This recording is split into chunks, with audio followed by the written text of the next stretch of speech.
Hey, what's up, guys? Happy Tuesday! Happy reset day. Hope things are going well. Hello? I don't have what? What did I do? Oh. NA status? You do not meet your card and change status? What the hell is NA status? Anyway, what's up, guys? Happy Tuesday.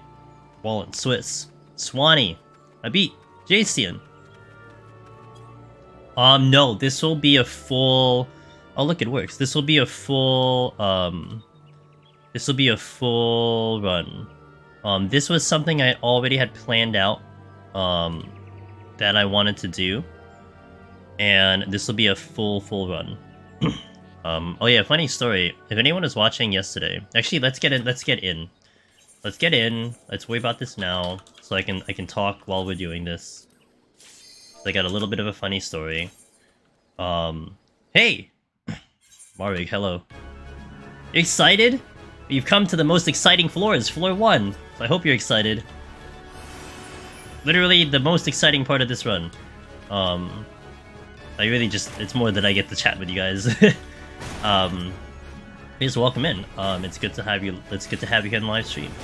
Hey Ari. Okay, so funny story. If anyone is here watching yesterday's stream, we had that other ad thing that I have going on, which is the show the community, and it just came up like literally 5 seconds ago. It's an unintrusive ad that shows up like every 30 minutes. So yesterday, and this is I guess how interesting technology is. Yesterday, we were trying to solve this puzzle. It was like a math puzzle. I had to weigh like 7 gems of different weights and equal them out on 2 scales. Well, I had Notepad on, and apparently I put Notepad above the overlay. And so I get a message today saying, hey, it seems like one of your ads didn't show up even though it played. You need to do the onboarding again. I'm like, really? Why? And I looked at the clip and it's like, oh, haha, that's why. So that's why I had to like kind of redo it again. so like that kind of solves the problem as to like, oh, what happens if I have it blocked or something. Yeah, that's what happens. But I'm not having it on for too long. I don't really think it works out for us too well. It's nice. It's not... I mean, it's unintrusive, literally. But like the amount of money I'm getting out of it, dude, it's just not worth it. I mean, it's free money, but like we've had it since September and I've earned like $10. So it's like it's not fantastic. And at least the payout is 20, so I'm gonna wait till I get to $20 and then that's it. What's up, Canada? Yeah, that's what that is. So you know, we'll have it for a little bit longer. I'm actually surprised it's showing right now because it usually doesn't even show on Tuesdays, but I don't know. We'll see. And there's other details associated with it that I kind of was just not really too happy about it with. But you know what? It was nice to try it. The people were nice. You know, they helped me out with it. So I mean, the company is cool. I think it's gonna be cool for the right streams, but you know, at least it didn't hurt anyone. I hope. I hope it didn't hurt you guys. But as far as I know, that's pretty legit. And yeah, looking for ways to get more revenue into the channel, as one does. Actually, what you're gonna see on Wednesday morning. Today's Tuesday, right? No, Thursday morning. I wasn't under any NDA or something to talk about this, but I was actually paid by a company in China to promote not promote, actually that's incorrect. They sponsored me to review one of the games that is coming out, one of their new gacha games that are coming out, called Penilla's Saga. And I did a review, and I guess because they're paying me to do it, it's like I can't like talk crap about the game. Not the game is fine. It was a fine game. This is, I imagine I can't talk crap about the game. So I did a review for it. It's gonna be on the channel as per requirement for the deliverables for that sponsorship. So that'll show up on my channel Wednesday morning. No, I said Thursday morning. I'm sorry, Thursday morning. So hey, if you want to check it out, and you know, you'll make a company very happy if you play their game. The game is actually not bad. It really isn't that bad. It is kind of your run-of-the-mill gacha game. So I mean, if you're kind of tired of gacha games, then maybe you don't want to play it. But it's a pretty cool game. So we got that, and then I'm going to be doing we're going to be doing another sponsored game at some point. which is called Ragnarok Online, which I think is an old RPG, but it's a newer mobile game that they've released, and I need to fit that in at some point. So I get paid to do that one too. So, you know, we're doing things. And I always like to be as transparent as possible to you guys about that. It's like, yeah, like I'm making money doing it, so that's why I'm going to do it. But it does help when you guys are there and you still watch it and you still check it out. And of course, you know, I mean, I'm not gonna also BS about things. I mean, I'm not gonna say something's good if it isn't. You know, we'll give it a real try. We'll talk about it like, you know, just like real human beings. You know, if it's great, it's great. If it isn't, then it's whatever. It's like we tried it, you know. And maybe you find a game that you actually may end up liking for a long run, like when we did the Vampire Masquerade game on stream. That actually was legitimately fun, and we played with Loken and Almerish, and they had legitimate fun.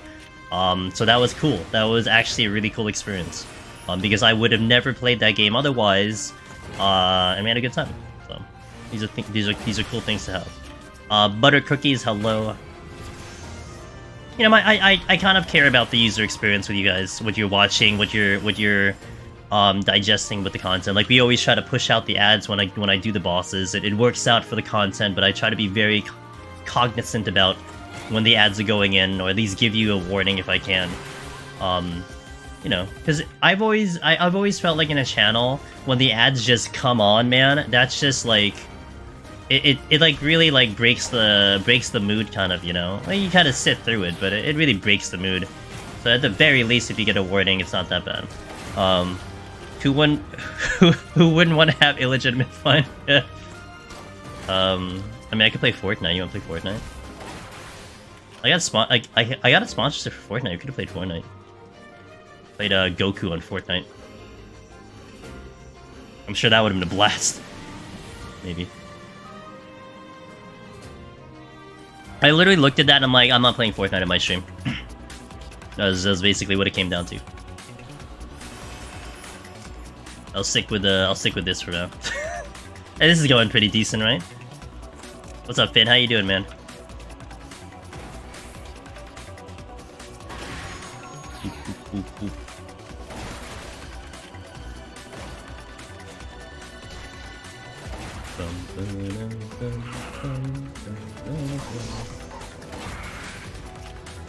Nope, shoot. Okay. So I've taken off, this is a no sustaining potion challenge, as mentioned, but there is an asterisk.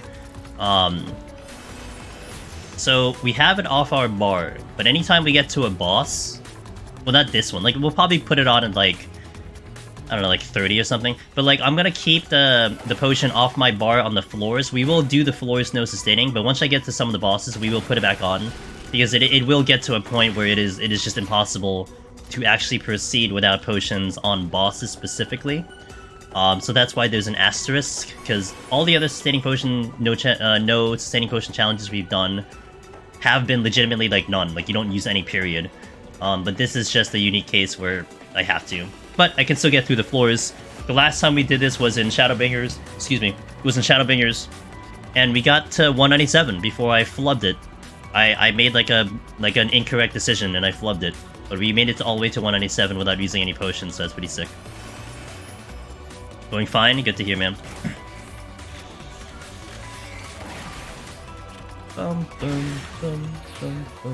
Haven't been able to catch stream for a while. Massive thank you. Appreciate that.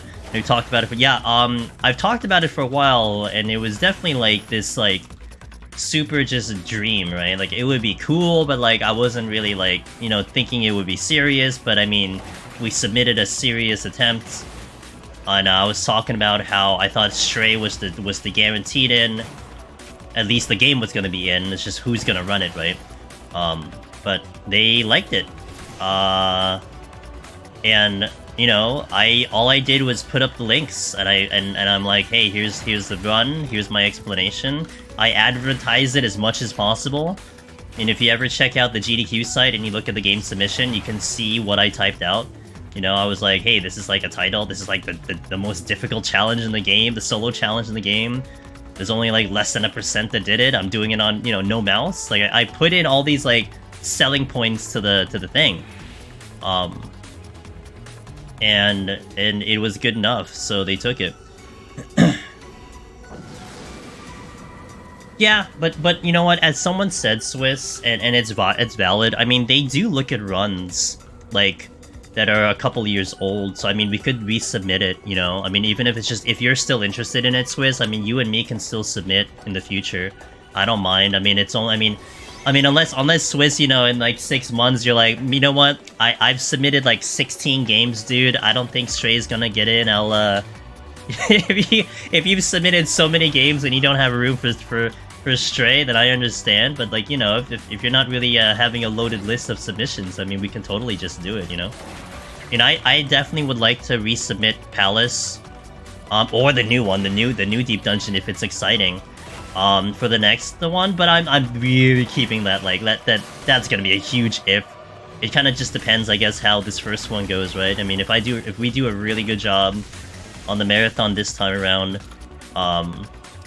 you know, maybe they might consider bringing it back. It's an hour. I know it's a long one for a GDQ run, but maybe they think about bringing it back.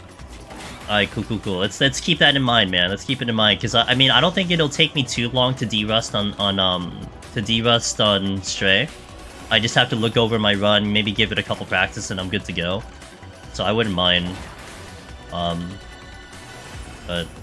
yeah, I like that. Ragnarok, I hope ends up looking good. I was a big time PvPer in that before I went to WoW. The mobile game looks interesting. I only got up to the character select, Taco, because I didn't want to play further than that, because I was going to do it on stream. I'm required to play 2 hours on stream to fulfill the sponsorship. And I need to do regular content before then, so I have to weave it in during a Deep Dungeon stream, because that's when I get the more of you guys in here. So I haven't figured out when I'm going to do it. I will do it eventually. Yeah, I mean, it looks cool. But we'll find out. Like, with the 2 hours, I'll play it. I honestly thought this had a 0 chance to get in.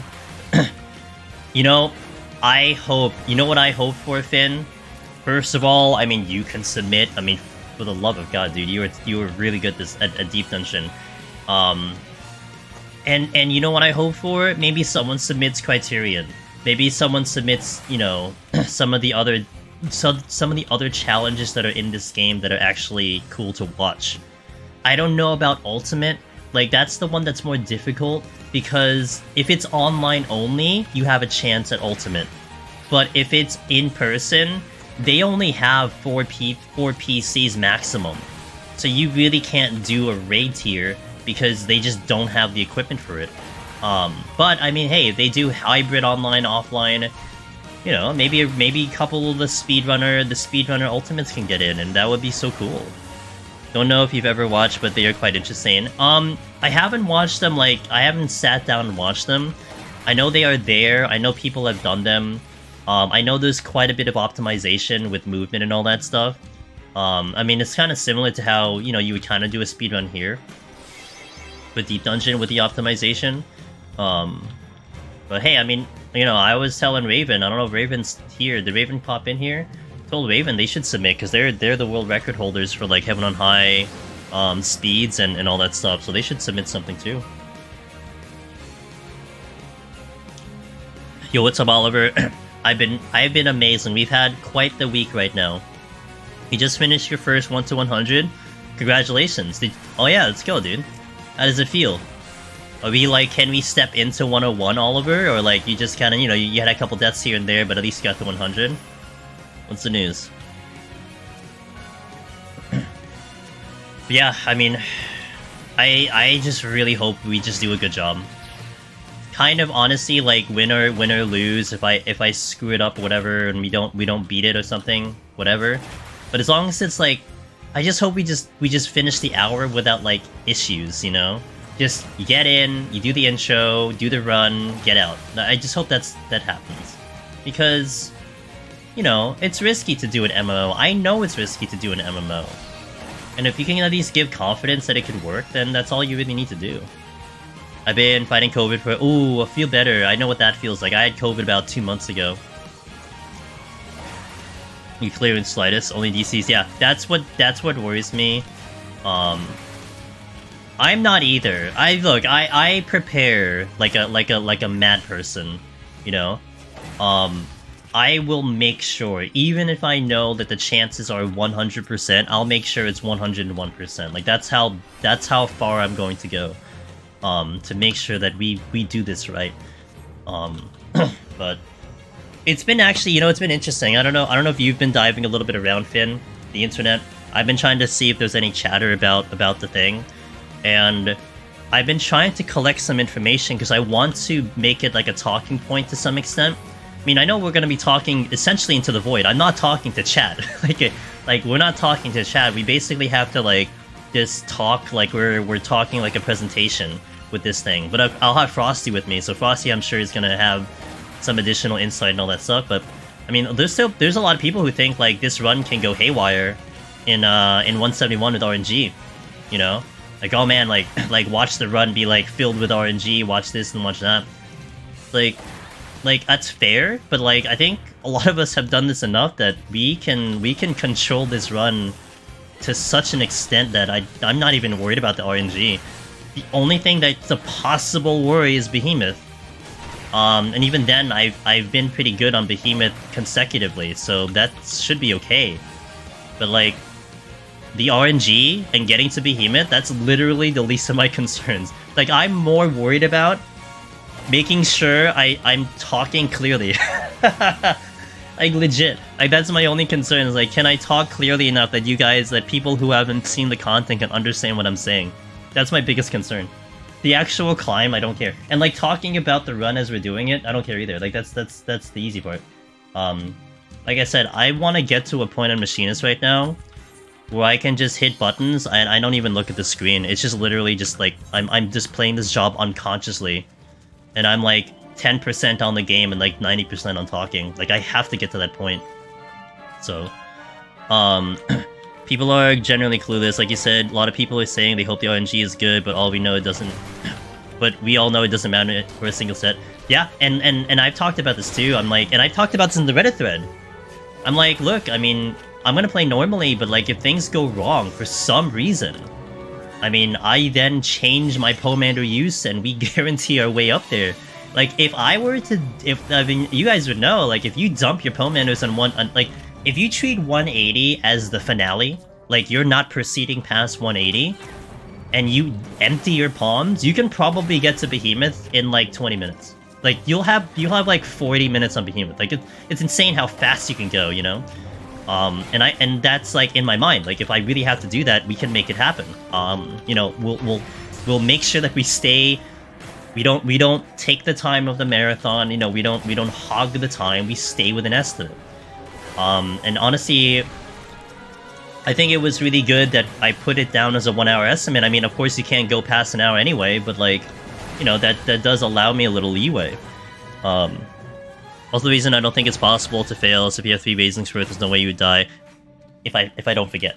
But you know what? I think that's gonna be the first thing that I am gonna like have that on a paper so I don't forget. I mean, I'm prone to forgetting Raising, and look, having to worry about a lot of other things, that's gonna be viable to forget it. I'm gonna really make sure I don't forget Raising. I think the only way you wouldn't make it is if you had no items literally every floor or something else, like no abilities. Bro, if that happens, dude, yo, if we get no items and like no abilities like throughout the whole floor, honestly, I'm excited because that still doesn't kill me, right? It's Machinist. Like what possibly could kill Machinist? And like you said, if it's no item, no abilities the entire way up, yeah, probably. If it's no items, no gloom the entire way up, probably. But if it's no items without any other thing, you're fine. You can get through on Machinist, it's no problem. How do you no sustain a Machinist? So this run, Fraggy, it's no sustaining on the floors. For the bosses, we will use it, or rather, I'm allowed to use it, if you will, because there's no way getting past the floor. There's no way getting past the bosses without sustaining. So this is all about getting through the floors without them. That's why there's an asterisk to it. But it's still gonna be legit. So you're gonna watch me. I'm gonna have my potions off my bar until we get to a boss. Even if it did happen, you can pre-rage 3 times. Yeah, there's so many. Yeah. I mean, developing the strategies and thinking of Finn. There are a lot of ways that we can handle it. But I think Finn, that's why that's gonna be cool, right? Because I think having the perception that RNG is so radical that it has a very high chance of killing the run is precisely why I think this run is going to be great. Because we're going to showcase the fact that that's not going to happen, right? You can think of any wild scenario, and we'll have a plan for it. And especially on that specific set, that the enemies are not that bad, so you can get away with a lot of things. And that's where I think I need to accentuate that. I need to make that like this is what you want to look for, right? That this thing is full of RNG. That we're dealing with something that's completely random, yet we find a way to consistently get through. And that was kind of how I advertised it too, right? That we do it with ease, if you will. But that's the idea there. That you kind of want to, like, I guess, showcase that perception that it really is not that bad. Or rather, we find ways to do it. You should be wishing you get funny situations to make it more of a show. Also, I mean, if it came down to it, you could just spin too. Dude, I'm not spinning. Oh yeah, we could frame it like that, right? Actually, you're right. Forward thinking. Let's spin and be like, look, guys, we can't do this. This shouldn't be legal. I mean, you know, Square Enix, if you're watching, take this out for the next Steep Dungeon. That's smart. Yeah, actually, that's smart. I'm not gonna do that. I won't put that on the list. I'll leave that alone. Yo, Donut, I appreciate it. Donut Bunny. It was really cool to see your excitement. Sorry about the Reaper run though. I think when did I come in? Did you die in Reaper after I raided, or was that before? A set raise? Finn's gonna kill me, dude. Like, if we did it tomorrow, Finn kills me. If we do it with, like, time to prepare, I think it's okay. But if we do it tomorrow, Finn kills me. Because he's way more attuned to it right now. I'm not. I'm not attuned to those strats right now. I can be, but I'm not right now. What's up, Fubar? If you can spin, those pretty sure you can spin in D3. So it's interesting, because didn't Finn, you talked about it, I think? That you can spin the trash enemies, but you can't spin the boss. So I don't know. Yeah, I mean, maybe that stays on point with that, you know. But I don't know. Look, when it comes to what I can do, I only worry about what I'm able to do, right? I don't care what other people do. And we're streaming every second of it, so all I need to care about is what I'm capable of doing. So if someone does it that way, then it's just whatever. That's why you do it. You know, I'm not gonna say a word about it. I'm not gonna call it out or anything. That's just your decision. But we do it this way. I got a very good. Okay, see you, Finn. Have a good raid. Bosses are scripted now, and mobs maybe still aren't. Yeah, who knows? You know, doing some of the Criterion bosses. I'm sorry, some of the Criterion enemies, and maybe Donut. Maybe you can agree with me on this one, Donut Bunny. The Criterion trash enemies were interesting because some of the AoEs were very surprising, right? Like, even like the flower lady, her AoE came out like a lot faster. Like, that would be really intimidating, right? If you had to deal with that in Deep Dungeon. Like, if the AoEs came out way quicker like that, that'd be kind of fun. I'm not gonna lie, that'd be kind of fun. So I would like something like that. So we made a series of choices after that. I like your justification. It's a series of choices and decisions, you know. We thought in a certain way and it constructed an outcome. I love it. See, for me, what I say, it's limit testing, you know. You take a death, you know, I was just seeing how far I could push it, you know, it's fine. Not a big deal.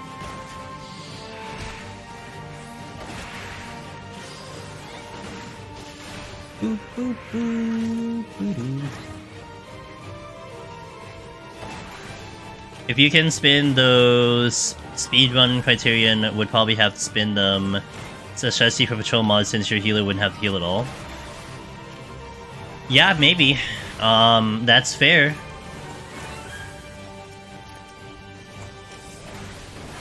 But then I guess you get into that nitty-gritty, Ross? Like how, like Elden. Let's take Elden Ring, for instance, as an example.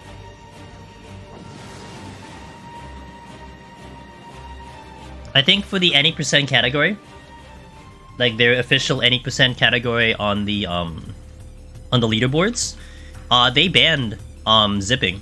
If I had listened correctly to what they were talking about, zipping was banned because in essence it doesn't showcase anything. Like, yeah, it showcases you going fast, but I mean it doesn't really showcase like skill. So they banned it. And maybe you get something like that, right? Like, I mean, unless it gets really serious, of course, but maybe you have like the speedrun.com kiddos over at Criterion being like, okay, well, you can do the run, but spinning is banned. It's like, if you do spinning, it's an invalidated run. You know, that could be something. That could be a thing that the moderators can impose, you know, but it depends on the community. The community has to agree upon that. Like, I don't want this to be exposed because I feel like spinning's an exploit, but to each their own, I guess. I get what you're saying. But I think if I really had to like think it through, Ross, I think it's a bigger down on me to essentially showcase an exploit, right? Like, in essence, when it comes to an exploit, it's better to tell a GM about it and let them handle it, not to, you know, like be like, hey guys, here's this exploit. You know, I found this exploit. Exploit. It's like, that's not what you're supposed to do. Like, you're advertising like to do it. So that's how I view it. You know. So you're not gonna see me do it on GDQ. Yeah. It's a thought though. You know. But yeah, I won't do it. People famously exploit on Tom C housing, so it's glorified. Yeah, I guess it just depends though, right? But yo, what's up, Sig? How you doing, dude? Happy Tuesday. I'm burpy. I'm also drinking tea, so that also helps.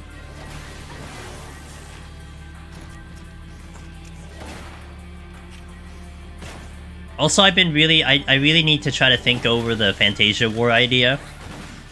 So the problem is, I think I have to dump like 2 races. I can't have all the races. And I think last time when we talked about it on Sunday, people said Hewer and Elizin were like the least popular. So I probably leave them out and I do all the other races. If you have some you know, strong opinions about that, let me know, because I really want to think it over, but I think Hrothgar is a good option because it's different. Even if it's not popular, I think it's just that it's different. But I don't think I can submit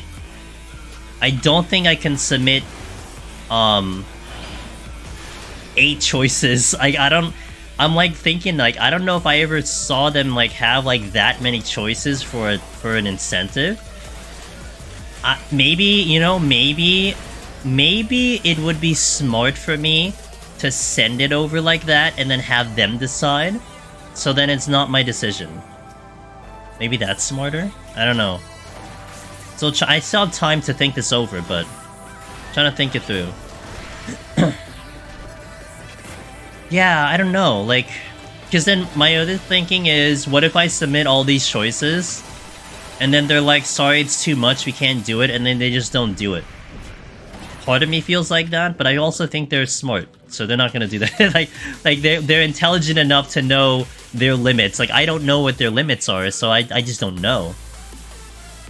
Maybe I can talk with them directly, I don't know.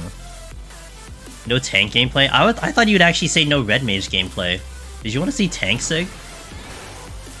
I know they will never add it, but I wish we could pick... Oh, Numu? Yeah. Guess I'll use the, hold on to it. Lion.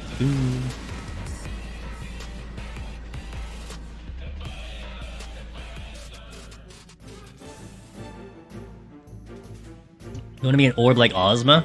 Will you transform? I mean, I meant watching Hrothgar's is like watching a tank maneuver. Oh, I see. It's like watching a tank maneuver. You have something against tanks? What the?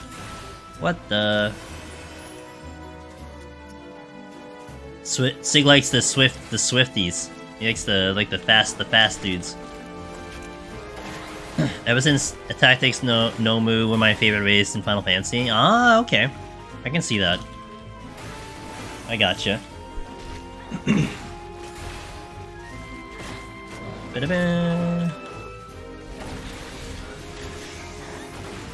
Hypercharge! Hell yeah! Damage. Pew pew.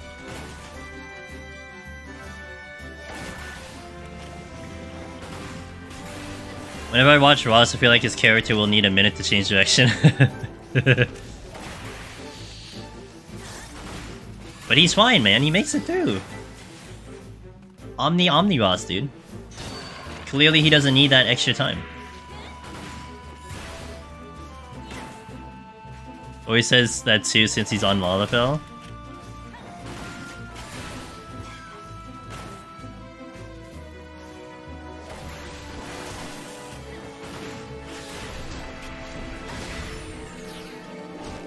My character is like the same size as mobs. Yeah, well, I mean, imagine like aren't the Vieira like tall and lengthy, right? I mean, that's what I feel about Rogadin. Rogadin's like big. That's why if the viewers end up picking Rogadin, it's gonna be tough. Like Lalafell and Rogadin will be tough for me because of the perspective. You know, I feel like I need to zoom out more, and I can't because I'm already zoomed out all the way.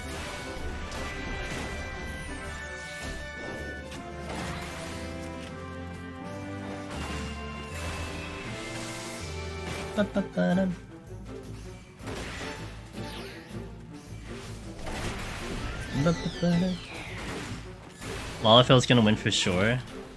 That's what people are saying. I'm hoping there's a large push for Catgirl, because then I stay. And that would be real easy for me. But if the Catgirl doesn't win, I'm real sad. And maybe that's what ends me on the run. Maybe we don't clear 171 to 180 because I'm a Lalafell and I don't know how to play as a Lalafell.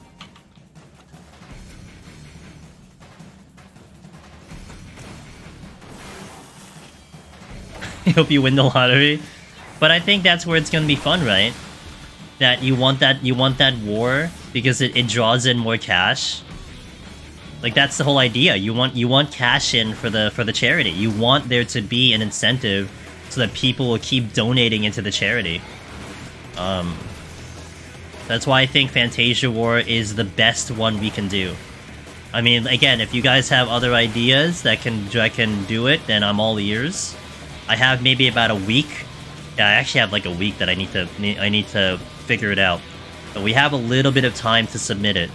So I'm all up for ideas. 81%, oh my, imagine.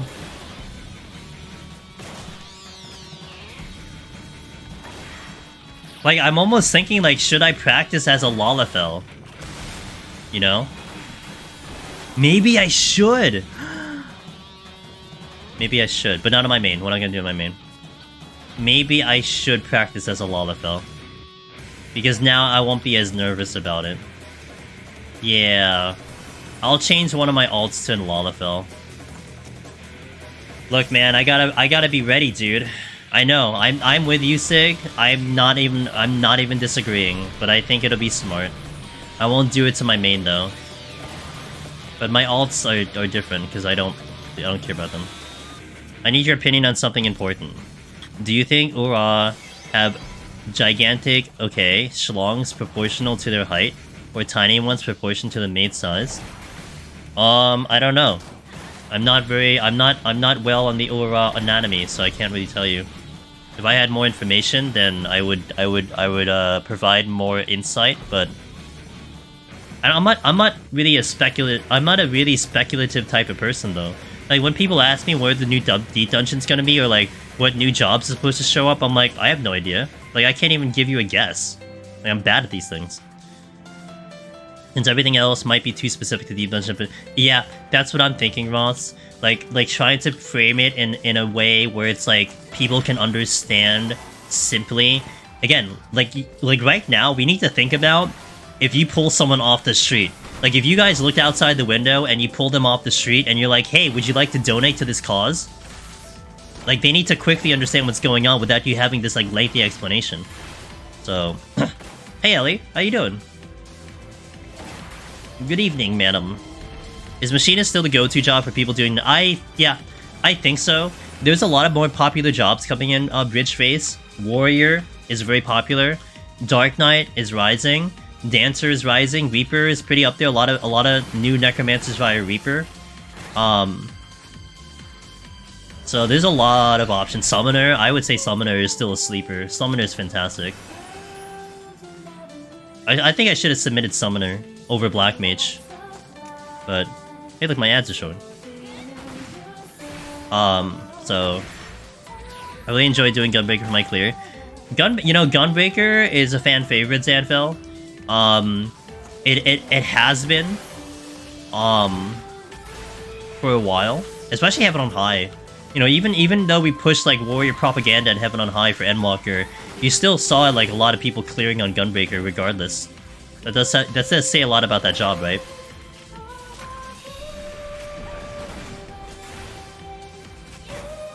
No, it is. I mean, especially if you're a fan of FF8 and FF13, you know, the two main Final Fantasies that had gunblades.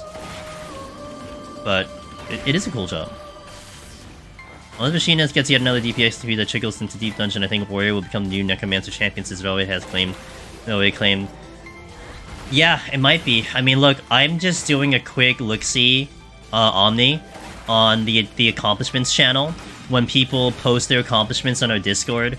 And from what I'm seeing, I think I'm still seeing a lot of Machinists. You're definitely seeing a rise in Warriors, but I think I still see a lot of Machinists, so it might be a toss-up. I won't disagree with you, though.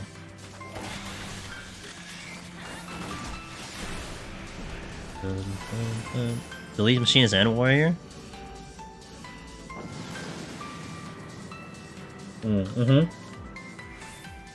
Hey, Finn pushed a couple over with his tutorial guide, so need a high pushing.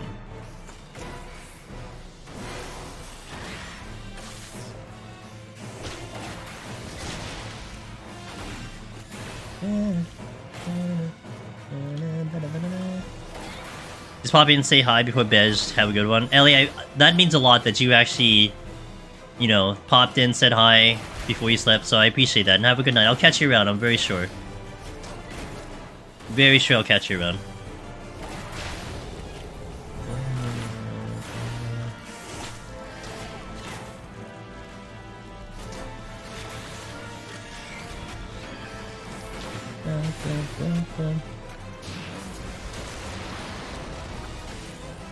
Warrior Sustain is definitely a bit absurd in Endwalker.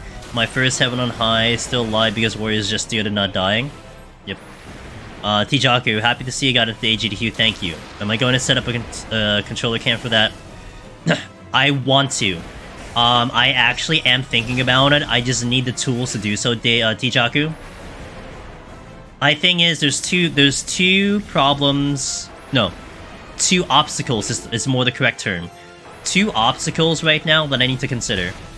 One, I don't know how their setup is for Discord and the cameras. I actually need to take a look at that. I need to take a look at how Discord works, if I can connect two cameras from one call. Because I want to have face cam, but I want to have a camera shooting at my hands and showcasing that my hands are on the keyboard.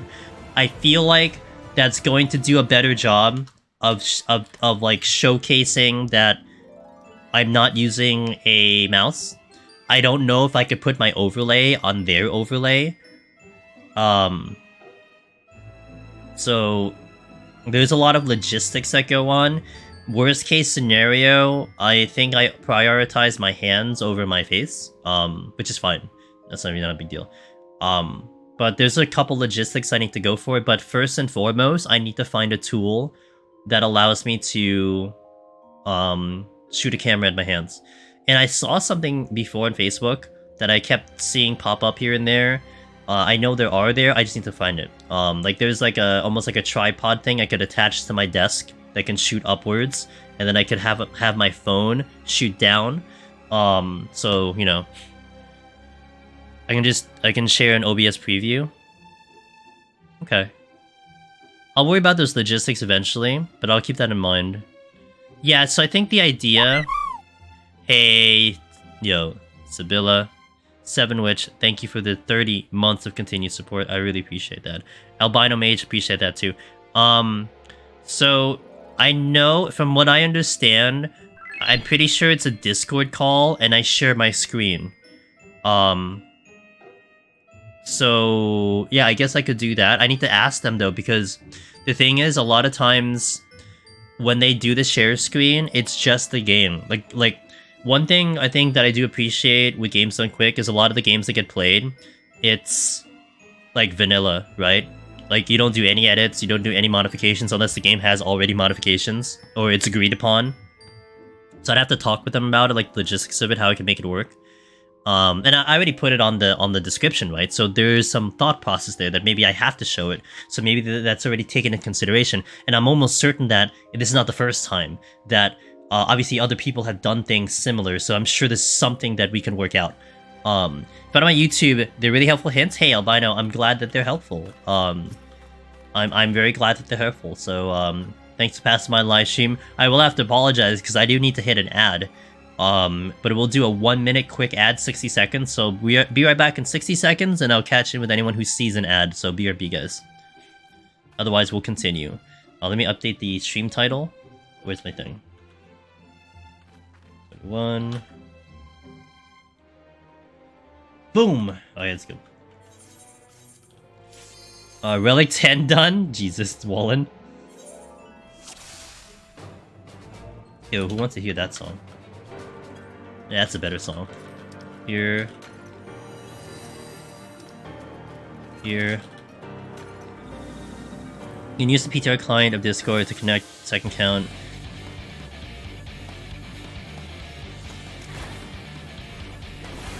I'll look into it, but I have to go... So I have to go with what they're using, right, Tijaku? Because they're the ones that has the stream and all the whatever set up, so... But they're sophisticated, right?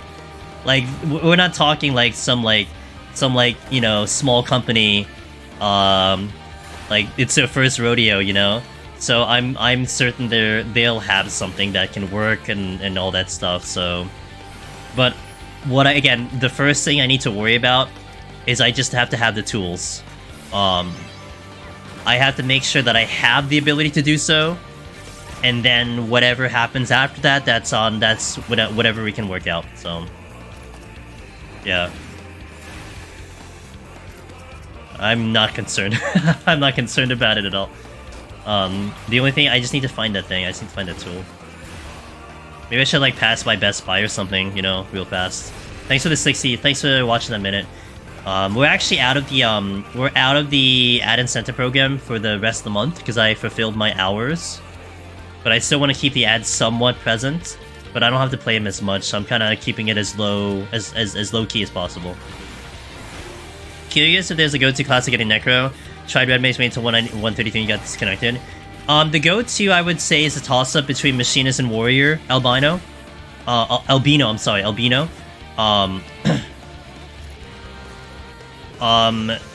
Machinist was the most popular in Shadowbringers. Hands down. Like, there was no question that it was the most popular in Shadowbringers. But in Endwalker, it's still great. Like, it's still a fantastic job. It's just that Warrior has definitely risen in popularity. So, and those are two very different jobs from each other. But there have been a lot of Warrior clears, still a lot of Machinist clears. I see Machinist clears all the time. So... Well, we don't have to think about technical stuff much and can focus on prepping run. Yeah. There's gonna be a lot of things to think about. Like, my brain is gonna be... And that's why I'm, like, prepping as much as I can now, right? Like, we're trying to just prepare as much as I can, so I don't have as much to worry about when the time comes. But... Yeah, there's just... I have a lot of time. We still have 3 months. So, there's still a lot of time to do things and worry about them.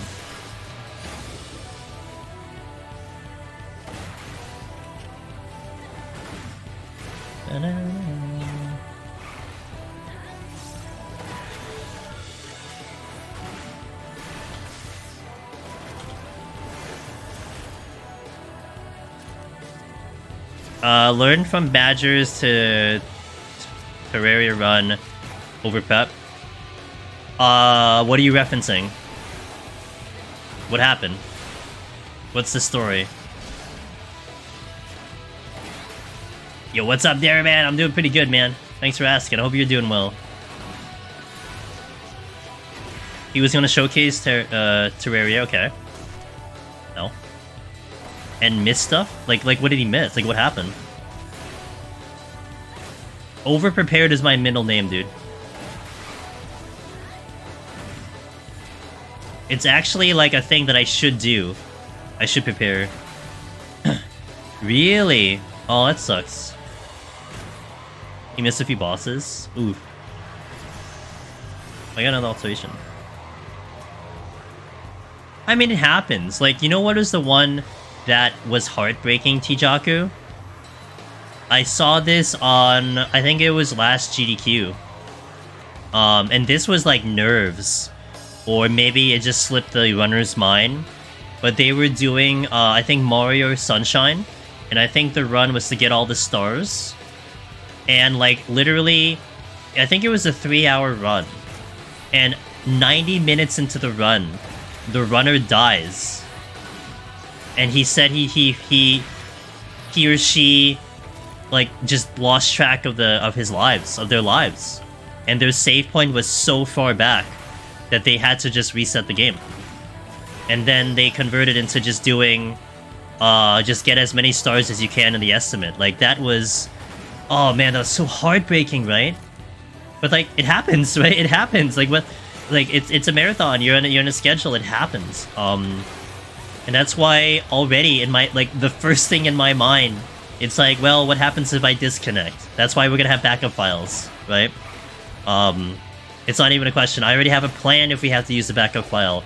Like, there's so many things that I've thought over and like considered and like, you know, every scenario that could happen. Like, you know what I'm considering? You know what I'm partially considering? I don't know if I'm gonna do it seriously, but if I have my time slot, I'm considering of setting up one of my files to 161 and do 161 off stream so that my character is parked in the middle floor on 171 so I wouldn't have lag outside. I'm considering that. I don't care after the run that I step outside and there's people there. But I'm worried that, like, if I go in with, like, 1 million people outside, because they know I'm a character, like, what happens? I don't think it's such a big deal, though, but it's something that I'm thinking about, of doing. Like, I've thought about these things, so... Yo, Luna, what's up, dude? You should run another character, show off bombs. Well, I'm gonna have 5 runs set up, if not 6. I'm gonna have 5 backup files on top of the main file. It's overkill. I only need 1 backup file, but I'm gonna make 5 of them. Because if anything happens, I'm ready. I have my crystal character and my primal character, so I can have 2 on each of those, and then I have 2 on my main. So something unfortunate occurred? Wait, what do you mean something unfortunate occurred? Do you consider you do something stupid like me and just die? Yeah, you know what's one thing I'm trying to think about? Making sure I don't forget raising. That's one thing. Do it! Do it! How many people are gonna be up there? You're not gonna lag me out, thankfully. Do you want to do that? I'm supposed to have my surgery today? What happened? Wait, why don't you have it today? You guys want to do that? You want to plan for that? Maybe I'll ask Discord. Let's talk to Discord. If you guys want to actually do that, like I don't care about stepping outside, but we can like have a lot of people in between. You know what? That would be sick. That would be sick. Maybe we do that. I'll park my character in between. But here's my question. Will I still be able to Fantasia if I do that? I should be able to, right? My character still changes even though I do that? That would be my only concern.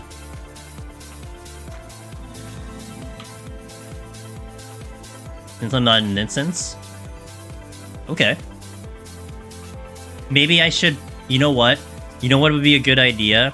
Maybe I should do it on when I'm gonna practice on a Lalafell. I don't think you log back in at the... You do. I'm pretty sure you do. Because that's just a regular area. I'm almost certain you do. They changed it to Friday because of some health stuff they want to fix before this week. Okay, well I hope that's a positive thing, Luna. Let's organize an ERP party in the entrance so people can see the real game. After, not before.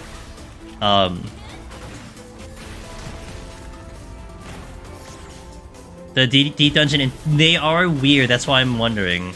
When you DC, you show up in the waiting room, so yeah, true. What Six said, true. Yeah, that's true.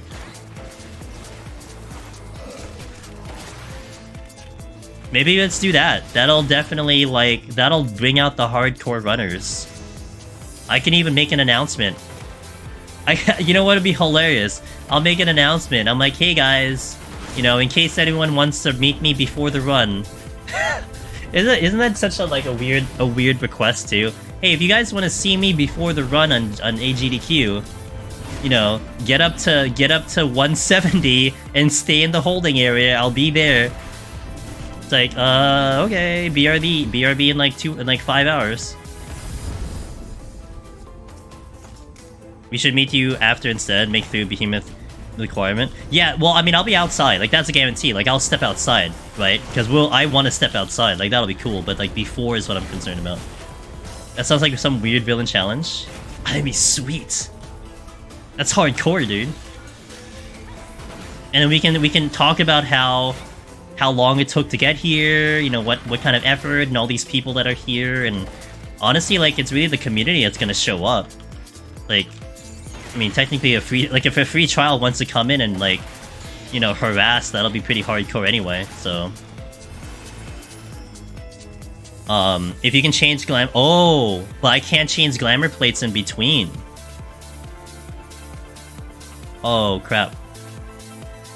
I have to test it out. I can test it out live.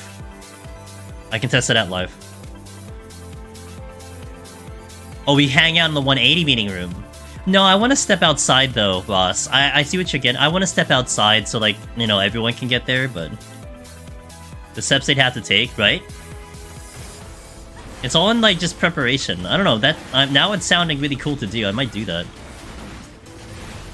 Wait, I have an alt again. I wonder if glamour would be better incentive than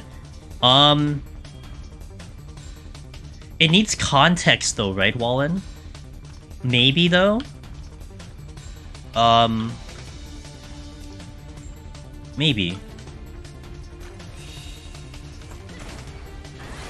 Maybe I could submit both?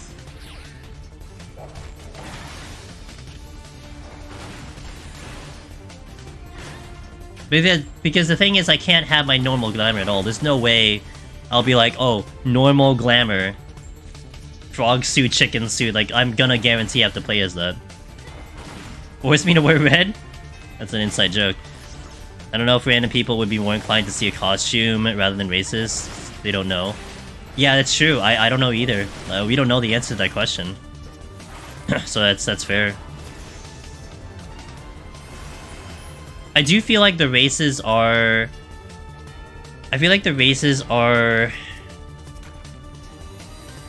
as foundation of 14 as it is, you know, but they move so fast. They do, those little legs move very fast. That's what people are saying, and I'm actually thinking about practicing live as a Lalafell. Cloud Caution makes more sense to the audience. I don't think I have that, do I? Oh wait, is that the subscription one? I probably do. Also true. That's not bad what Zanfeld said. If you're like Cloud costume, FF2 costume, maybe, but Lala Ferrari is just like Tifa. We don't have that glam, right? I don't know what the pieces are to get that glam. Again. You get a lot of attention. Am I not getting attention already as a cat girl? What are you talking about?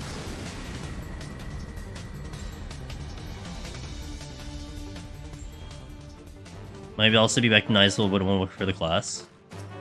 Yeah.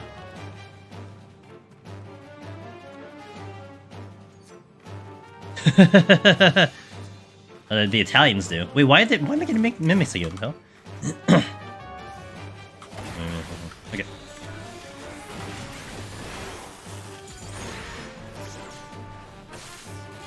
Donut room.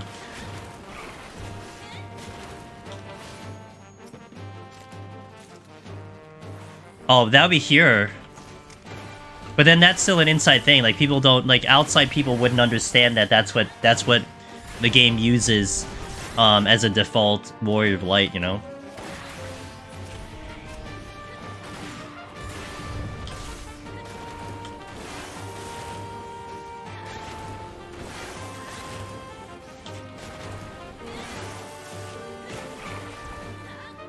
Too bad there aren't any more old glamour. You have, what, 13, 10...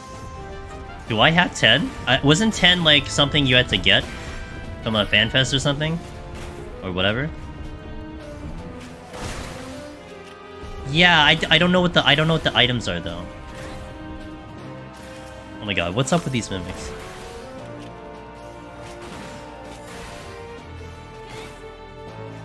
Yeah, what's it, Monk Station?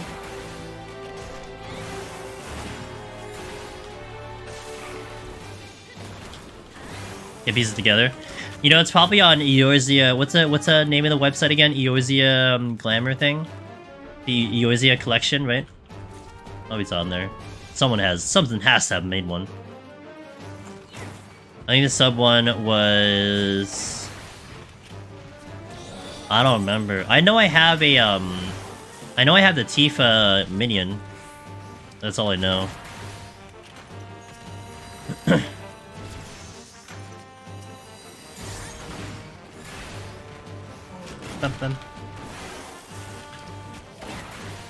No sustaining machinist?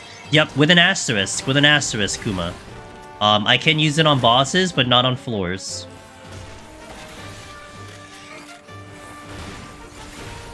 You put all of mine. Thanks. You did the work for me. Save me a lot of work.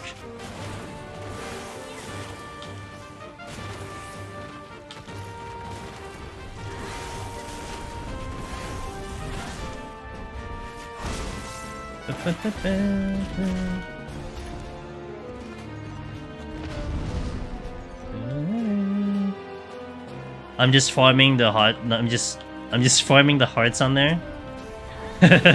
What do you get for getting the hearts on the collection? You like a prize?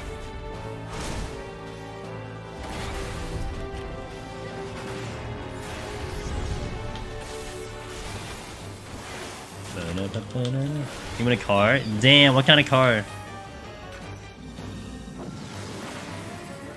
You get a Tesla? There's a lot of Teslas by me. I have a lot of Teslas. A lot of people driving Teslas around.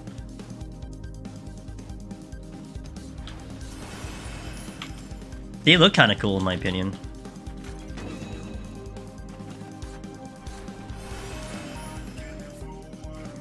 Hey, finally I get Corrigans.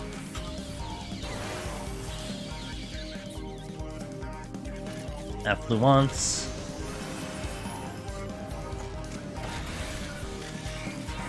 Exit. Intuition. Besties in the Tessie. Wait, is that a thing? Is that a thing?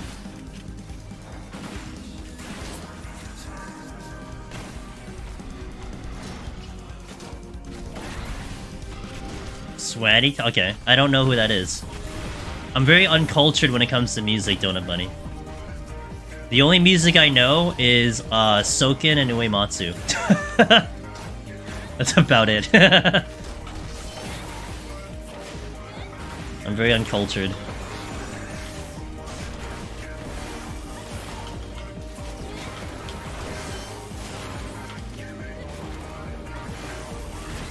$47. I'm still going at a decent pace.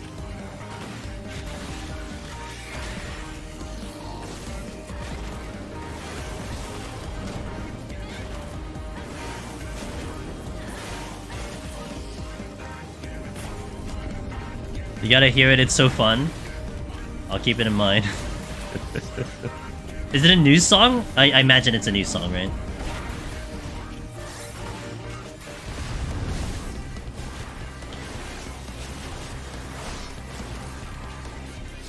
Alright, let's get out of here.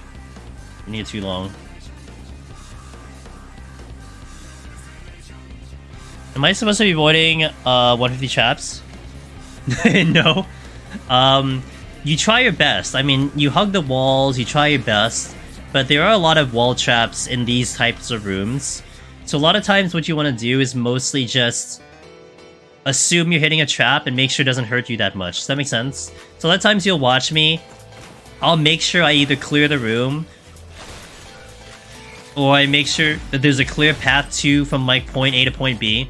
So like in this instance, I can get over here, no problem. If I hit a trap, it's whatever, but I don't have an enemy on me. And that mitigates the potential issue of stepping on a trap. So that's the best I do. Fight in hallways, don't move along with enemies. And that's what's driven me to victory, personally. Now this instance, it's whatever. If I hit one, I have some plans, but generally I should be okay. Traps are extra content. I mean, it's not wrong. You know, that's one thing I do want to talk about when we do the GDQ run. I hope we get the Pillar Room. I hope we get Stonehenge. Because I'll burn a site to be like, hey, look, there's a potential trap here, and god, do I hope that there's a trap there. It'd be the perfect timing, you know? I'll look like an idiot otherwise. What's this guy talking about? Trap? There's no trap. Cave donut rooms are good to learn. Yeah, you know, as much as the donut room is one of the best places to kite for his range and for range class, they're the worst when it comes to traps. Oh my gosh.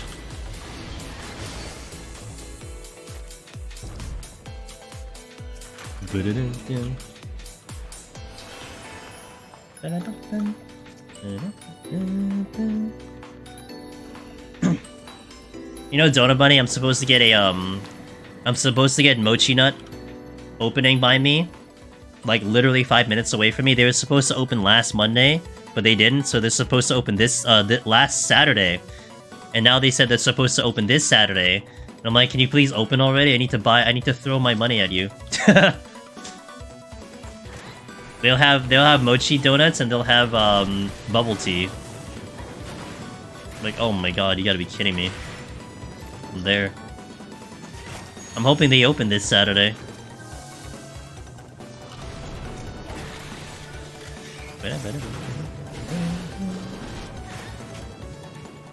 They should add traps to some boss rooms. Oh my god, please no. Tijaku. You know what traps they should add, Tijaku? Let's reverse that. You know what traps they should have on a boss room? Just twisters, that's it. Please throw money at them, I will. You got it, dude. They just have twisters in the boss room. Like you know how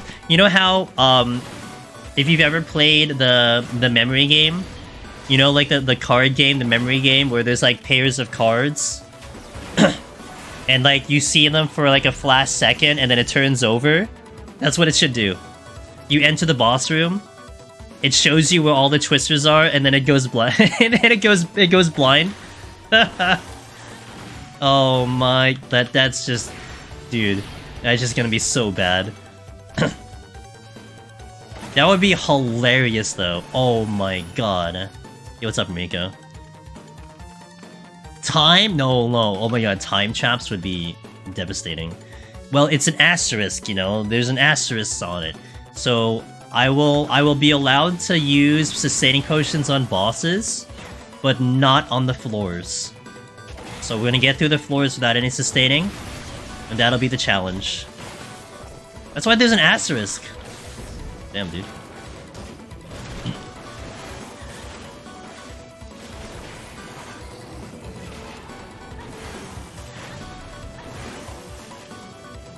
It's just because it's not viable to clear Machinist without on the bosses. Like, Machinist is not gonna survive like 160. I did survive 150, no sustaining. That was interesting. I did actually do that. But 160? Yeah, good luck. That's not happening. If someone does that, dude, I want to see a video, and I'm just gonna, like... I don't know. I'm just gonna be amazed. And without spinning, by the way. No spinning on that one. Where's the video, dude? I gotta see video, man. You know how this works? I need the proof.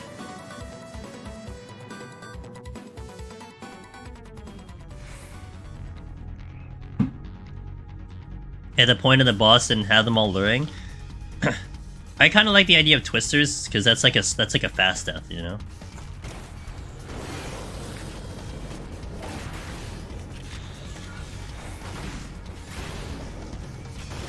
Oh, really? Dude, how many mimics am I gonna get? Oh, that's a treasure room. What the hell?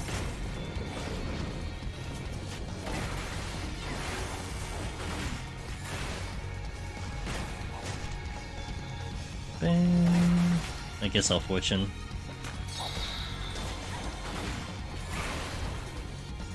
Let's rage here. Come here, mimic. Yeah, exactly. Twister would be fascinating, that's for sure.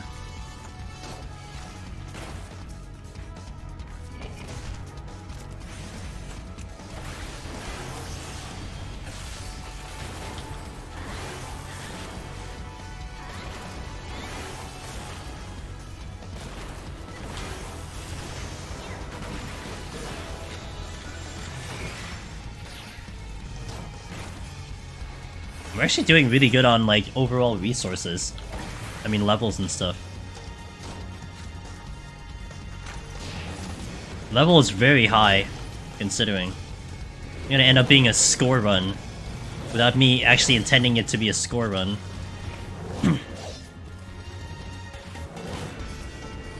Oh, that's the exit. Oh.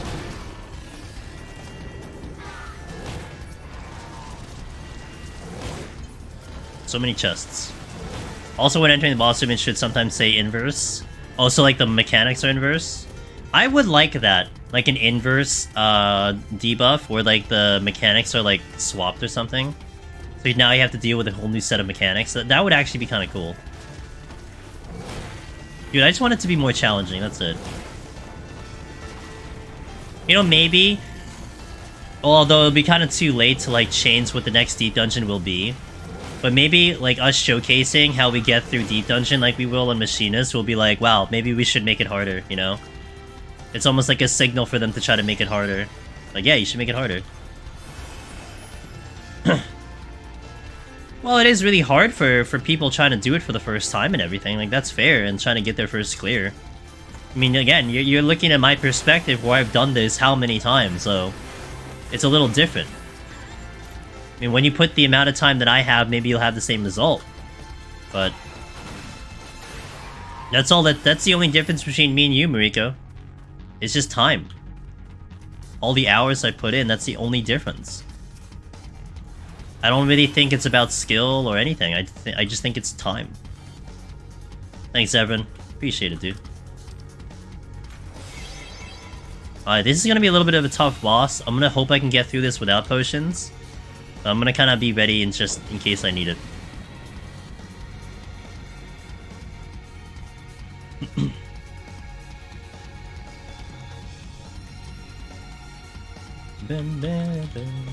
Let's do Lust.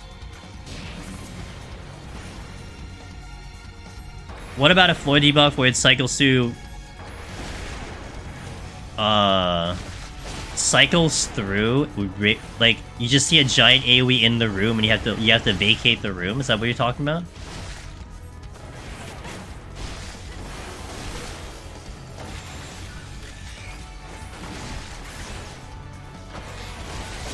Each room blows up in order? I mean, that'll keep you on your toes, that's for sure. One horrible idea I had, Zanfell, maybe like a little similar to what you're talking about, and not to say what you're talking about is bad or anything, but a little similar, is I was thinking of something like, have you ever played or seen the game called, correct me about the name of the game. I think it's called Necrodancer. I think that's the name of the game. Where it's like, it's almost like a Zelda type game, Except it's a rhythm game, and you have to always move to the beat. Kryptoneck, yeah. So imagine where on the floor it's just AoEs dropping constantly, and you have to just keep moving the whole time. Like it's enough for, say, a black mage or a white mage to no, not white mage. White mage is different. It's enough for black mage to fire a spell and to slide cast with enough time. But you have to basically, like, you have to keep moving the entire time. Like, that'll be kind of interesting. Be annoying as hell, but I think that'll be still interesting. So you can't go to the bathroom anymore. Something like that, yeah. And it's like maybe half your HP. Sounds like Machine has to be even stronger. Yeah, but not if you stack AoEs. What if you stack an AoE down in the wrong time, you know? And then boom. Alright, BRB 90 seconds. We'll hit an ad in between the bosses, so 90 seconds as another ad plays. Enjoy that ad too. But BRB 90 seconds, guys. Thanks for watching. Alright, let's continue. Hard part over. I hope that game is good. Why do I say an ad top right? That is my new ad thingy that I have, Luna, that I was trying out. But I'm gonna probably not use it anymore soon. I just want to get my cash, my payout. I can get a payout at $20. I'm like halfway there. It was pretty cool, cause if it drew in a lot of revenue, I would have kept it around. But it doesn't really draw in a lot of revenue, unfortunately. Can I pay you to run an ad for you? Yeah, I think. I don't know how we would work it out, but yeah, what do you wanna advertise, dude? You don't even have to pay me, man. What do you wanna advertise? Do you like an ERP club you wanna advertise again? You still doing that stuff? I need to advertise my good friend? Sure, we're friends. We're a good streamer. Alright. Can we get billboards during the stream? Billboards during the stream? Billboards during the stream? The last time we had a billboard Final Fantasy XIV related, it went to hell. I don't know if that's a good idea. They're better than normal ads, way better than pre-roll. I agree, Omni. So here's the thing, here's the details on that that ad thing. And why it's annoying. First of all, it doesn't show up all the time. Like, it would be fine if it was consistent. Like, every night, every time I stream, boom, you get those ads. That's not the case. Some days it's there, and then I've had weeks when it's not there. For example, I've had this thing on my channel since September. You've only noticed it yesterday and today, but it's been on the entire time. It's just, sometimes there just aren't ads. I don't know how it works like that. They said something about reloading the ad, so I think there's like a limited amount of time they can showcase it per day or per hour. So it's not always there. Now they have three other types. They have three different three types of ads that can show up. They have the ones that you're seeing, which specifically I get revenue when you just look at it. You don't have to click the link. You don't have to interact with it. Also, what's up, Colin? You don't have to do anything with it. You just see it, acknowledge it, I get pennies out of it. They have two other ones. One of them, you have to click through the link, and I get revenue out of it. The other one, you have to click through the link and interact with the ad, and then I get revenue out of it. And so if I have the other two activated, you'll see ads like every 30 minutes, constantly going through this channel. But half of, like, literally, like, 70% of those ads, I don't even make money from unless you click on it. So I have to be like, hey guys, click on that ad so I can make money. It's like, I'd rather you just watch a 30-second ad so you don't have to do anything, so you can get up and do something else. And sometimes, I don't know where those ads are going to take you. I don't know if they're going to drop, like, something in your thing. Like, it just didn't have, like, a nice vibe to it, you know what I'm saying?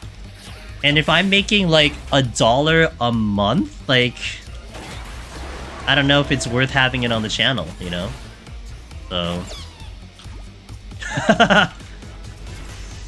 Luna, I just need you The only thing I want you to do, dude, is just to show up when we have our GDQ slot and just cheer me on. That's all I ask for you. We should ask Zebla to co-comment. So in terms of the couch, it's in January. I don't have the date yet. I'll keep you posted when the date is. I actually considered Zepla as like the third option, but I really want Tijaku, and not to say Zepla can't commentate. She's a pro, right? It's more that I took into consideration the people that I had my options. And the first choice has to be, or not has to be, but it's Frosty. Because Frosty has a lot of ties to the community. He's done commentating in terms of the PvP events, the world race. He knows this game back and forth through the Raider perspective. I think he is a fantastic representative of the audience. Because I feel like I might explain something that may not be understandable to someone who doesn't do the content by accident. Like, just, you know, because that's how I've been talking about it. But we have to break down the explanation even further, you know? that very, like, in very basic terms that people can follow along. I have to take that into consideration. So I think Frosty not having as much experience in Deep Dungeon, but knowing how raid works, how the general populace of 14 plays the game, he can be like, well, wait, what are you talking about? Like, what does that mean? Like, I think he can come in and do that job. And look, his podcasts are very professional, you know? He really carries the conversation, so that's why I trust Frosty for that. He agreed, by the way. I talked to them immediately, and he said he's up for it. So provided the ultimate race is not going to be on that same date, then he's up for it. And then I think the second person that I would have in case Frosty's not there is Bowie, our friend Bowie the Hero, because he's literally a commentator coach. He coaches people how to commentate, and he's been on GDQ a lot himself, so he knows how that event runs. He has the experience of what to look for the commentary. So I trust that he will be someone that would work off very good, right? So that's a backup. I talked to Boy already. I told him, like, you know, Frosty's my first choice, but I had to use my second. That's all there. And then Zepla was kind of the third if for some reason none of those guys are there. Because I'm almost certain Zepla will go out of her way to come in. Maybe. I haven't really talked to her. But I think she'll give an amazing perspective as well, having done it herself, right? And still learning how to do the content. So she'll definitely give a very good perspective. And not to mention, she's such a funny person. And I think she'll give a very entertaining take on it as we go. So very good options there. But yeah, I definitely wanted to bring someone in that will complement the commentary. Because I feel like, you know, not to sound overconfident, not to sound like, you know, it's something to that effect. But I mean, look, I'm used to talking about this content. This is what I do on a daily basis. So this will be no problem for me. But I feel like there is times when there's dead space. That maybe I'm looking at chat, right? We're having a conversation with each other. And then I get back into explaining something. So when we're doing the marathon, I will not be looking at chat. Like, there's no way. So I have to continually talk about the run. So that's where that fills in. Like, maybe we'll have a discussion about mechanics or something. Or of course, I need to give time for letting donations go through and stuff like that. So it would be good to have that second person to keep the commentary moving along, and stuff like that. So I did take a lot of that into consideration. But I feel like the options and the choices I think are a good choice. Which floors or group of floors do you think is the first one in the run in which there's a risk of me failing? I concern myself... Okay, Vaughn, what job are we talking on? Because actually the job that you talk about changes my answer. So for instance, if we're talking Astro, hands down 141 plus. Like 141 plus is where I'm scared the most because I failed on 150. 3 times I failed on 150 on Astro. It's either I fail on 150 or I get all the way up to 190. So that's big. Now, if you're talking machinists, I would say 161. Maybe 161, and maybe more so 171. Actually, no, 171. I'm not even concerned about 150. I'm not concerned about 160. I'm not concerned about 170. I'm concerned about Behemoth. And that's where it starts for me on machinist. For like Red Mage, 161. because I'm concerned about how hard the enemies hit me over there in 161. So it depends on the role, it depends on the job. A little bit of different answers, but I would say the consensus is probably 151 once you get to the higher floors. If there would be a consensus. That was the exact answer you're looking for? And more or less where I would have expected it to be. Yeah. Yeah, like I said, it depends on the job. But, for sure, it comes up to, like, some part of the challenge that it really ramps up. It's almost a shame that you're not doing... But the thing is, like, Wallen, you've been here enough times, I mean, you know these runs. It's actually unfortunate by the nature of the climb that 191 is not exciting. I would say it's not nearly as exciting as 171 and 181. Because it's the finish line. And a lot of times the palms are really good. You know, unless you manipulate the palms to be actually challenging, which then would be tricky, because you need to find that balance of, like, you know, you need to find that balance of, like, just having enough to win, so on and so forth. It makes it a difficult one to put out there, and I didn't. And there's no boss. You know, if there was a boss, maybe. Because it's really gonna be, like, such a downer to get to 199, and all it is just walking down the hill. I think having Behemoth as the finale to the run has got to be the most epic choice. Godfather would be cool, of course, with the difficulty. That's what I think, in my opinion. But you can't beat Behemoth, especially on, like, a pure spectator point. So I you know, if they're looking that deep into the runs, and they really looked at all 4 runs and taken it into consideration, I can completely understand why Behemoth gets the win, you know, or why that floor set gets the win, hands down. Makes sense to me.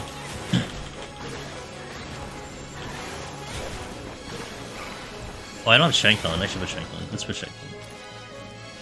Yeah, unless I'm playing Astro, true. But then again, that, I honestly wish I could have submitted Healer, but I just don't think people on the outside would understand why Healer's tough. It's out of context. You guys know why Healer's tough, and I think the people who end up watching it know what's up with Healer and why it's crazy, but I think it's way out of context. Yeah, I think Astro is fun. I think Astro does lend to the excitement because of how much healing I need to do. I think the other healers, unless you push the envelope, will be a little boring, but... Yeah, exactly, you'd see one spell the entire time, yeah. So, you know, I thought about it, but you have to take that into consideration, so I didn't even bother submitting it. You need something flashy. Like, Ninja would have been good, but I didn't have space to do it. See, so... A couple of you asked me on Sunday, why didn't I submit Red Mage? Because that's the one I always talk about, right? So it's funny, because I was thinking about this again, like, what was my logic to this? And I submitted Reaper and Machinist because they would have been the easiest options for me. If I needed to pick a job that I was going to clear without too much issues, and, like, I can go in and I don't have to worry about the result of the run, it's Machinist and it's Reaper. Those are the two that... no problem. So Red Mage sits on the middle part of that, right? Because I think Red Mage is flashy, but I have more confidence with Reaper and Machinist than I do Red Mage. So then my logic was, well, if I needed to display something difficult, if I wanted the committee to look at a run and be like, wow, this is hard. You know, we're taking this because this is challenging.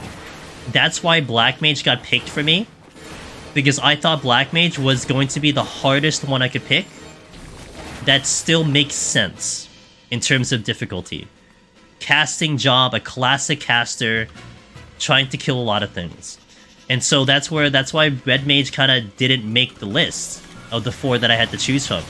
Because it's not as hard as Black Mage, but I don't have as sure of a time to clear up, and it's not as exciting on the bosses as the other 2. That's why Red Mage didn't get picked. So that was my logic with that one. I think Red Mage would have been a good choice. I think Ninja would have been exciting. Ninja would have been flashy as hell. Actually, really, maybe all the melees. Maybe Dragoon would be very flashy with all the jumps too. Dragoon would be interesting, but I think Ninja would be the flashiest. I keep forgetting to use my alterations. I'll do it now. I'm just gonna burn some palms, whatever. Is this a treasure room? This kind of looks like a treasure room. Oh, this is a treasure room, hands down. That's Super Fortune. Bridging.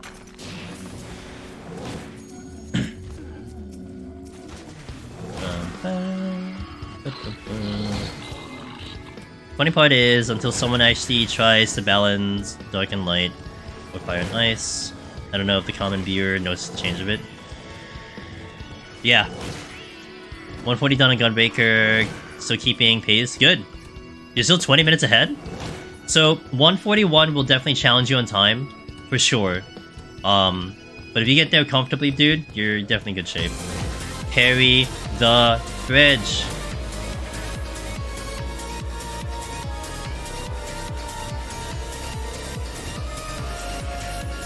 Yo, what's up, Perry? Thank you for the raid. I'll give you a shout out in a handful of seconds once I step on the exit.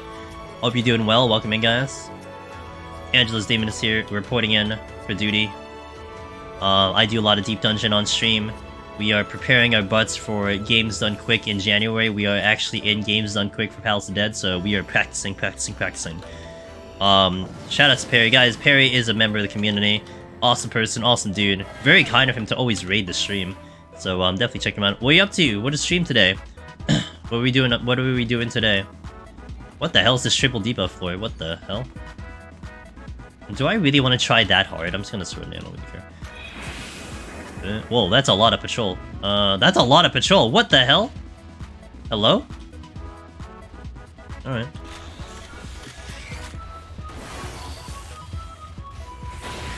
Last week of Savage Reclears got a fluck of Fire Snakes and oh, nice! And then you guys are taking a break, as in last week, that means? There's several things about Deep Dungeon and certain jobs in general that look a lot easier than they actually look until you try them for yourselves. Yep, I say Machinist is one of them. I say Machinist is definitely one of them. I think I definitely make Machinist look a little easy. But I've done this job so many times and I'm so comfortable with this job.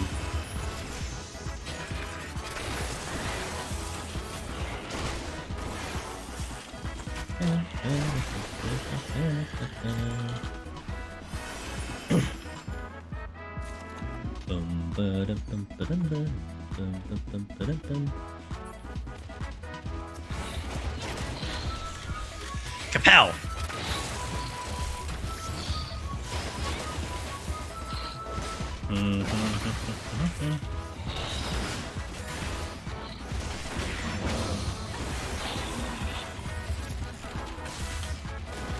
We've been going super hard since DSR released. Squad needed a break. Yep, it's asterisk, so there's an asterisk to it. We are doing no sustaining on the floors, but we will have the option to use sustaining on the bosses because it will be impossible to clear the bosses. So just on the floors, but it's still gonna be a challenge worth doing for sure. Is the music you didn't expect? Have you not heard the Super Mario RPG song for my playlist yet, Zebrin? Sometimes I skip it, depending if we're like on the high floors, because I'm still a little paranoid about Nintendo. Getting a little angry about that. But, yeah. Good old Super Mario RPG, dude. I don't think so? Okay. Well, now you heard it. That's 3. 2. What? Why are you yelling? Don't yell, dude. I'm like right here, man. As a leaderboard of what? Wait, what? A leaderboard of what? What the hell? Why is dude? What?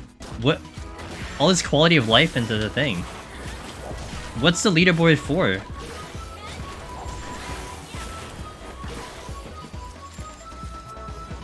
That is very enticing, but I'm not gonna lie. That might become a game where it's like a backup game. I might look into it like, I might look into it like when I have a break or something. We have so many games. How deep you go in this depth stuff? It's like Deep Dungeon? Is it like a Deep Dungeon? RNG?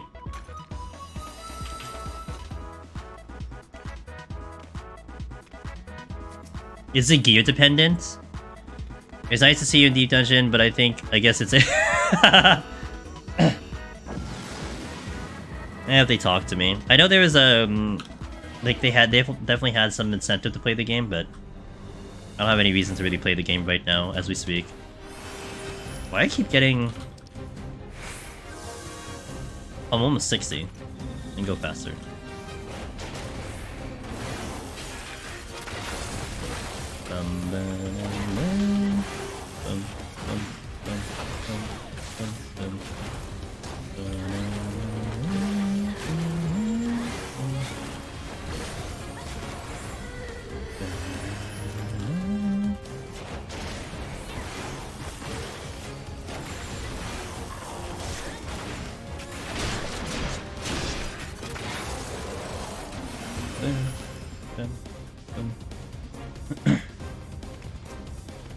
Troubadour!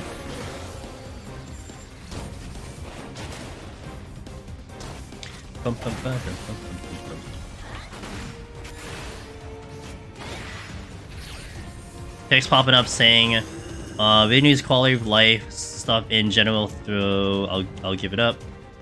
Wait. Really, some really nice new quality of life in general though. I'll give it up, I'll give it up. Text popping up saying when buffs were off. Oh, that's nice. Yeah, that's nice. So I haven't tried it yet. I've only got PS5 a couple months ago. Busy with 14. You know, at this rate, I mean, look, the DLC that's coming out sounds really good. There's a lot of really cool features in it, so I'll give it credit for that. But sometimes, like, when you get to this point when you're like X amount of DLCs in, it sometimes might be better to wait for the full game to come out, but I don't know, it sounds like a really tempting game. But it's still not pulling me. It's just, I have so many other games to play, you know? I'm still trying to beat Shining the Holy Ark. We gotta beat that before November 4th. We have Harvestella coming in less than 2 weeks. I can't wait for that game to come out. We're playing that on stream. And then I gotta beat that in a month, because we gotta get ready for Crisis Core, which is a top priority. And then we get ready for Fire Emblem. So I cannot wait for Crisis Core. Crisis Core looks sick. I got to do a hands-on for that demo, dude. Oh my god, I have a video on my stream about talking on the YouTube channel, talking about my experience with the demo. Oh my god, it looks so good. I'm playing it since I have a couple days before pair games come in, so trying out. Yeah, let me know, Zevin. Let me know what you think. I value your opinion, by the way, so I definitely want to know what you think about it. You have not strayed me wrong with your opinions. I still haven't finished one. Neither have I, Ross. I think that thing is dead. That's it, dude. Rip Elden. I'm never beating Elden. Feels bad. Why do I keep getting mimics? What in the world, dude? I never got to play Crisis Core the first time. Yeah, a lot of people never got to play. I mean, how many people had a PSP? Raise your hand. That's not a very large amount of people.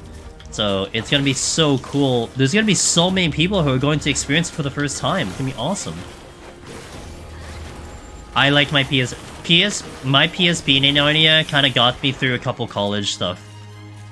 I played Crisis Core. I played Patapon. I played Tactics War of the Lions when that came out. Got me through a lot of college classes. I mean homework. I mean college days. Did I say classes? I didn't mean classes. I didn't play it during class. Who does that? Who plays PSP during class? Not me.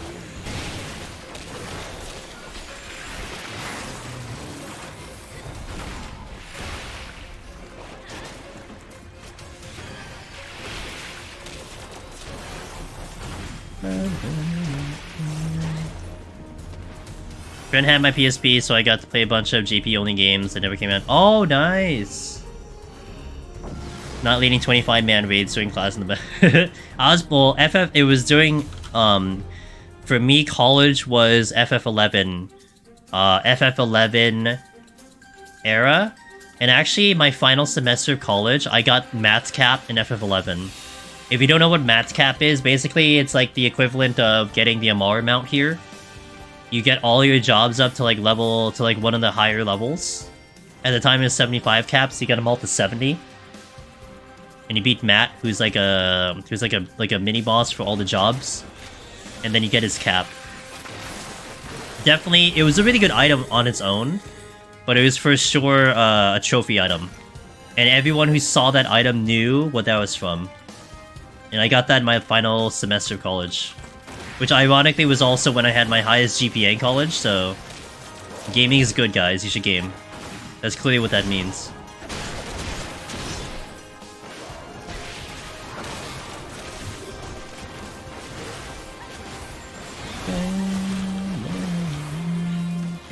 Oh, I should have pulled the other one. Oops.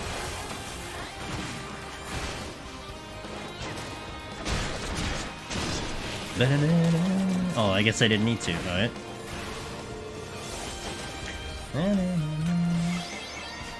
I played Pokemon and Mega Man during class in high school on my DS.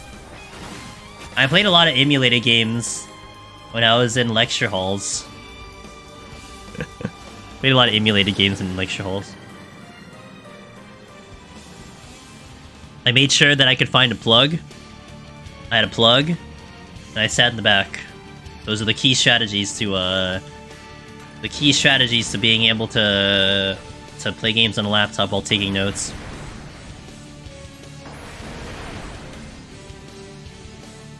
Is that what you did, Taco? Was that your existence?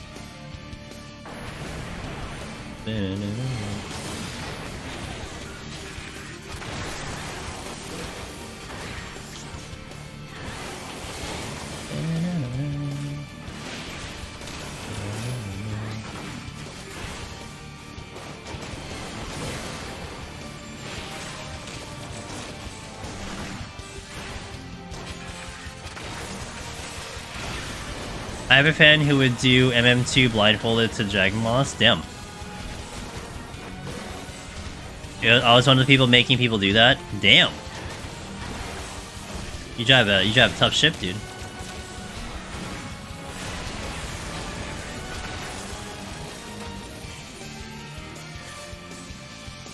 Alright, 90-second ad coming in, guys.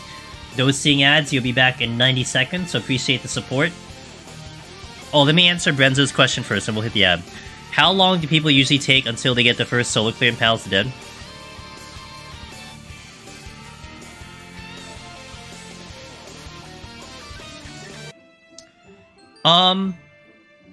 I have never parsed an average, Brenzo.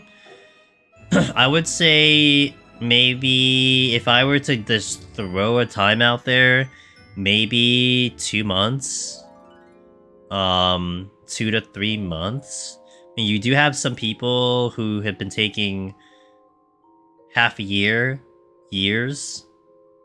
I know a couple people who have been doing it for a year and a half now.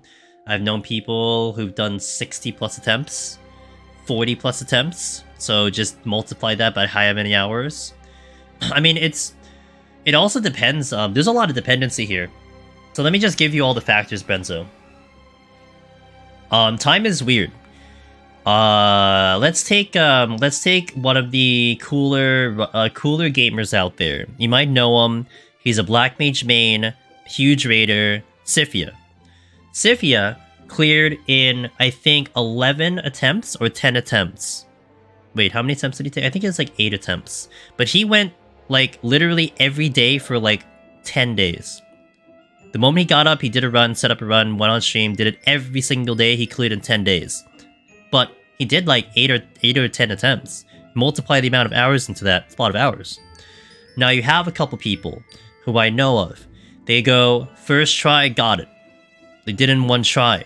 But what they kind of, not that they leave out the facts, but sometimes there are people who learn and absorb information differently. So those people who clear in 1 go, people who clear in 2 goes, they've done studying of videos and they memorize and they absorb that information from learning from the visual learner.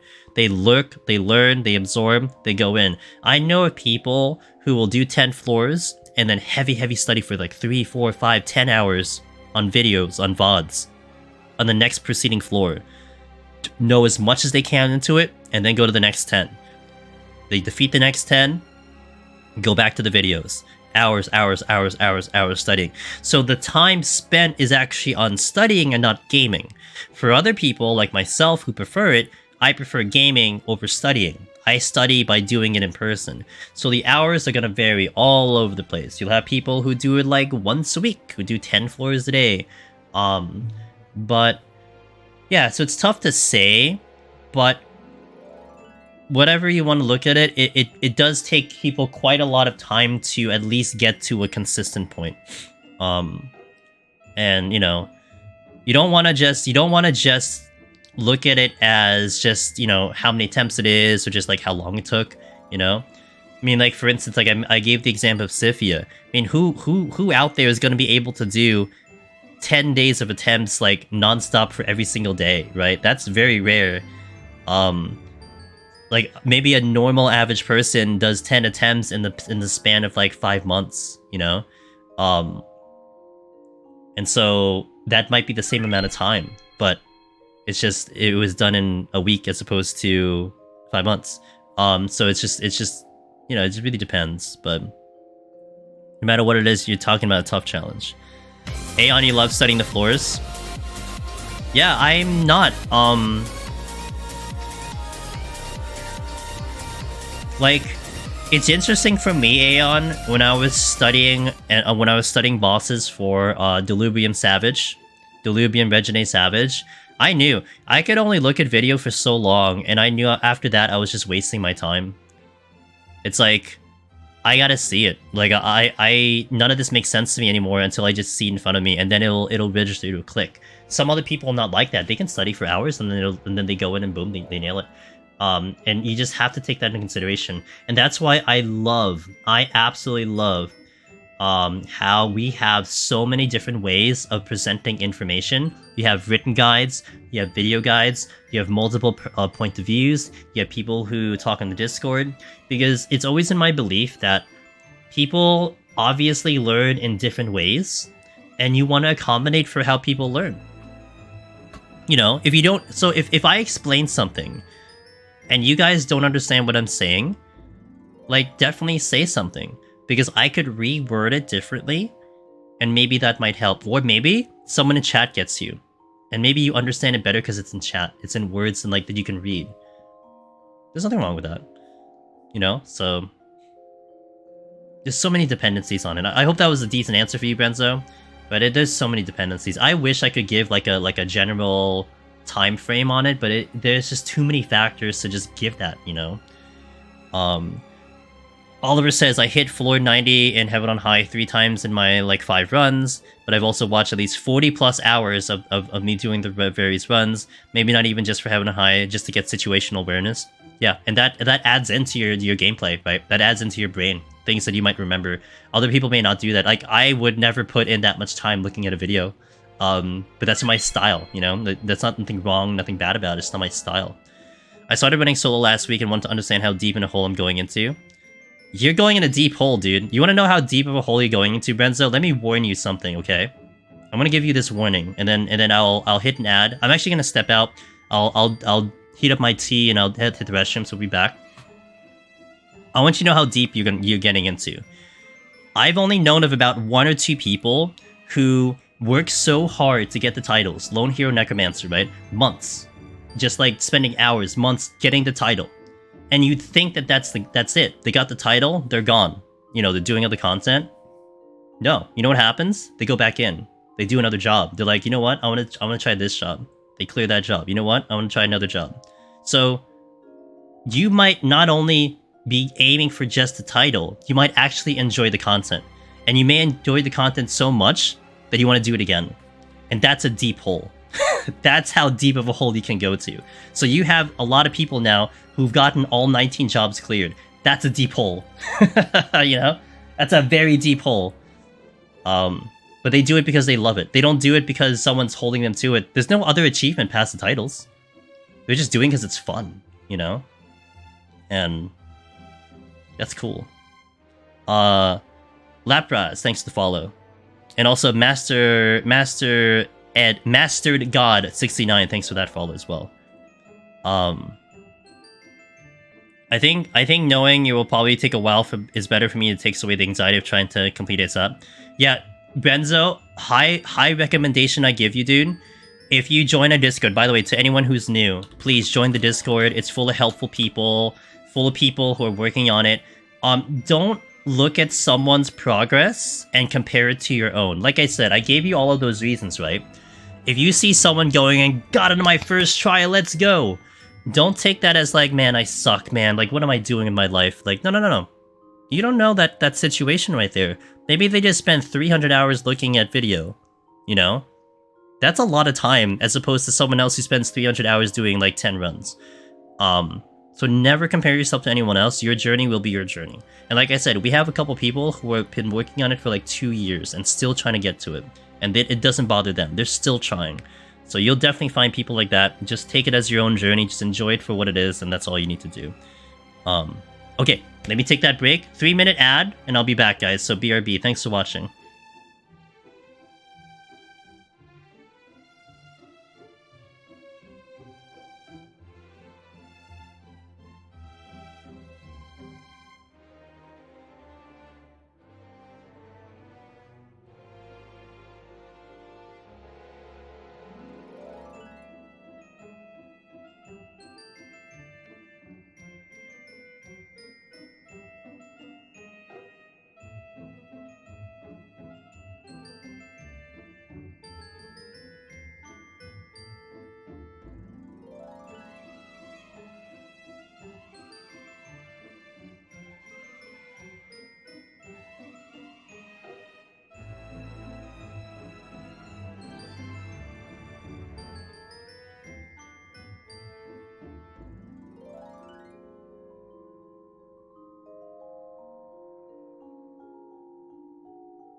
Alright, I'm back. DCs suck. I hate DCs, dude. I had one, I think, last week, I think. People have very different gaming backgrounds, yep.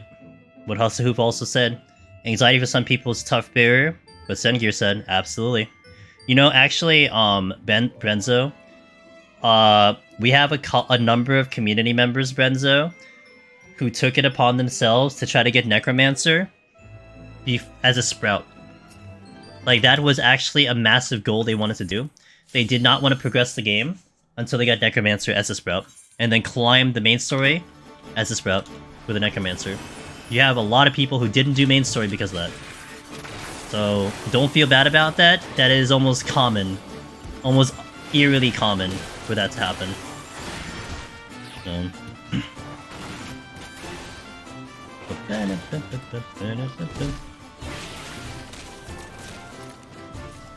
The God Gamer free trial Sprout Necros, yeah. Hey Chaos, thanks for the tier 1, I appreciate that. Thank you for supporting the stream and subbing in. Thank you for that. Well, I hope you do enjoy the content.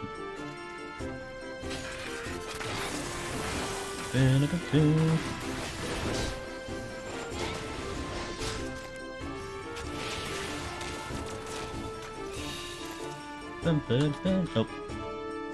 The hell? Okay.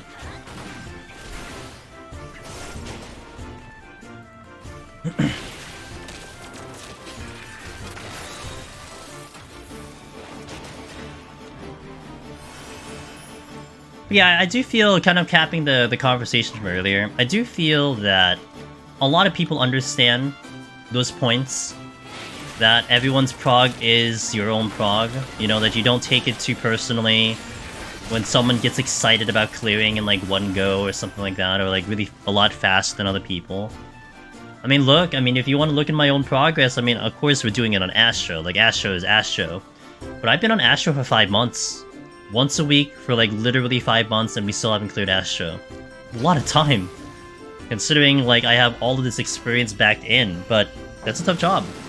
And I'm not backing down from it, it's just, you know, we have a little bit of an excuse that we're not doing it right now. I think it's a decently valid excuse that we're not doing it right now. But I would love to, you know, if GDQ wasn't a thing, I would still push it, trying to get it before the next deep dungeon. And we still would be going for it. I just needed potions. I just ran out of potions.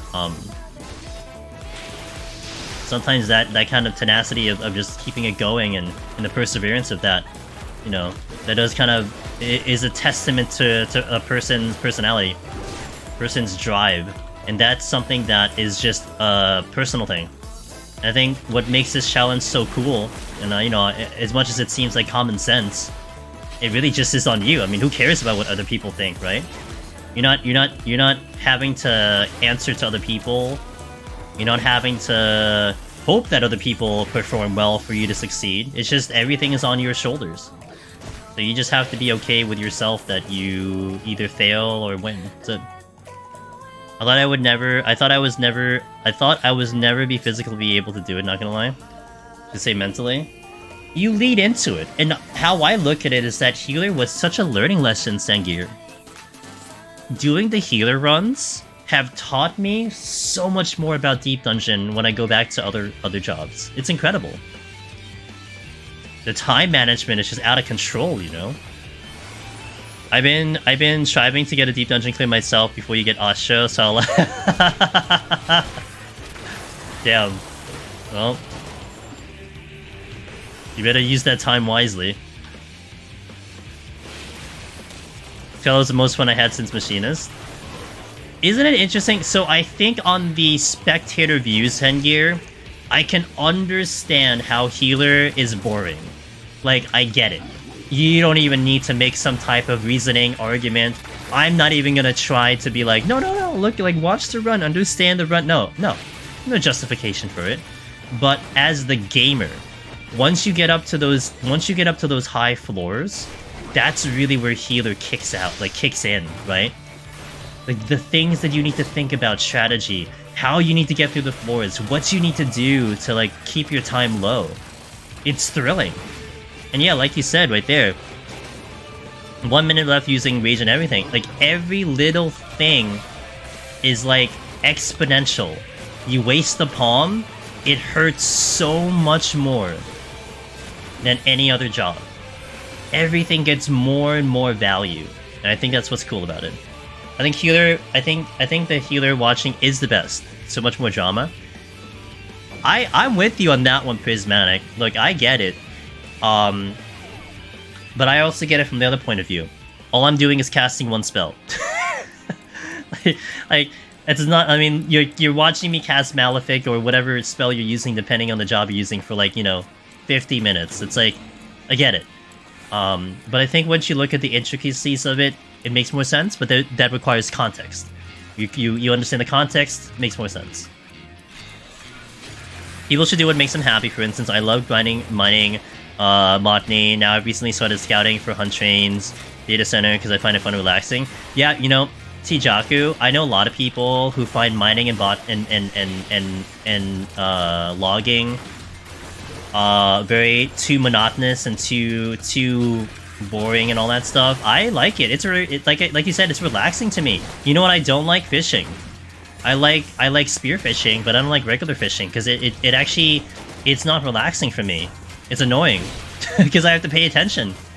Like with mining and logging, I don't really have to pay attention. You know, I just hit a node, relax a bit, wait for the sound, and then move on.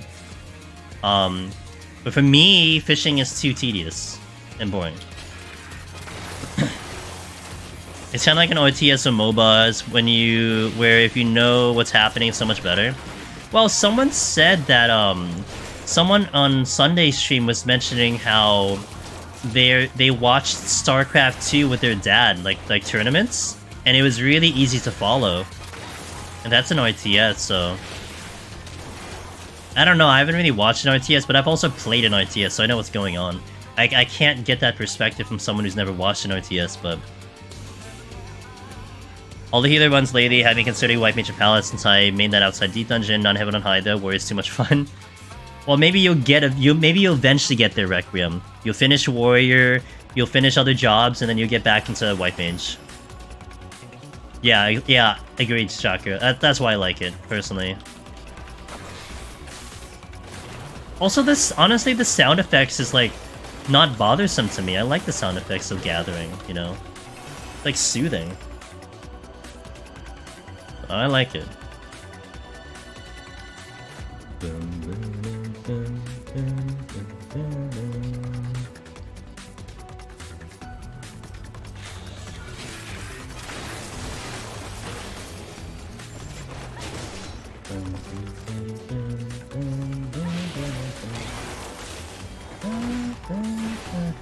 I like Gathering as long as I have a goal for it, like collecting materials to use for extra crafting.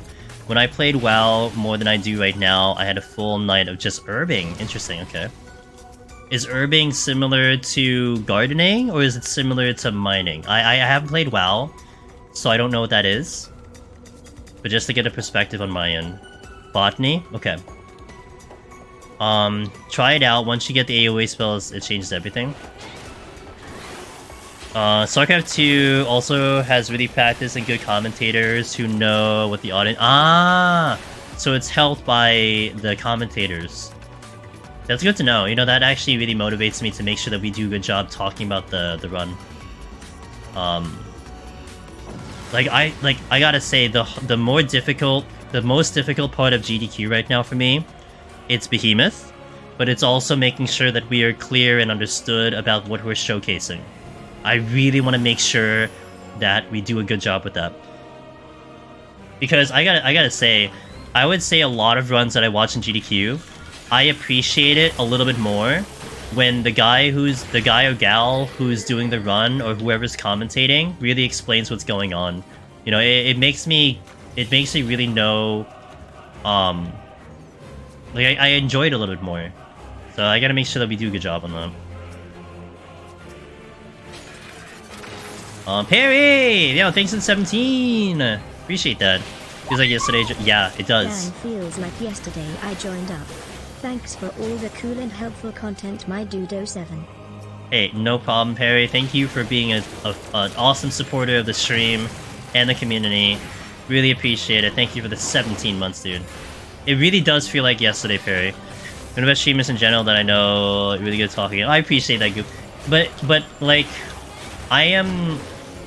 I mean, maybe my preparation will help, like preparing for it, Goof. It's gonna be a new field. It's gonna be a new audience, and that's what kind of is gonna challenge me. Like, I'm not intimidated by it. I just want to make sure I'm prepared for it, you know? Because it's very easy to talk about the content when you've been talking about it the same way for how long? but now I need to explain it differently. And we're gonna definitely practice that. I mean, I might try to, like, I might go, like, I don't know how serious I would go, where I just don't look at chat, and I just talk, which might help. I might have to do that when we get up to 171. And that might be really good practice. Like, I gotta put myself in as close as the environment as possible. So, at least I don't feel nervous about it. Because if I'm nervous about it, then I think about it too much. So we might do that when we get into 171. But I might just try to work on just talking about the run without just like a flow of consciousness. Because I'm not going to be responding to chat during GDQ. I'm almost certain no one really does that, but chat's going to move so fast, right? So there's no way I can really respond to questions. But that's how I need to practice. Yeah, Aeon, I agree. For sure, you already planned to talk about it, but I think explaining how to unlock the portals works in game in terms of variance. Actually, that's smart. I did not note that down. Like, I'm slowly going through talking points that I should hit. I think that might be something that I probably would have hit naturally, but I'm going to note it down. Because I want to make sure I hit certain points of conversation. And certain tech. Like, there's actually some tech that I want to demonstrate. I want to, like, whatever tech we have that we can showcase, I want to make sure that we showcase it. So... I'm excited we had a Monster Hunter for GDQ recently, and now getting 14 Deep Dungeon one. Hell yeah. Was Monster Hunter not in GDQ? Is that not common? I've only seen a few AGDQ runs. Do you, like, only get one shot at the run? Okay, so we have an estimate, right? I put out an estimate of 1 hour. In essence, I have that estimate because it's a schedule. It's a marathon that goes 7 days consecutively straight from beginning to end. So, like, for instance, it would be completely, what's the word I'm looking for? Irresponsible for me to say, hey guys, I'm gonna need 1 hour for my run, maximum, right? But then I take 2 hours, right? Because what does that do? That pushes everything forward. The run after me is now late. The run after that is late. And every single run after that's late. So they're adjusting their schedule based on the estimates, you know? They're not basing it on the actual amount of time the run will go. But, like, generally, like, for instance, when I submitted my Stray speedrun, my world record run for PS5 was 1 hour, 18 minutes and something seconds.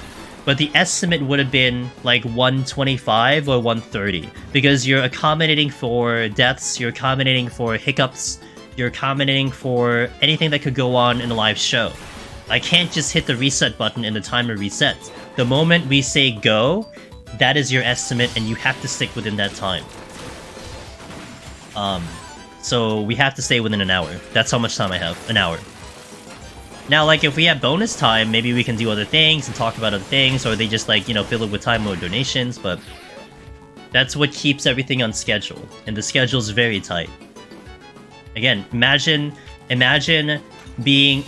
taking too much time on day one. You push everything later from there on for the entire marathon for 7 days. You don't do that. SGDQ was the first Monster Hunter for Monster Hunter Rise. Oh, you know, I remember that one. I think I remember watching that in Narnia. Okay. It's the first one. Nice. It's always a good feel to be the first one. Cut you off unless you get massively overestimate. I can greatly hurt your chance of getting invited back. By the same token, going way under also messes up. Yeah, and what Vaughn said, like, if you go way under, I mean, that's a lot of time they need to kill, you know? Because you give a time to the next runner, hey, you're gonna go in an hour. And you don't tell them, oh, can you go in now, or something like that. So you have to kind of really stay within that time frame.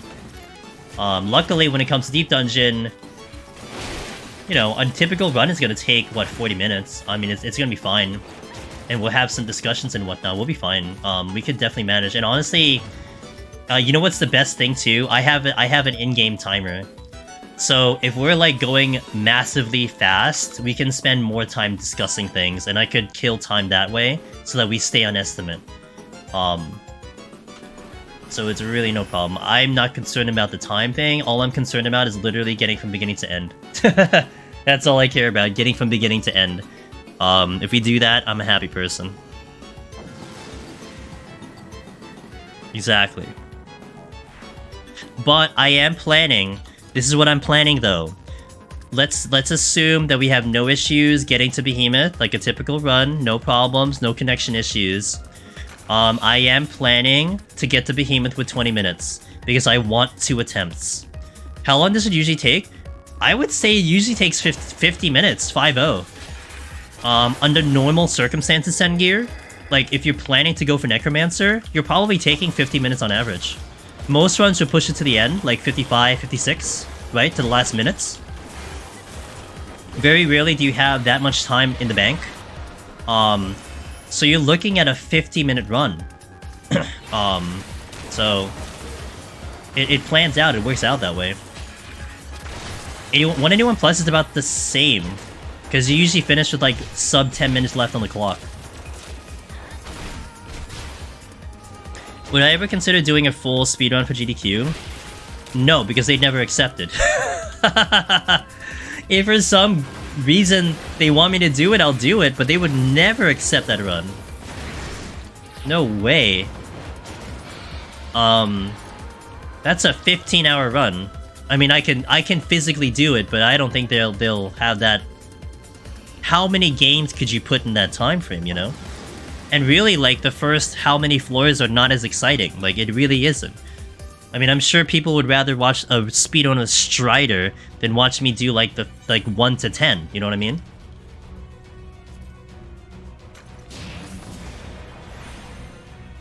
Are health potions generally safe for Behemoth? It's a toss-up. I am not sure how to say your name. I apologize. Fnitz? Is that how I say it? It's a toss-up. I would say the community is definitely split when it comes to Tincture over healing.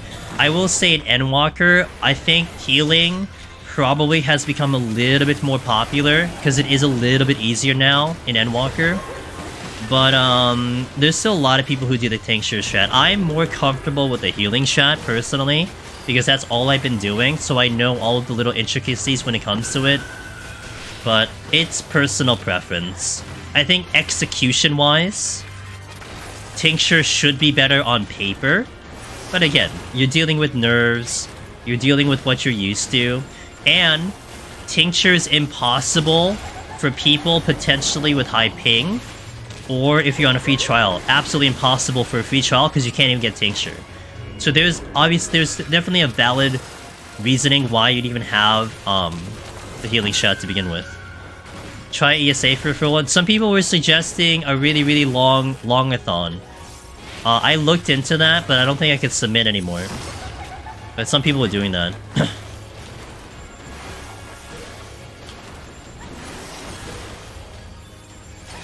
Now, I do feel like if a couple more deep dungeon runs get into GDQ or speed runs, if it becomes something that becomes a lot more popular and common, you could see a legit 1 to 200 from like a machinist perspective, or a reaper perspective, or a summoner perspective, where those jobs can clear a lot faster.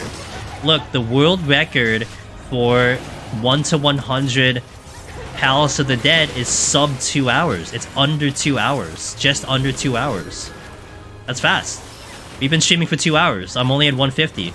Can you imagine beating 100 floors in this amount of time? It's been done. So, look, it's possible to legitimately speedrun Deep Dungeon in that time frame. But I feel like you want to establish the content first before you really get into those nitty-gritty details. And look, this is the start of it. Maybe get more people to do Deep Dungeon and more people to look into the content. And then it becomes a little bit more common. More people do it. Hey, look, you know, we had a lot of speedrunners, actual speedrunners. We mentioned Bowie earlier. Bowie's a speedrunner. He's done so many events for GDQ, NESA, and RPG Limit Break, and he got enticed into this content. You have legit speedrunners getting into this content, so it might be something that gets more popular, and then people understand it, and then you get into that more detailed stuff. It's like, oh, I understand the base thing of Deep Dungeon. Now let's see this different aspect of it, you know? So, could be a thing.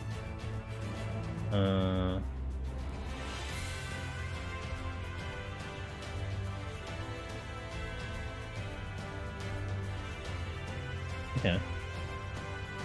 Just got a message of one of the something that I have to set up. Let me just read up chat again. In terms of quality of content, I think ESA is better, but in terms of exposure, you can't beat GDQ. I think all dungeons will make it in a GDQ or ESA not distant future. They tried. There was an all dungeon submitted for GDQ. It just didn't get it. It just got declined. But it was submitted this year. I don't know who the runner was, but it was submitted. I could do 21 to 100 fast. I could, yeah. You're right. I could. I think we're just fortunate big time that Deep Dungeon was allowed under the category of a challenge run, of a skill run. Because it is skillful, it is a challenge. If they just stuck it to just speedruns, it would be tough to get Deep Dungeon in.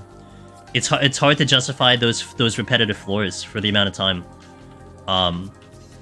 So I think you want to establish that Deep Dungeon in itself is a challenge.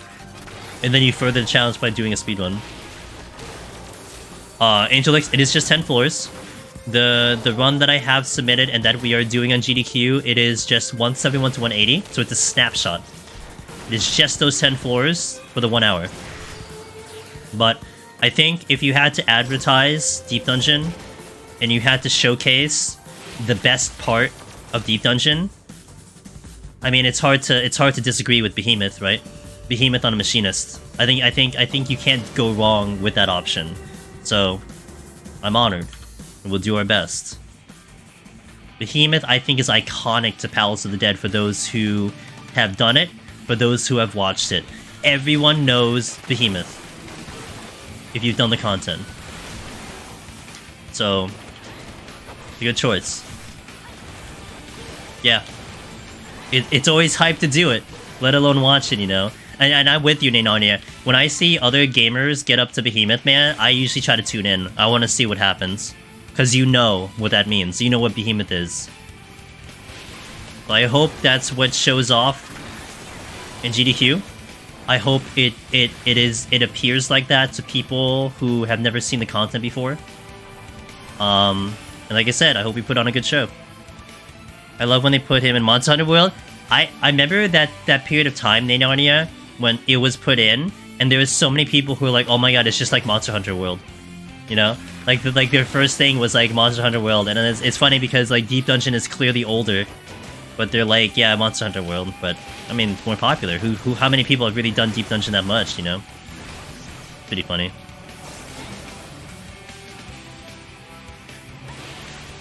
On the clock and going, damn, dude! Yo, Swiss, you are flying, dude. You can just like chill on the boss now. You have too much time on the boss. Holy moly! Especially on Gunbreaker, you're gonna kill that boss. I think in like I want to say 11-12 minutes, but that's more than enough time. When I see meters doing 80% of your life damage, people get hyped. Yeah, and I think amongst anything else, Sengear, you don't need to be a rocket science to understand what's going on, right? You look at the HP bar. You see what's going on. It's really that simple. And I think that's what's the cool part. It's very simplified in that fashion. You know when someone's gonna die. You just look at the HP. You just look at the HP bar. When it does the meteors in Monster Hunter World, and they're just like, wait, what is this? Do you have to hide behind something in Monster Hunter, or you just have to kill it fast enough?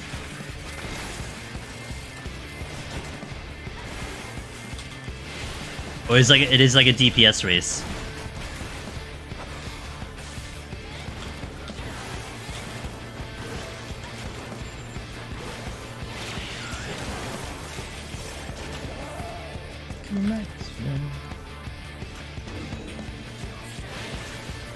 Hey, Rest Cup. You know when? I do not know yet, Rest Cup. November 7th we find out, and I'll be sure to make sure I let everyone know. And you can check my Twitter, because I will put it on Twitter. You can check Discord, because I will put it on Discord. And for sure, we will talk about it on stream. But November 7th is when I find out. I'm not sure what day November 7th is. Let me take a look. November 7th is a Monday.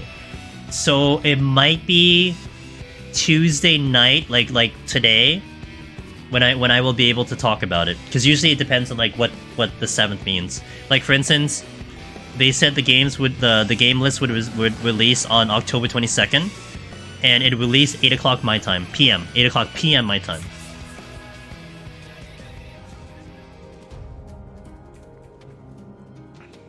Think it's fixed HP. Got it. You can iframe it with an emote? Oh my god. I know, Rest Cup, I'm so excited, dude. I'm crossing my fingers, Rest Cup, because we were talking about this on Sunday. It would be really awkward if they put it on a Monday night. You know why? You know why a Monday night would be bad? Because that's usually when they put maintenances. And that would be very awkward. If I'm on a Monday night and then there's a maintenance on, you know, January 9th. That'll be like super awkward. So yeah, just kind of hoping we get a good time slot, everything lines up. You know, kind of hoping, you know, maybe Square Next sees it. You know, just like, you know, maybe makes like an exception, you know, like just don't put a maintenance there. Or like put the maintenance but let me log in or something. That'd be kind of funny. Yeah, they're not gonna do that. Yeah, just kind of hope that doesn't happen. So. Yeah, let me do it on private server. Yeah, let me just log into the... Just log into the private server.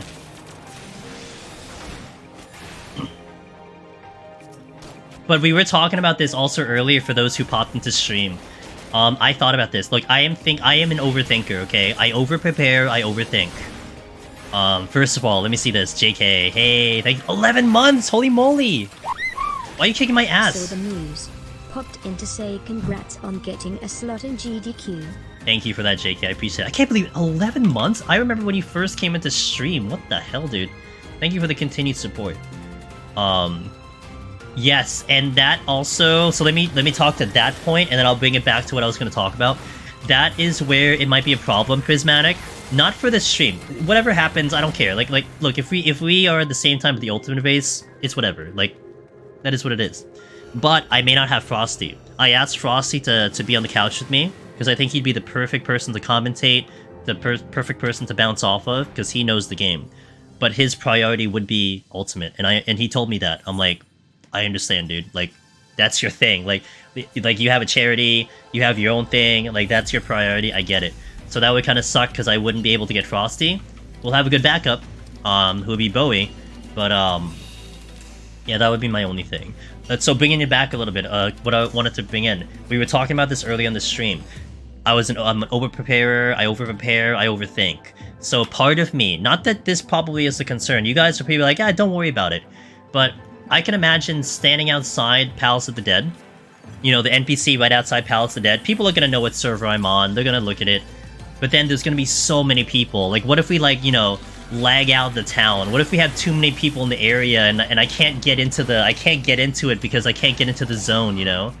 So what I was thinking of was that I would set up my character to be in between, to actually log out in between the 170 boss and 171, where you queue into the floor in between the floors, and actually show up on the stream there. And to, like, let people know about it. It's like, hey, if you wanna be on the stream, you know, if you wanna say hi on the GDQ stream, get yourself to Cactuar and be on that set. And I think that would be pretty cool. Because, like, who's gonna go there? The hardcore people are gonna get up there, right?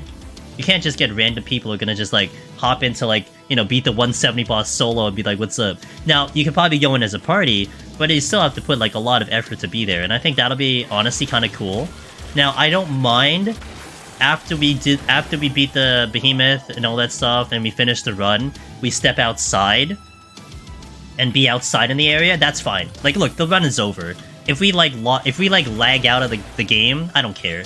I'm just worried about starting the run. So I really think I might take that seriously, and just make sure that everyone knows, like, hey, if you want to be on the stream, if you want to be visible, you know, get yourself to 170, and that'll really separate the people who are gonna be serious about it. You know, I think that'll be so cool, and that'll be like a community thing, hands down.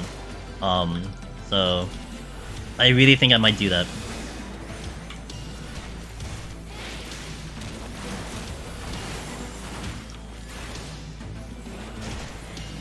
So that's something to keep in mind when the time comes, and I'm gonna try to remember that. You be there, Sova? So I'll practice it, because I'm gonna prepare like 5 files.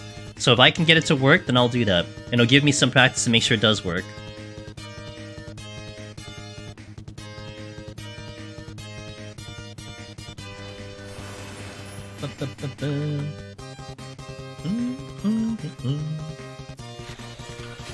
Hey Arton, thank you so much, I appreciate that. Oh, hello.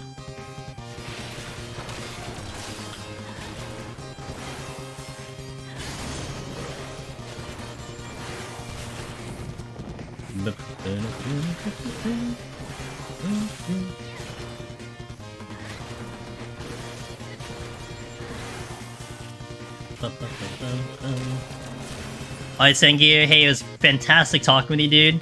A lot of cool topics today. Have a good night, man.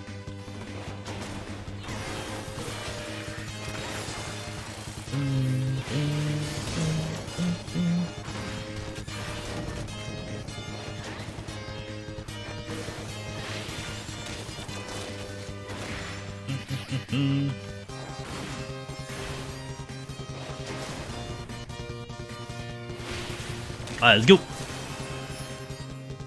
I don't know if it's been said in the Discord, but after I got 14 working on my stream deck, I got to on Dark. See if I can manage.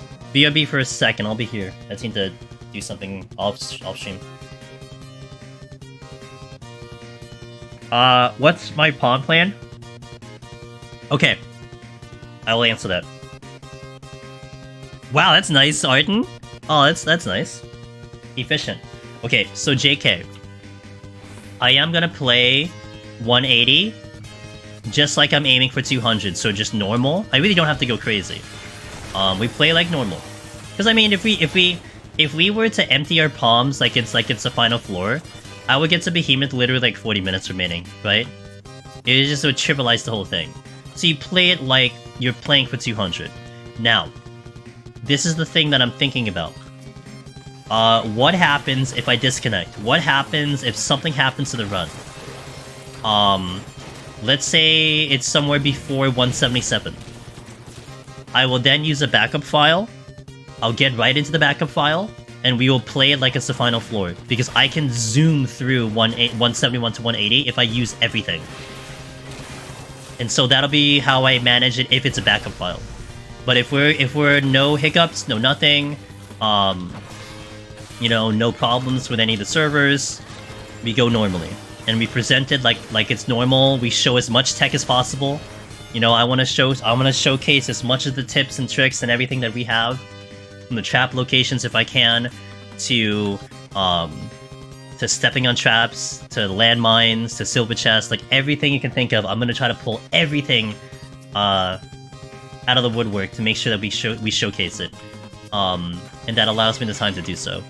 How are you gonna live through Godfather without sustaining point? Oh, so this is, if you notice in the title, it should have on the title. Let me just make sure, otherwise I'm gonna be dumb. Yeah, so the title has an asterisk at the end of it, because we will be doing no sustaining in Phanias on the floors, but not the bosses. The bosses, it's impossible to clear X amount of bosses without sustaining potions. So I'll do it on the bosses, but the floors we will use none of it. If you have 20 minutes remaining off the lighted climb, do the same thing. Well, 20 minutes, I want to get to Behemoth for 20 minutes, because I want to have 2 attempts on Behemoth in case something goes wrong. So the goal is to get to Behemoth a little faster. So I guess a follow-up to your question, JK, I will make sure that I'm getting to Behemoth with 20. So we'll probably use a little extra palms just to get there. Because, man, look, I should be fine on Behemoth. I've done him so many times on specifically Machinist. I don't know what kind of nerves I'm going to have when the day comes. I don't know what I'm gonna feel. So I just want to make sure that we get this down. And I'm almost certain that if I were to fail Behemoth on the first go, if I fail Behemoth on the first run, it would calm my nerves and I should down him on the second run. You know, shame on you, shame on me. So the nerves will get me the first time, but it shouldn't get me the second time. And if it does, then I'm really gonna be pissed at myself. I'm not gonna be as angry as myself if I failed the first time. Just shrug it off and do it again. Wow, Swizz, good job, dude. I'd say ending less than 10 minutes ahead. Perfectly okay and expected. Yeah, that's why 20 minutes will be the sweet spot. If I get to Behemoth in 20, we should beat Behemoth with about 12 minutes remaining. Generally speaking. And that should be okay. I mean, maybe I could push it to 18, because then we'll beat Behemoth with 9 minutes remaining. And then if that causes a death, then I can at least talk about it. I mean, we'll also have an outro and everything. Like, I want to talk about a lot of other things. You know what I want to talk about? How the whole burst goes. Because when we do the burst, I can't talk about the burst when we're doing it. So we'll have a lot of time talking about, you know, how we did it, how it went, the tech involved, so on and so forth. So...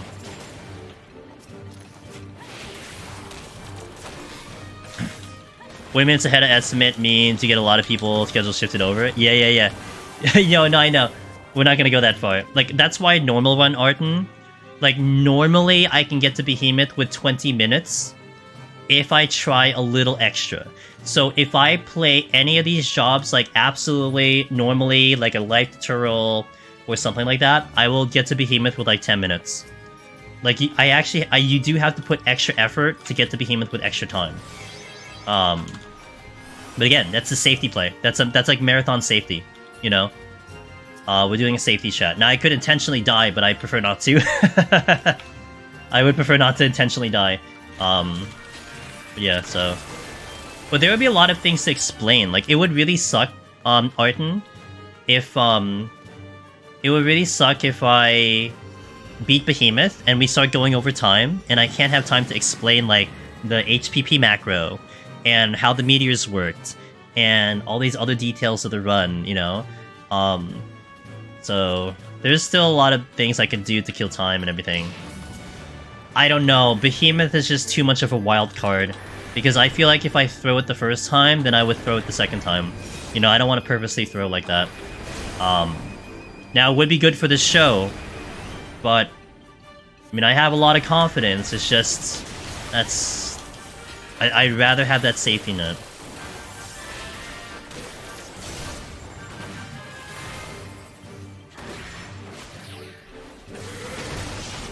I hit the wrong button. You could still fill time remaining with some talk. Exactly, yeah. I mean, we'll do the outros, we'll do some further explanation. I'm not worried about that. Once I beat it, I'm not worried about that. I still have to step outside to say hello to everyone, you know, there's a lot of time. But basically, we should have about 10 minutes on the clock. William, I didn't see your message. I'm gonna read it now. Sorry about that. I saw you come in, but I kind of skipped over you. Let me see what you got. Dropped 170 for the first time today. Gonna get another file through tomorrow.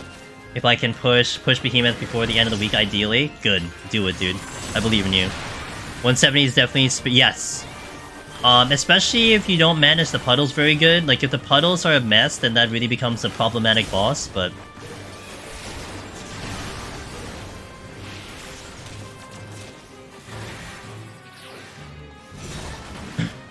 How do we monitor all the training for calming your nerves? Yeah, true.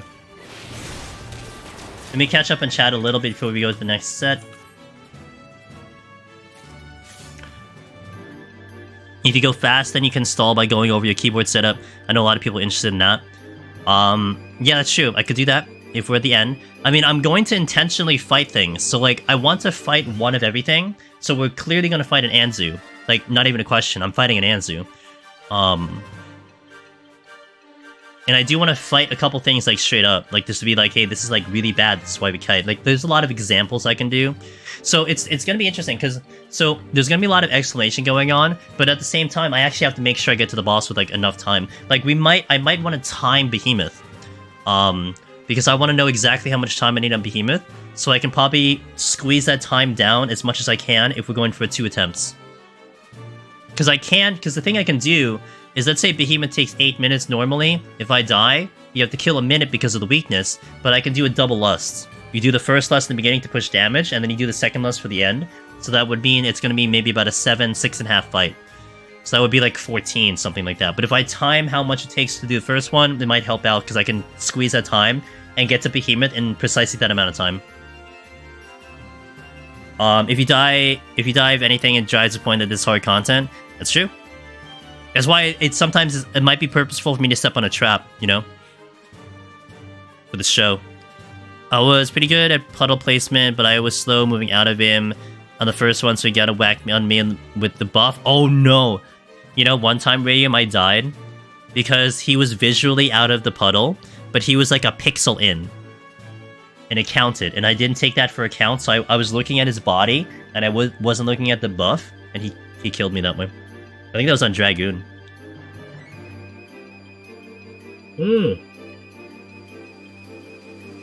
After over half a year, hopping into meeting. It's always Shark Week, JK. It's always Shark Week in Heaven on High, whether you wait 6 months or not. After the first week, I was much more careful. I was talking to someone else. We were talking in DMs about their Heaven on High run, and they showed me a video of them literally standing in 1 pixel to avoid AoEs. And they're like, look at this, look at this crap, dude. I made such a big mistake. But I told him exactly what you said, you know? Well, now I'm not gonna forget that. You had that experience, now you know you're not gonna make that same mistake. You learned, you progged. They're not Narnia, they're not. But it's so funny when someone dies to it, that's for sure. It's still a good time to hear people still dying to sharks. It like brings back the old days.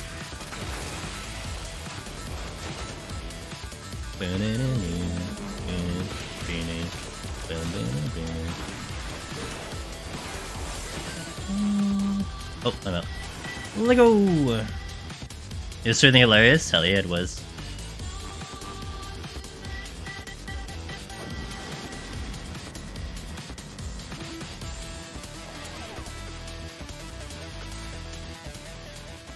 The good old shark memes? I know, Swiss, I love it. The sharks no longer are deadly anymore, but it's so funny. I remember going, oh no, shark burst, wait, it's already dead. Yeah. Yep. Welcome to Endwalker, that's for sure. Bitching. Let's try. Okay, we'll use that on the way out.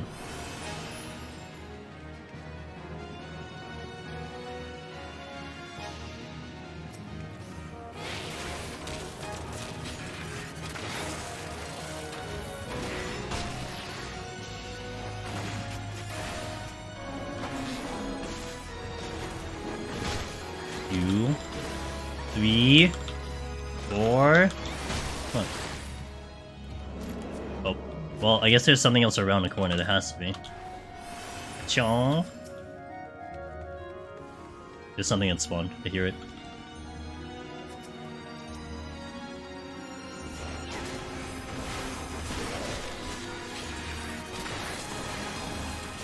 No thoughts, just war healing on the mine as I ran through tagging everything.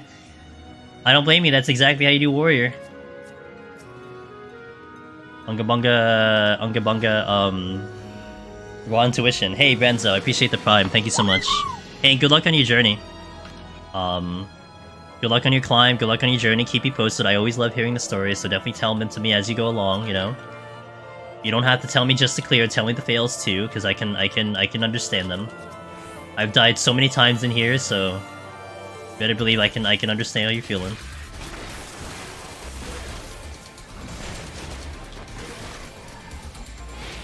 Excellent, excellent. I think I flighted, didn't I?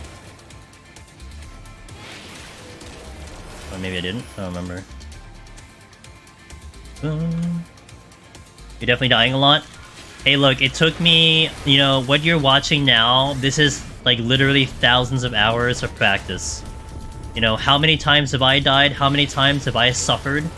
It's there. It's in the past. It happened. If you took all that time that I did and put it into your brain, you know, so dying a lot is a rite of passage. Dying to a chimera, dying to a worm, dying to an ape, dying to silver chests, landmines, luring traps, you name it, slimes, bees, everything. It's all part of the journey. You don't feel dumb about it. You just embrace it, you know. I still haven't cleared my badge of honor. You get there, JK. You will. Dying to DC. Oh, we've done that on stream how many times? What a terrible feeling that is, you know. Yeah. Especially on stream. I will struggle to understand. I will still struggle to understand survivability against mimics when doing melee solo, or DPS them so you don't get boxed. Well, depending, I mean, on the very high floors, Oliver, it's a little bit difficult. But on like the medium floors, like middle of the pack, like, you know, if you're talking Heaven on High, maybe up to 70. If you're talking Palace of the Dead, maybe up to 170. You can witching and burn them. That's how you get them down, so you don't get the pox on. But it is careful use of your cooldowns to handle mimics correctly on a melee. You want to take a couple of first autos, and then it uses Infatuation or Pox.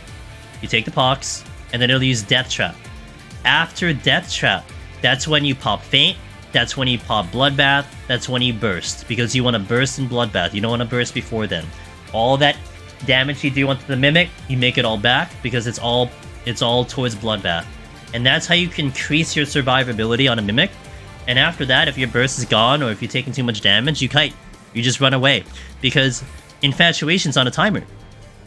You survive 20 seconds, and you get distance, while you allow your regen potion to get your HP back. And boom, that's how you survive, and then you cycle it through.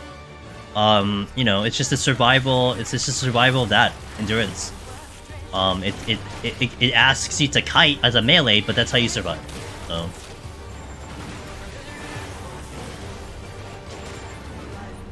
It's surreal going to 180 knowing that now I'm at the point where if I pull certain things, I'm just dead. Isn't it great, Ryu? Isn't that a great feeling? You look at something, you're like, you're gonna kill me. Yeah, I'm not gonna play with you, you're gonna kill me. Okay, cool. It's weird how New York area is actually a third world country region for internet. Yeah, well, you know, I wish it wasn't. Since I've been away from FF for half a year, are there any classes getting spicy changes for them to help in Deep Dungeon? We don't know. So, the upcoming patch, 6.28, JK, the upcoming patch, 6.28, is gonna have job changes. We just don't know what's happening. But it will have job changes, so maybe. Yo, what's up, Joni? It's going well. I mean, this is just the beginning part of it. You know, we're just trying to get to the higher floors. But going well so far. Thanks for asking. I hope you're doing well. What's up, Loken? How you doing, dude? Machinists. Hope you're doing well tonight. Hope you're. I know you're busy with the with your project, so hopefully that's going well. I see all the discussions, so hopefully that's going okay.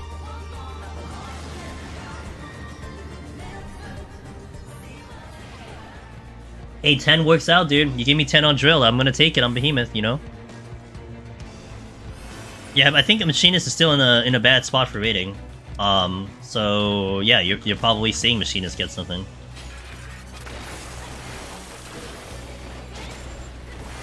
Hell if I know it's going well for today, who knows about tomorrow? Damn.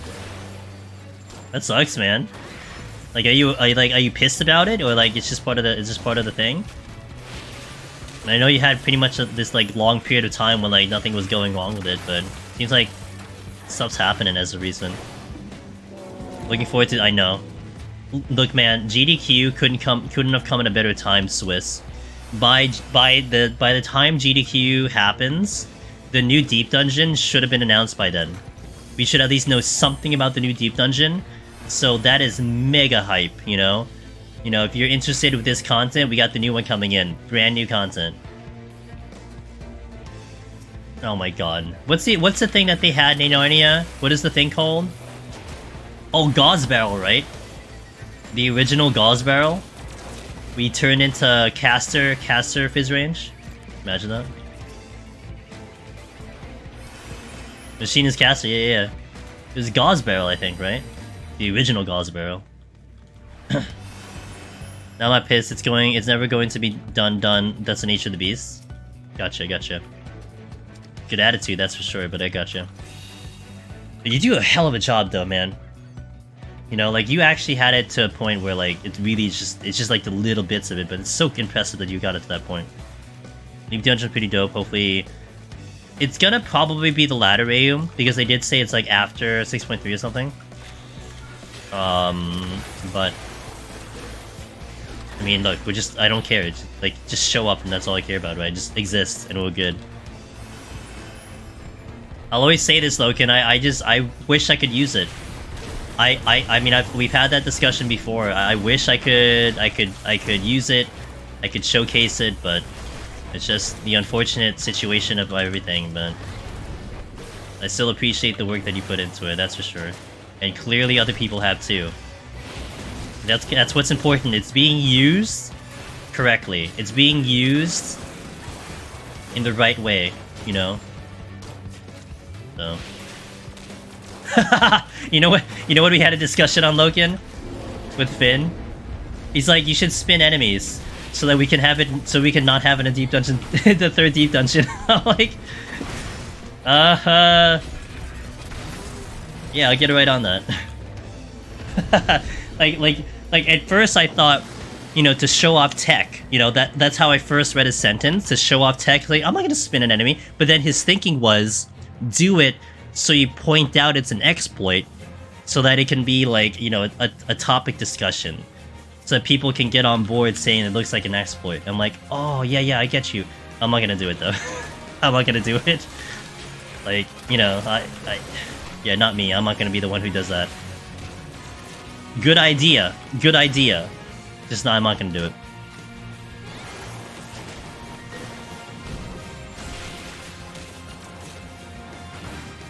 Yeah, also, yeah, let's talk about Loken's program. Hey guys, you know, if you guys want a little extra deep dungeon, you know, there's this awesome thing when you use this thing. Oh my god. Goodbye connection to Square next, right? Holy moly. So, like, a couple people were talking about this too. They're gonna say, they were asking about my playlist. No, we're playing in-game music. When I do it on GDQ, no playlist, dude. We play in-game music, period. I play this game as vanilla as possible. I mean, the only thing that's not, like, normal is the playlist. That's it. Like, everything else is as it should be. I don't use G-Shade, I don't use any other programs. So that's easy for me. I just have to turn on the background music, you know? Hairline looking on point? My hairline or my headphone?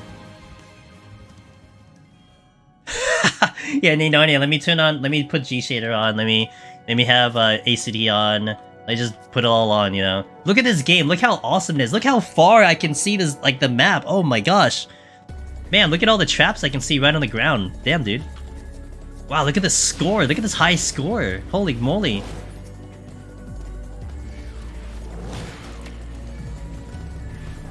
Did you know I could press one button and do, like, all my combinations in, like, the next, like, 50 minutes? Damn, dude.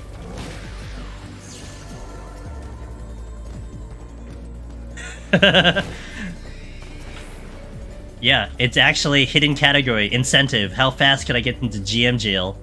Boom.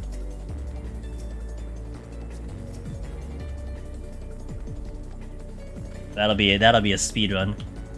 Yeah, ban percent, yeah, any percent GM jail.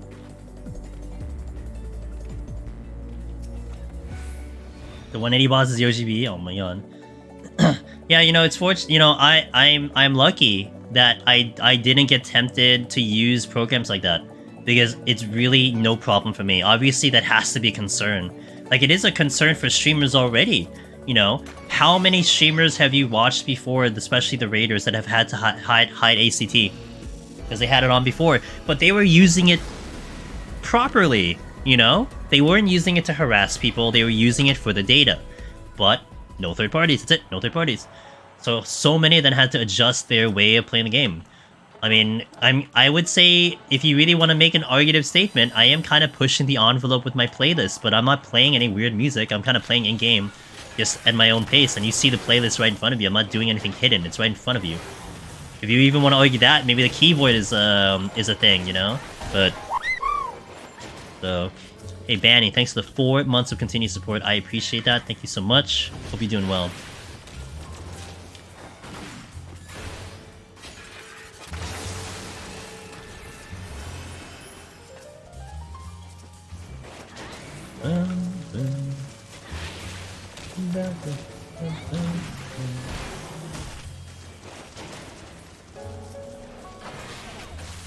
One, 2, 3, 4. I'm not out of here.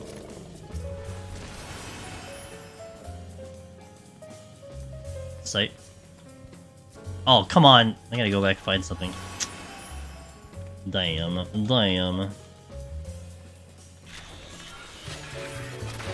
I'm on 69, I just realized it, let's go.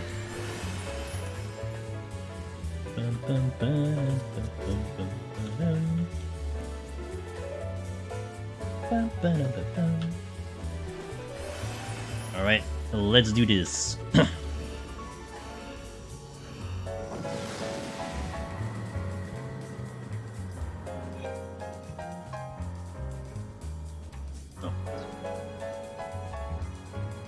Serpent! This is the boss that Rayum fought, except 100 floors later. I should focus up and get my titles before a new wave climbing is going. Do it, JK. Welcome back to the game, by the way, but do it, dude. I hope they climb. I mean, if anything, we get them into Palace. I don't know about Heaven on High, but we get them into Palace.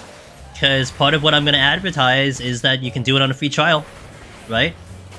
You don't have to subscribe to the game. You can do it on a free trial. So that's part of what I will advertise and talk about. Definitely worth noting, for sure.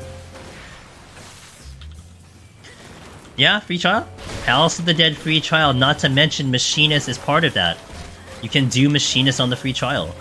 So... Yo, what's up, Magnus?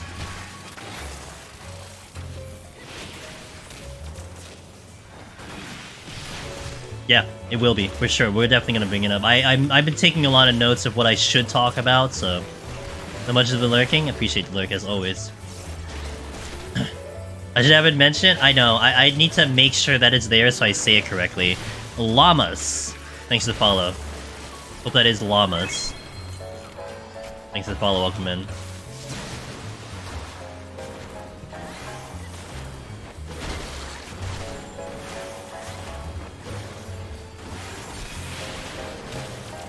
Guys, we're gonna hit a 90-second ad. I'll BRB in 90 seconds once we kill the boss to keep the pre-rolls out of here, so thank you for watching, thank you to the support. BRB in 90.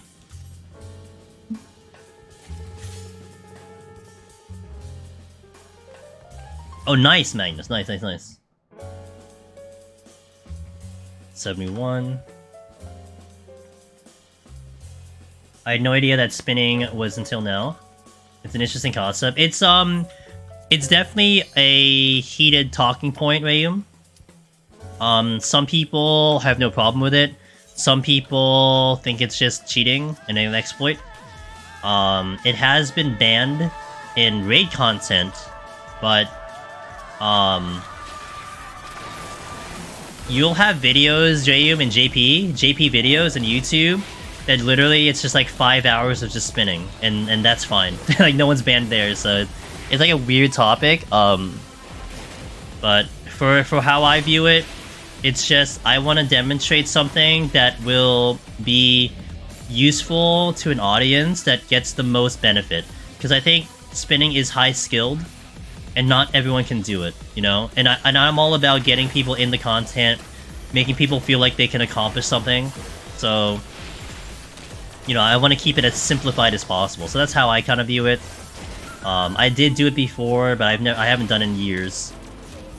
Exactly, it is pointless for red mage, but yeah, it's something that exists, and there are people who wish it didn't, but it exists. But what form am I aiming for? 120 today, 120. However, small hints. If you want to stay tuned to the end of the stream. So we've been talking about this constantly. I've been trying to think of incentives for the GDQ run. And the best one that I think we can do is is a Fantasia War. I think that's the best. I think that's going to be the most simplified for someone who may not play 14. When you see it come up, you know, you can pick the race of the character, etc. So what I want to do after stream, if it's not too late, I want to construct a Lalafell. Against my own desires and my wants and needs, I will construct a Lalafell that I will save, so I can at least have it ready at hand if that gets picked. And we're gonna go through like the different races to make them, and we'll do it kind of like a class participation. The only requirement I'll have is the hair has to be blue. That's it. Outside of that, it's anyone's game. Whatever you guys want, we can just construct it on stream. So I'm gonna do that if I have enough time. If it's not too late, but we're gonna go really fast on Machinist, so that probably happens.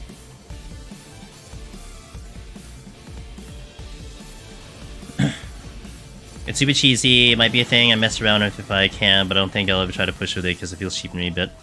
Yeah, again, the opinions are so diverse, Rayum. It's so diverse, you know. But the way I looked at it is just, look, it's your run, it's your play.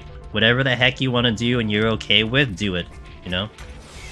But as someone who is putting out the guides and putting out the explanations, I think of it like that. Like, I don't think everyone can do the spin. Whether it's your controller or whatever gamepad you have, so I need to think of the broader audience. But just as Taru. I gotta keep... The brand is blue, right? My brand, if anything, is blue. So I gotta keep to the blue brand. I know people have recommended seeing if you could do long form runs. Do a long form run to do a full clear of Heaven on High if any gets stream. Maybe pick a job. Yeah, that you know, Rayum, that's possible because I haven't started the run yet. So that's very viable. Or plays Red Mage? That's right. The irony. It's always about the irony, dude. Angela's Demoness, you know? It's always about the irony. That's not really the oxymoron, more the irony. Do you think the lower camera of Lala would mess in Palace? So, I am actually going to plan to legitimately play as Lala on one of my alt characters. I'll change one of my alt characters to Lala, so I can get used to it for a run, and that should be good enough. I do think it might throw me off a bit. Because the camera perspective does get a little weird, and I'm very much used to a certain way of playing the game. But if I just give it a run, then that should be okay. With a blue glam, good choice. Good color. I approve.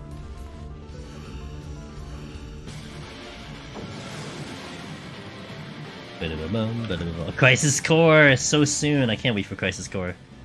You guys are gonna love watching that game if you're gonna watch me play it. Oh my god. Game's gonna be so good. Okay, cool.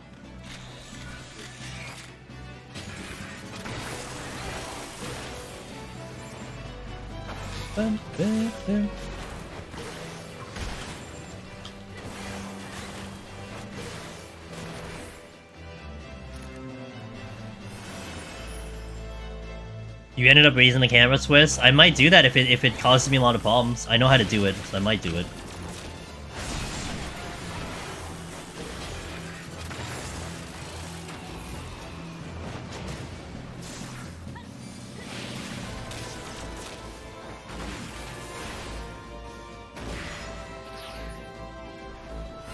Alright, see you, JK. Thanks for passing by again. Thanks for the resub, and I hope you enjoy your return to Final Fantasy. I had to for you had to for rating. Interesting, damn. switching. Okay, my tea is done, so I can put it down. Which means I can drink my water.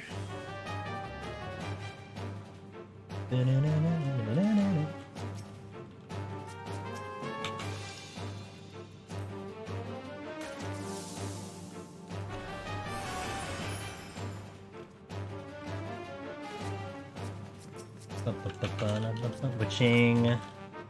Ah, good. That's what I wanted.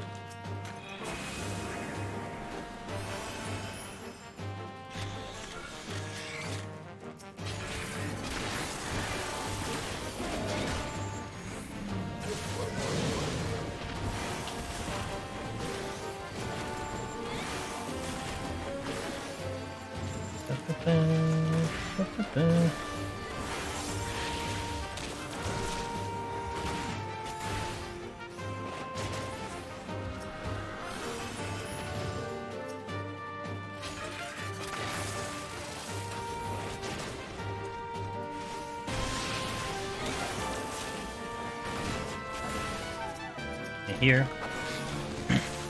1, 2, 3, 4. Please open the exit.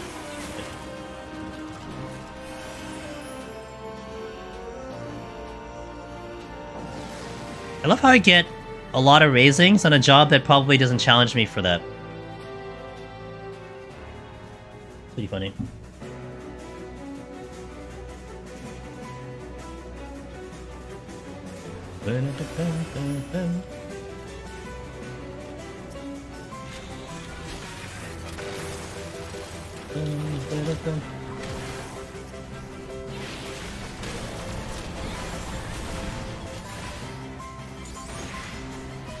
Steel, I'll take it. Nice, Flighted Floyd 2 kills, let's go.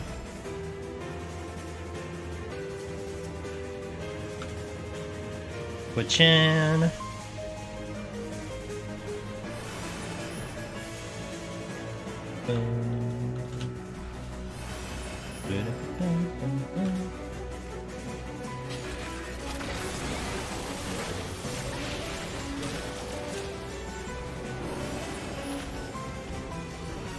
Don't aggro, Cyclops.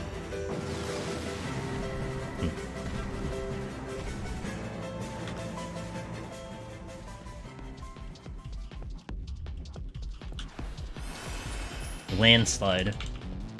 Serenity.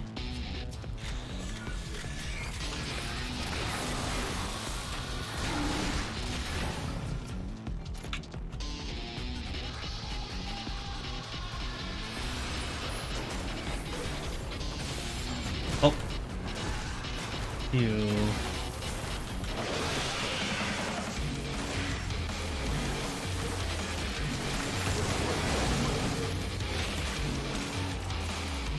Yo, I got it. Char, no, I got you, dude.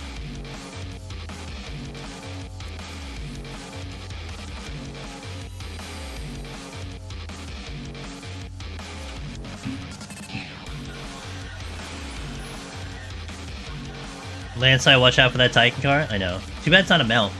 That would've been a good mount.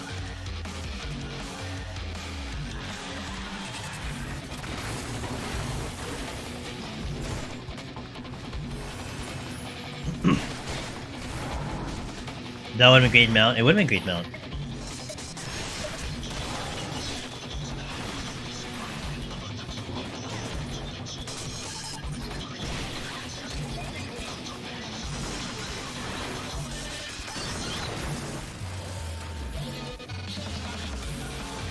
Damn it!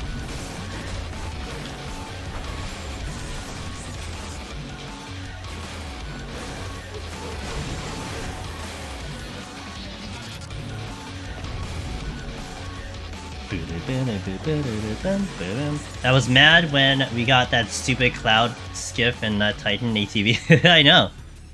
And then after that, you got Ramu as the primal mount. You know, kind of like rubs it even further that like, you know, maybe he couldn't get a primal mount, but he still got a primal mount.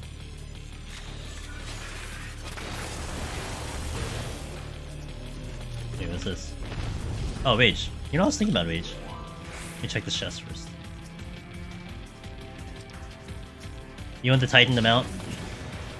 I just wish they fixed the damn mount music. The mount music has been so... I don't know. It's always been such like an afterthought. I would have loved Ozma to play Turmoil. I would have loved the PvP mounts to play the PvP songs, you know? I would have loved that.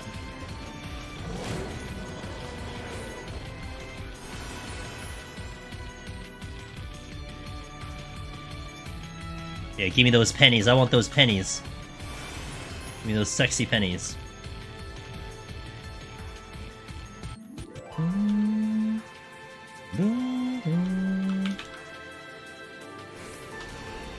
Something just spawned here.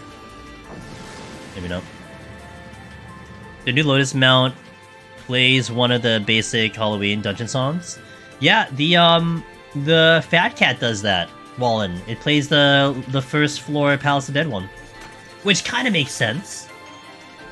Kind of. Because the Fat Cat is a dead corpse, but like, still. Yeah, an MP3 player? You know, someone, I forgot who said it, Rayum. Someone said MP3 player is lore, it's in the game. So it could be possible. It was like FF15, right? FF15 had the portable MP3 player. Does Kazu drop that information on you? Yeah. I mean, am I gonna scare?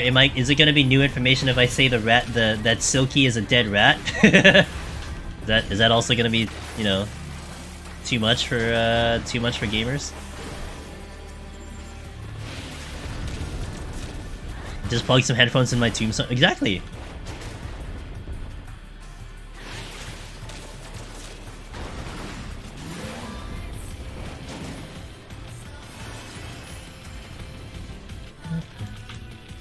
I like strength. So it gets familiar? Yeah, but it's still dead rat. Doesn't I mean, you know, no matter how you look at it, it's still a dead rat.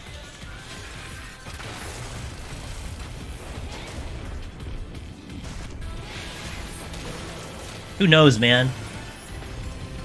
They didn't invent the technology yet.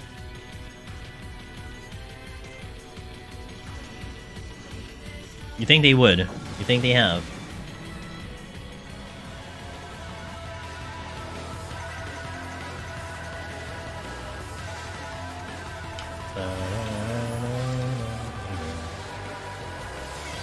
Hey, good morning, Willow.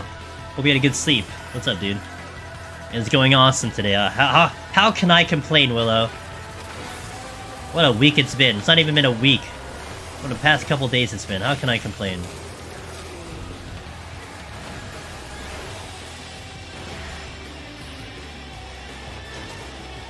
You know what happened to me, guys, last night? I think we've talked about this a couple times, but, you know, because I always say that because I don't know if we repeat topics. You know how we've had sometimes discussions about, like, you know you're a gamer when you start dreaming about the game that you're playing, you know, that it invades your dreams and you just start thinking like you're in the game. Yeah, that was me last night. Of me doing the machinist run all night. Every single dream all night. Of me doing the machinist run. It is in my head. Hardcore.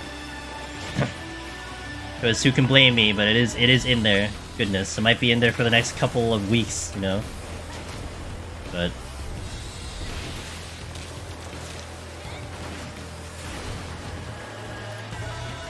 the craziest dreams like that are when you're dreaming about 2D game. In 2D? That sounds crazy. Yeah, I'm gaming when I'm not gaming, exactly. I could have slept better. I'm giving Astro a run through Palace just to see... what the hell? Just to see how far I can get, fully understand suffering. Yes, please fully understand suffering. I had tibia dreams back when I was young. Interesting, damn. That's interesting. Wait, who said that? Swimming Bird says, just beat Behemoth on Machinist. Getting Necromancer finally feels attainable. Yes! Let's go, dude. Frog. Alright, Swimming Bird. You know, once you down it, the confidence shoots up. Even if you have to fight it again. Big prog, big prog.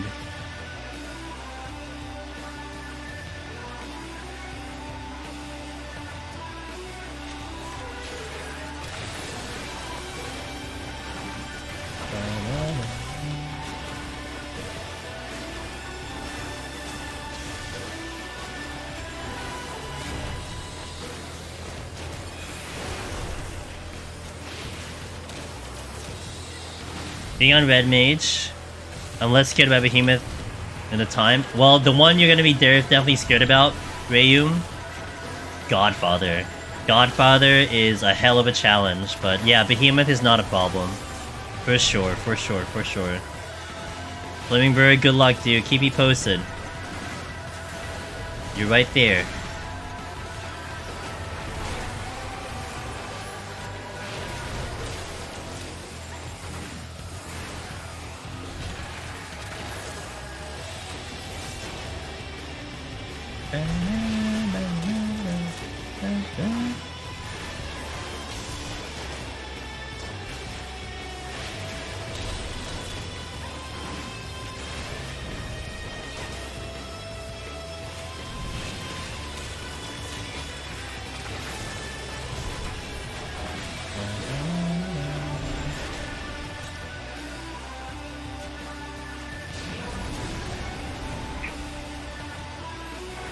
I can't wait to actually be Godfather in my stage.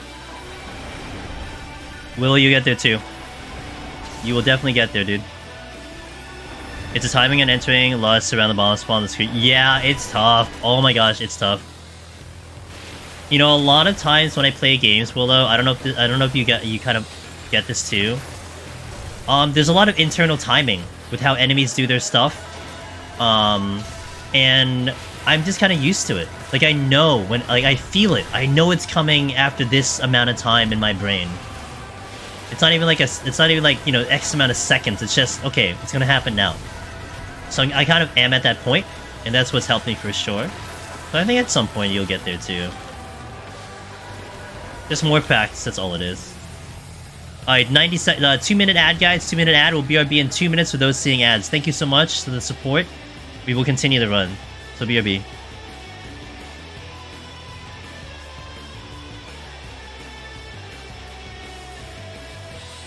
Alright, let's continue. The first one is alright, but when I realize mid-fight, I lose it even though it's the same boss rotation. It's okay, it's prog. It's just prog. Yeah, that's all it is, it's prog. We go from a music that is so hype, like this Shin Megami boss theme, and he goes straight into Netherwater.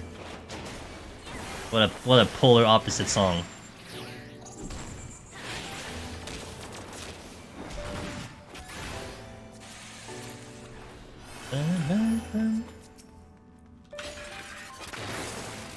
My brain still can't click for Heaven on High white mages. Partially because I can't handle the cast times not being cast times. You can't handle cast times not being the cast times. What do you mean by that? Like you look at the cast time, but it registers differently or something like that? Is that what you mean? For me, white mages I go on a pattern. When I get hit for the first stone, in my brain, I don't do it exactly, but in my brain I go like 1 Mississippi, 2 Mississippi, 3 Mississippi, go in and out. So I do it on a pattern, and that's helped me tremendously. I don't look at the animation, I don't look at the cast bar. I look at the cast bar to like make sure I'm on pace, but generally speaking, I go by feel and rhythm. You finished 90 fan and I can't accept it? Gotcha. Yeah, you know, Willow, when I was doing it on Red Mage, it was so much easier to do the rhythm on Red Mage. But when I popped into a job like Summoner or Machinist and Dancer, it was so hard because I didn't go by casting. The casting was like a nice buffer. I got a buffer with the timing to do it. So not to have the buffer because you were just instant GCDing was definitely threw me off. But, you know, I eventually got there. But any advice how I should handle my flights in 181? How many do you have? Normally, what you want to do, ideally, Swimming Bird, at least this is how I would play it, is you want to fight through 181 to 185 as straightforward as possible. Try not to burn a lot of palms. Just try to go through those floors, because those are going to be the easiest things you fight. Those are going to be the easiest things you try to encounter. So you want to use the flights to reduce the amount of enemies you fight on when it's harder. Because you probably have to strength steel for it, and you can get through those floors faster. So you probably want to flight by 86, 87, maybe 88, you know? So those are the floors you want to go for. Maybe not 89, if you can help it, because that might cause a treasure room, and you might get Chimera Hell, which is possible. So 87, 86, 87, 88 might be a good floor to flight. I would keep flights at, like, not empty out the flights, you know, mix in some rages or something. Because the enemies are still hard. Like, here's an example. Here's an example. If you're going to flight and you look at the enemies and you're like, okay, I got a strength steel here. Strength steel, fight that floor that's flighted, and then flight the next one and try to squeeze out the strength steel, so you get 2 floors out of the way with your strength steel. And then maybe consider a rage when your strength steel drops, otherwise you'd have to pop another strength steel. And probably get a double rage into it, so that would be already 4 floors. 2 flights, and 1 rage. And that's maybe one that you can go for as a strategy, if that makes sense. Ada! Ma'am, good to see you, how you doing? Big fan of Chimera Hell? The Chimera Nest. Oh, you're looking good, Swimming Bird. Okay. Yeah, my recommendation is try to get through 181 to 185 as best you can without using stuff. Now, people will do it differently. People have different strategies, but that is my strategy, and that's worked for me. So...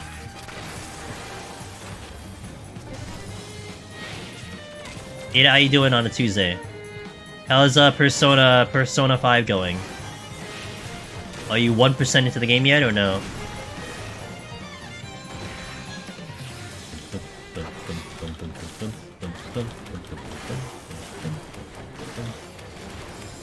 So I'm watching childhood TV show? So what's a childhood TV show, Ada? If I were to guess your age, childhood TV show would be... Dragon Ball Super, right? That'll be childhood. That'll be childhood TV show. Released what, 5 years ago? Yeah. Dragon Ball Super. No, it'd be like Naruto. Naruto would be a childhood TV show, right? For Ada.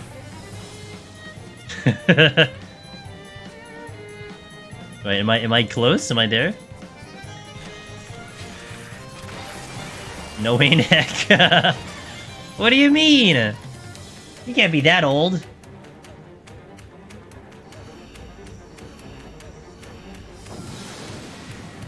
Sailor Moon Remake. Remaster, sorry, Sailor Moon Remaster.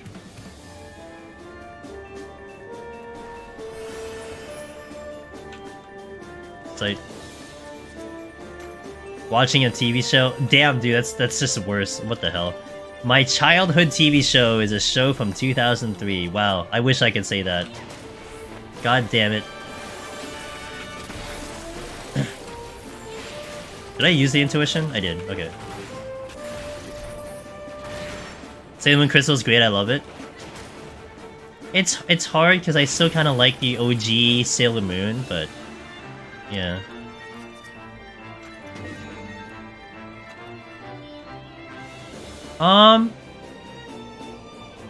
That's an interesting perspective. I don't know how I frame it, for me.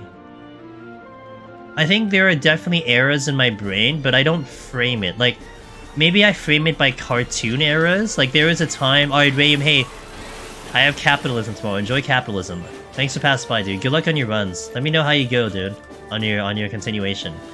So... I definitely frame my cartoon era, kind of. It's not really an era, though. I remember there being sections when cartoons would show up. So I remember, like, some Nickelodeon stuff, like, there was a couple, like, game shows that I remember. I can't remember the names, though. But there were a number of game shows back in the day. Like, the Temple one was one of them. There's a lot of... There's, like... I don't know. I don't remember the names anymore, but they were like a lot of Nickelodeon shows. And then I remember the era of like Johnny Quest, and then like Dexter's Laboratory and all them. And then the era of like Gundam Wing, you know? and like Sailor Moon, Dragon Ball Z, and then you had the era of like Naruto coming into play and all that. So that's kind of how I separated my brain, kind of. But I don't really know how else I would separate it. Hidden Temple, yeah. You like I love Gundam Wing, dude. That was my jam. In season 1 and 2 in the movie, I loved them all. Loki, did you watch so I hadn't watched any other Gundam except after Wing. I tried watching all the other the other Gundams that would show up in Toonami, but it was too old school, right? Like Gundam Wing felt modern at the time, and the music felt modern, but the other Gundams felt so old school, and I just couldn't get into it. But yeah, and that's the one I was gonna mention, Taco. I watched that one, Iron-Blooded Orphans. That's a good watch, but man, I can't watch that again because it was just like, oh man, it was like Game of Thrones, dude. Shit got dark so fast. Not that fast, but it got pretty dark. That's a tough one to watch, but it is a good one. It's a great story, it's just, it gets dark. I've been experimenting a little with 181 Plus on Healer, using up my flights very early because the only mob I can really AoE are grenades and sprites, and maybe one more at Campa. Try and make a big time save there, alter mid-floors and rage at the end. You know, Willow, that sounds like an amazing plan to me. I think when I was trying to do it on Astro, I would try to keep my flights at 2 at all times. And alters at 2 at all times. And then just run the gambit of like, you know, just hoping I get them back, or just, you know, making the most out of it. So, yeah. You watching the new anime of Gundam? Yeah, I saw there's a new one coming out and it looks amazing to me. Is it airing currently? Ooh. It's funny because I love Gundam Wing 2, but now after watching more modern Gundams, it's tough for me to go back. Mech design is still the best, and Endless Waltz is still an incredible classic. That's fair.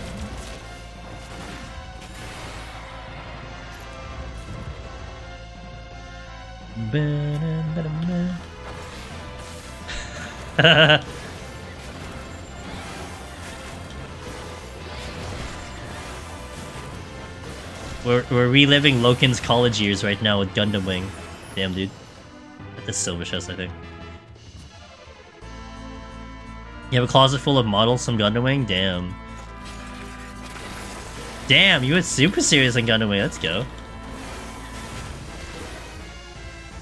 Why is there a Chimera here?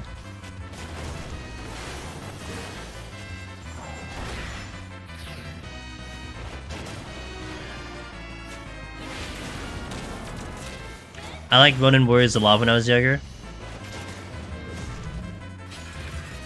I didn't watch that one.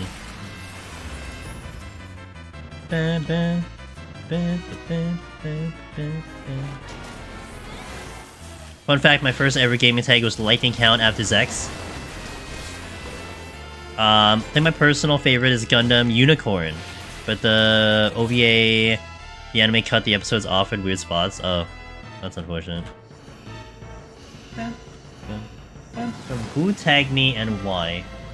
Oh. Oh, Tijaku. Oh, there's the blue one. I got it. I'm gonna be mucho disappointed if you haven't seen different Talgi's kits painted with each variant then. Interesting. Oh, I don't have abilities. RIP!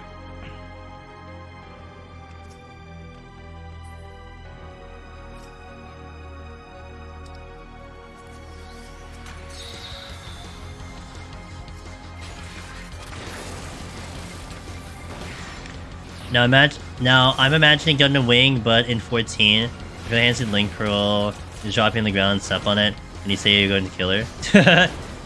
But she does die though. RIP.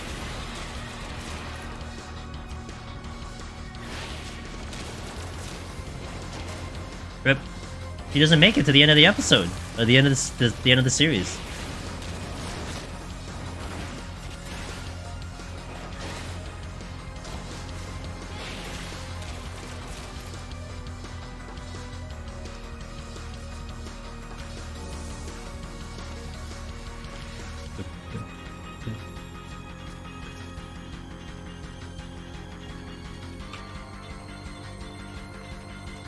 We did get a Gundam.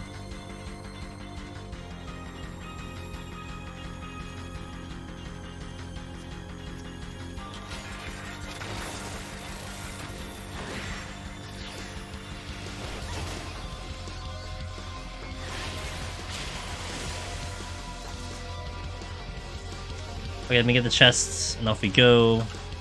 Walk. Oh, you know what? That's one thing I don't get to show off, guys. If I remember correctly, in 171 to 180, there's nothing that aggroes sound. Right?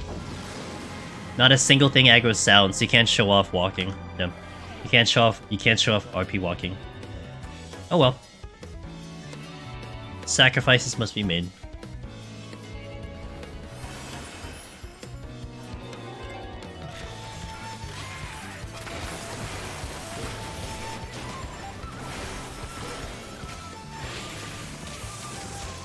The bosses were mech battles?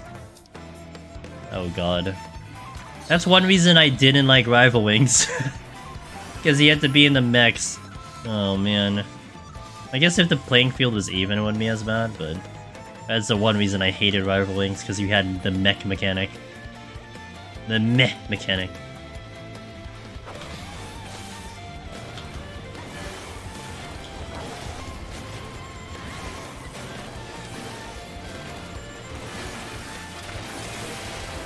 Twitch Mobile died to me as soon as I started talking about flights and alters on Astro. RIP. I'm sure it was a great conversation.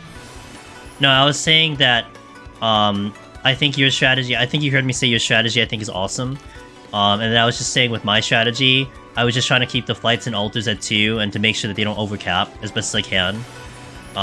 With Astro. I mean, I'm sure, like, you know, one way or... I mean,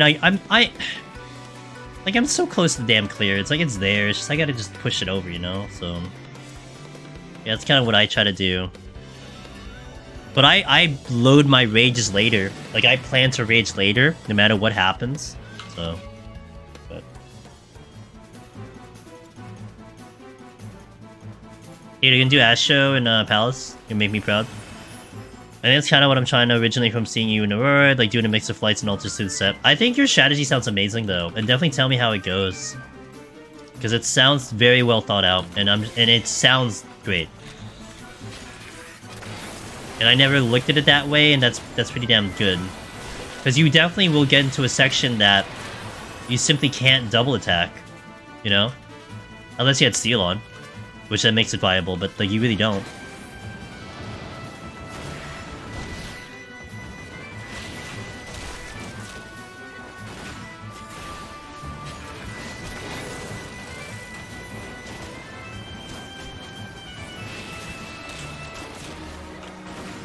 I'm thinking with a good set of spawns, I can clear first 3 floors and a couple pulls, maxing, assuming not too many chimeras.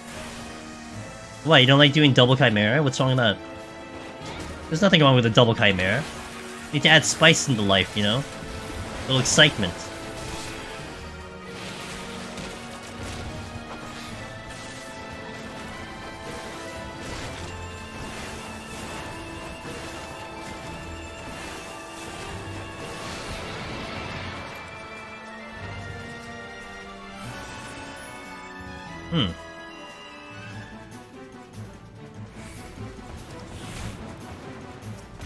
I don't mind trying to have it on high where I can LOS the womb combos. The womb the womb combos, the falcon punches. Sorry, it's not used to the wombo. You gotta live dangerously, dude. Come on, you gotta live dangerously. Make it thrilling.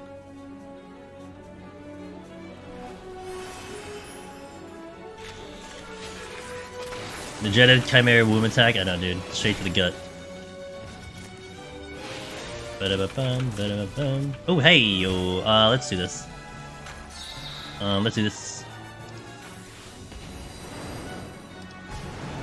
Is that a treasure room? Well, that is a treasure room. A little shoved in the middle. I feel more confident fighting crawlers. Really? They just annoy me. Like, I can kill them, They just waste so much time because you have to Asuna like a mad person. I hate them. I got a pot shirt. I got a pog shirt. I'm calling it a day, thanks to Stream. Hey, Benzo, thanks to Prime. Have a good night. I'll catch you next time, dude, hopefully. Good luck on your attempts.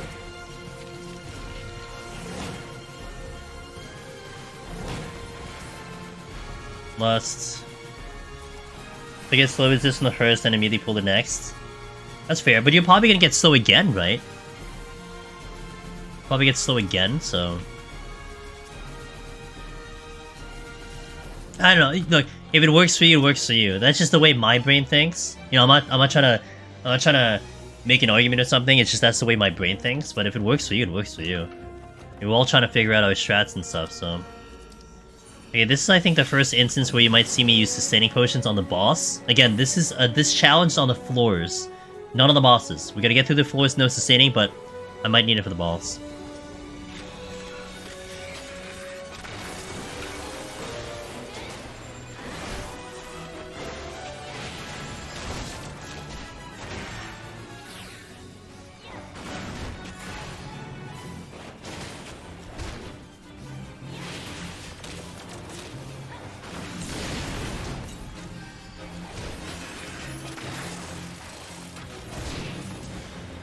Alright, sounds good, Swiss. Thanks for hanging as long as you did, dude.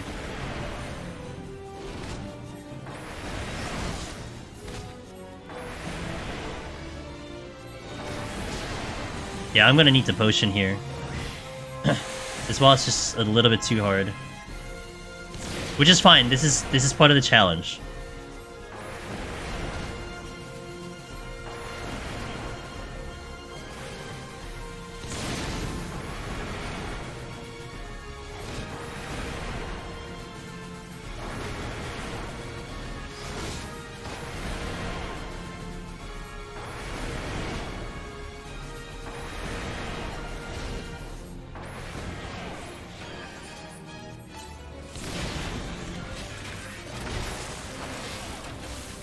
No ricochet. Actually, I can ricochet now.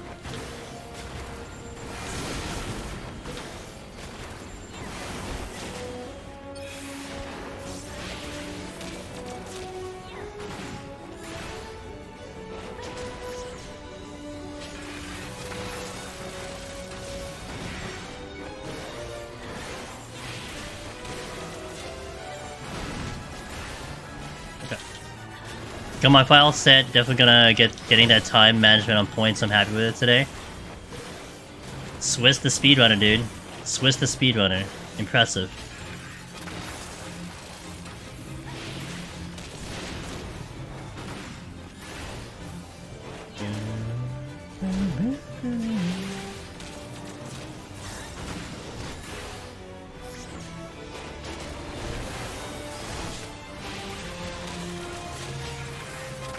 Easy game. Alright, let's do a 90-second ad. BRB in 90 seconds for those seeing ads. Thanks for the support, and we'll continue into 91. BRB.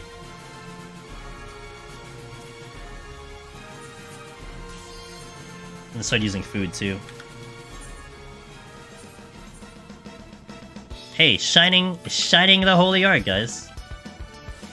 Anyone watching the stream, now this song makes more sense to you.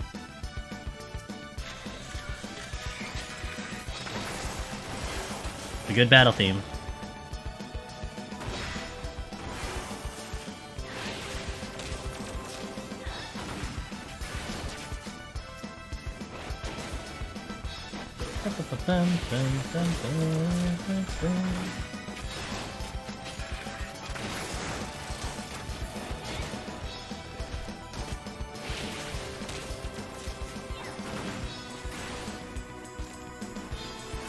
I like that emote. You didn't throw pixies at the enemies before you pulled? I don't have any pixies, dude. I'm not a scholar. Imagine being a scholar.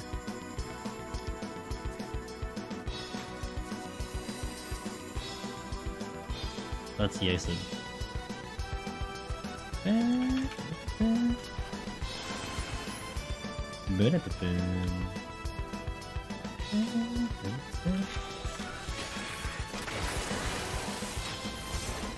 Why is it always a Taco Bell ad? Haha! They know, Kill Switch. They know, dude. Also, it's Taco Tuesday, so that's probably why. Well, it is still Tuesday here. And dance around them and do some damage. Hey, well, thanks for watching that ad, guys. I appreciate it. Appreciate the support.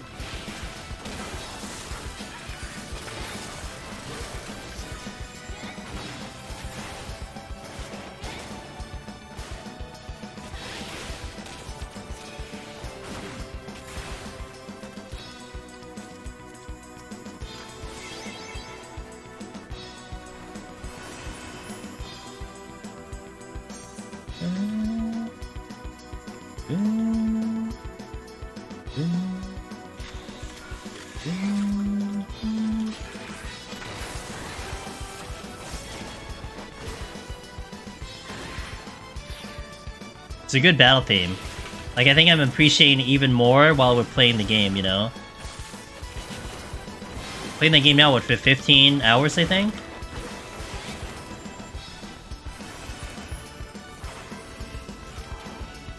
Thanks, Slow Dance, I appreciate it. Cheesecake Factory's giving out a free slice with $40 purchase until Friday. Nice. A free slice of what? Cheesecake? Or like a pizza slice?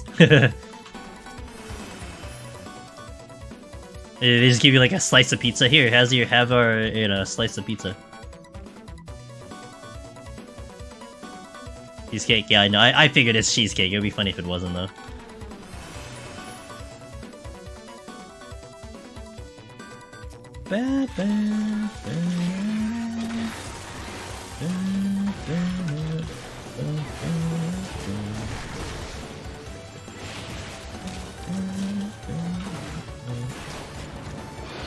Slice, yeah. Just like a slice of Kraft cheese right on your plate. Here's a slice. Enjoy your slice.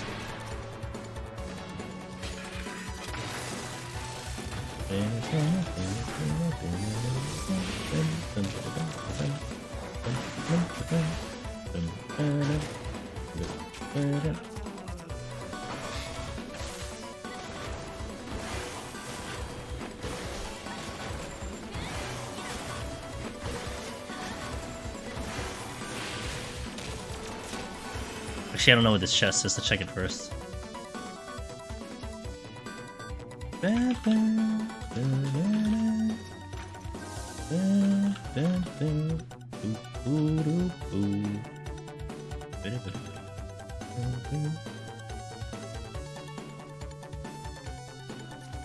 Pick up the shank later.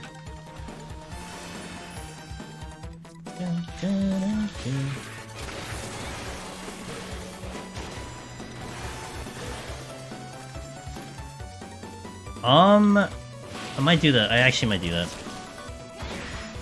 These enemies are a little bit easier to mimics than not mimics.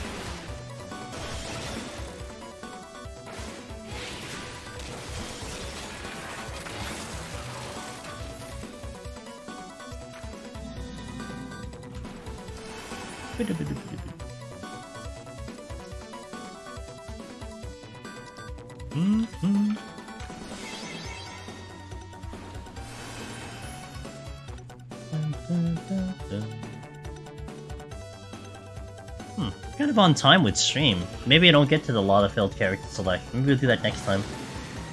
Yeah, I might do that next time. Like, if we end like really early, I want to do the lot of fail thing, but we can do that anytime. That'll be that'll happen eventually. Ooh, basing. Ooh, basing. Insurance. I love insurance.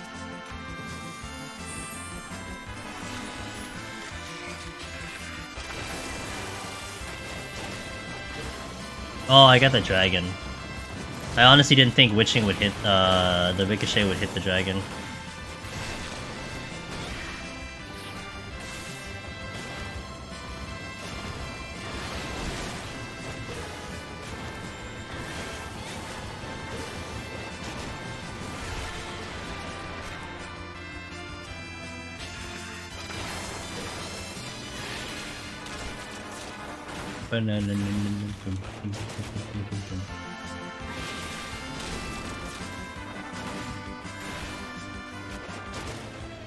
Vanilla.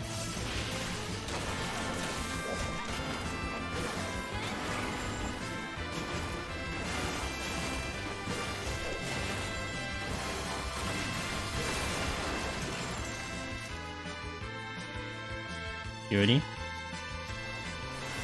Chila, happy afternoon. What's up, dude? Flight ticket. Hope you're doing well. Ow, my butt. Okay, go. Radiator Pog. You're right.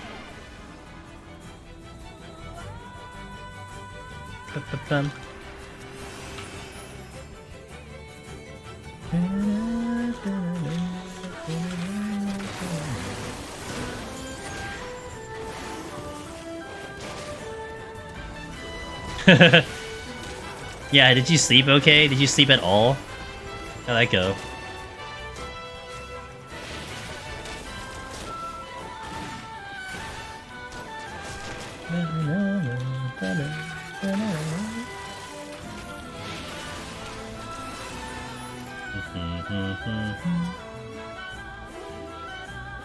I said fine, except it wasn't enough hours because I stayed up. You stayed up too late playing. Rip.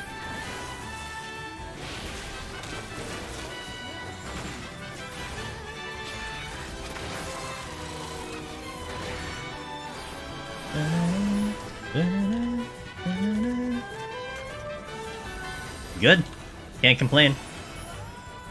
It's just machinist, you know. Nothing crazy on machinist. But getting back, like, what's important is just getting back into the job, getting used to the button pressing, and so that's, you know, coming along just fine, especially coming off of the Heaven on High run. We talked about a couple ideas in the beginning of stream concerning GDQ. So one thing that I'm proposing, and I think I might take it seriously, Chila. So part of me is a little concerned with when I'm standing outside the NPC, because people gotta know what server I'm on, and I think it's great. Like, okay, like let's get a lot of people hanging out there, right? But I'm a little concerned you might overload the area, which is fine. Like, that happens, right? You know, you want to be on camera, etc. See how many people are playing the game. So here's what I'm proposing. I'll do an early call. No. Also, good afternoon, Finn. We're going to do an early call. And I'm going to say, if you want to be on the GDQ stream, get your butt past 170 in the holding area in Cactor. I'll park my character there. And then that's where we'll load into. We'll log in right there. So I think that'll be sweet, because you'll get people who will totally do it, right? You'll have people who will climb that high and chill in that area, and I think that'll be cool to see, like, how hardcore some of the gamers are. So, you know, I'm gonna get a couple practice runs, of course. Like, we're gonna see on my alt characters to do that, to set up the characters. So that's a thought process.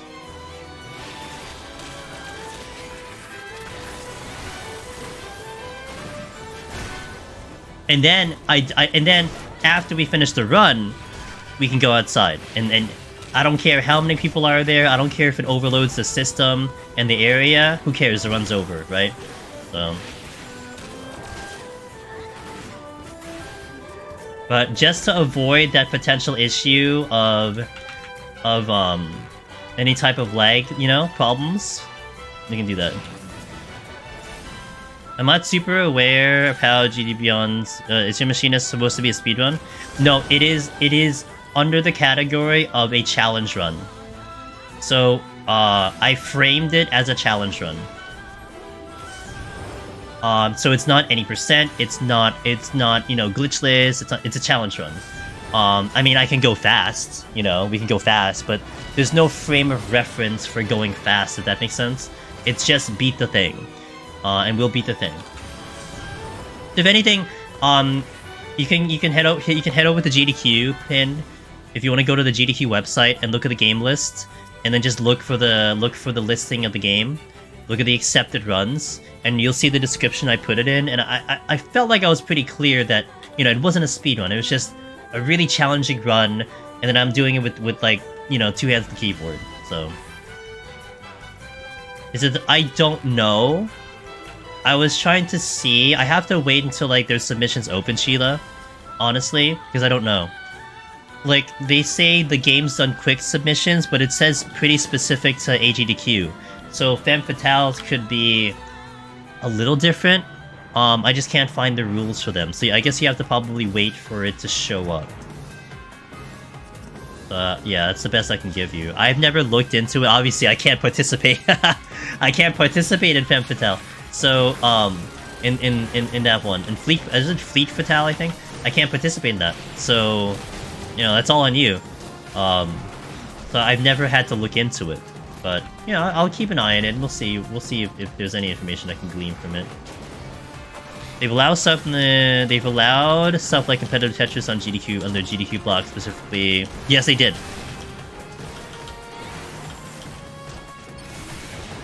What's that Sword Slinger? Yeah, I've seen you know what is a really cool cool one I saw Sword Slinger was when they had Beat Saber. And Beat Saber was just running through all the difficult levels. God, that was so impressive. Because she was doing all the extreme levels, and it was so impressive to watch it. Holy moly!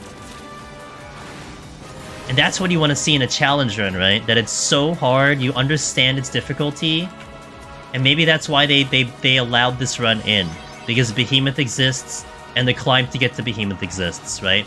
Of course, we have to frame it like that. We need to explain it that way. And yeah, it's gonna be important. I think the commentary really is gonna try to drive home the point of that, and we'll definitely try our best. But Behemoth will be no explanation needed, right? You just watch Behemoth and you get it. Exactly, Sheila. That's why I linked it to you, because I think that'll be kind of cool, right? It is women only, sorry. So.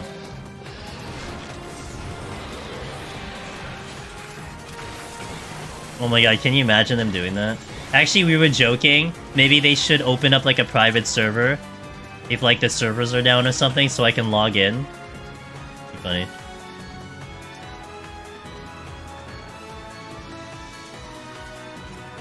Yeah, give it some thought, Sheila. You know? Yoshi, I hope he does. I hope. That'd be kind of... Oh, I shouldn't have dumped resolution. Damn it. Oh crap, I did a red ricochet. Okay, good. I'm gonna try to look into it myself too. Just to see, you know? But... once the submission's open, I'll take a look. I mean, they're pretty clear with their rules. So I want to think if there are submission rules, Sheila, it'll be very clear. Like, there's no misunderstanding or anything, right? So...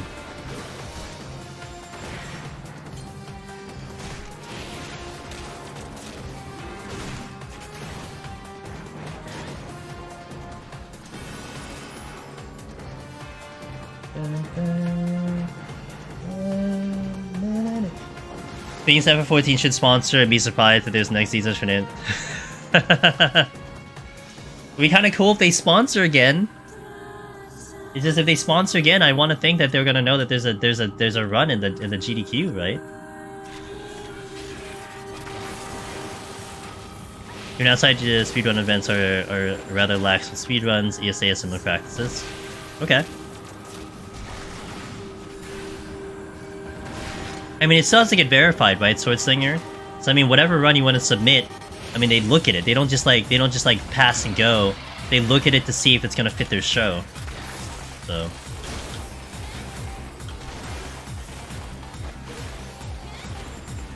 Oh, nice. Okay. Keep me posted. I'm interested. I literally cannot participate, dude. So you gotta keep me informed, man.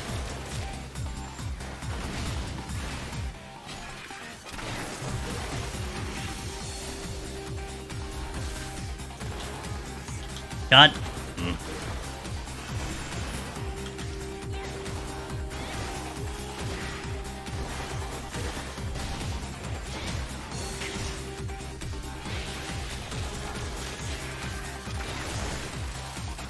I forgot how easy this is on Machinist.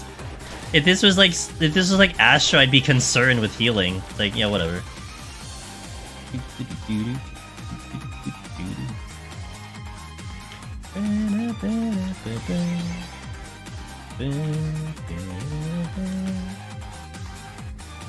It was funny, Sheila, because I was looking into I was trying to see if there's any chatter about the run somewhere else, and definitely there's chatter about, you know, oh, the RNG is too insane, you know, like this one's gonna be like wild, like, you know, good luck on the run. I'm like, all right, yo, Swiss, have a good one, dude. Yeah, the RNG, man, you just gotta get lucky, you know. Wow, the amount of luck you're gonna need for the run, like, man, I can't wait to showcase this. Like, I can't wait to show this off. My only concern on the run is Behemoth and commentary. The rest of it is literally just whatever. I just care about Behemoth and the commentary.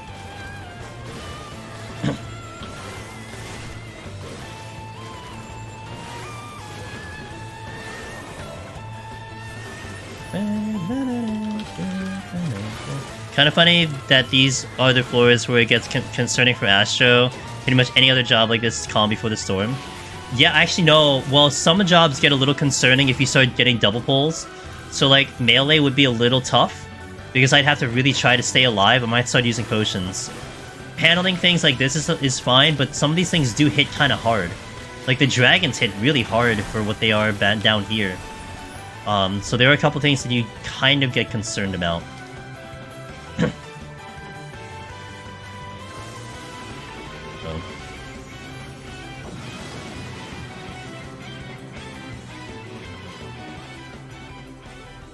I wish that was a thing. Someone needs to code it, you know, someone needs to develop it and code it. That's one I've always wished for. Who bets this is the exit? Anyone? It's not. Okay, cool. There's not even a gold chest in there, what the hell?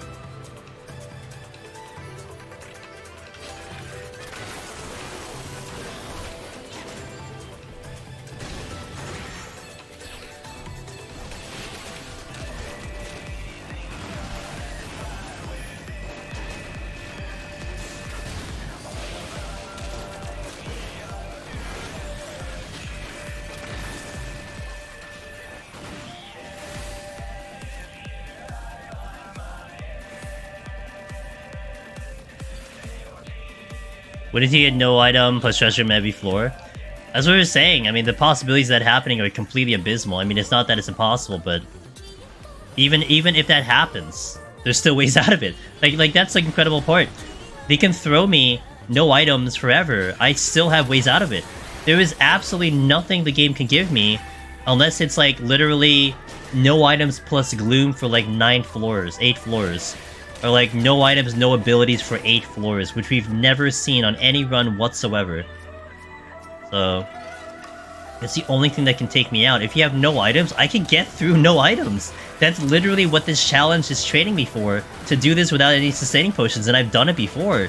We don't need items for 171, you know?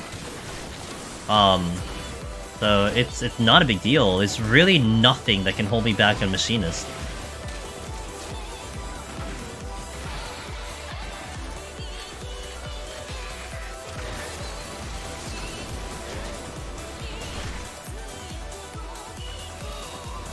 Yeah. And even then, I don't even need the Serenities because I can get through.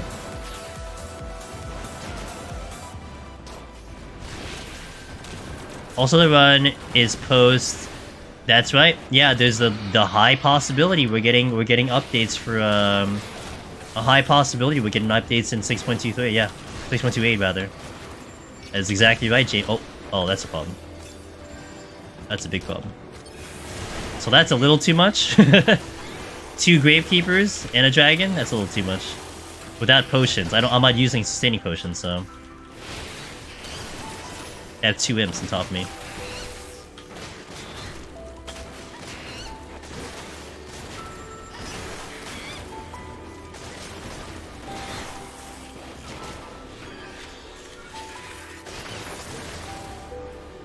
Okay, no problem. So now I can use sustaining potions on the boss, that's part of the challenge. Not on the floors, but on the boss we can use it. Oh. I'll make Logan do it? Oh, I see.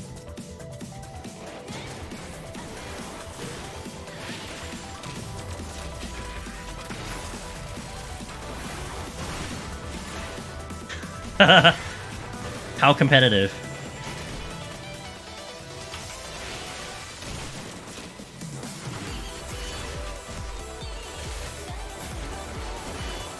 Easy 5 digits, damn.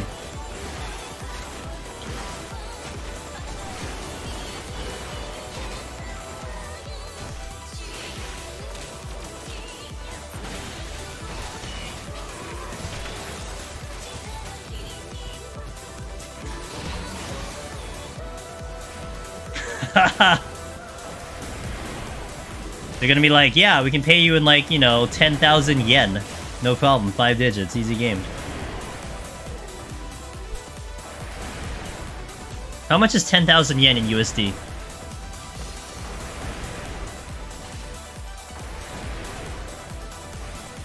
Wow, Chila, that's low. You know you can't do that, right?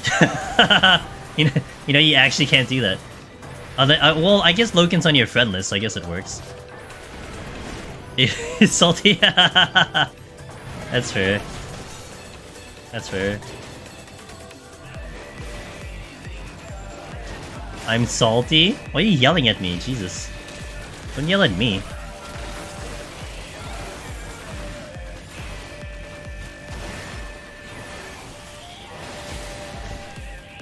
You're yelling at SC? Gotcha.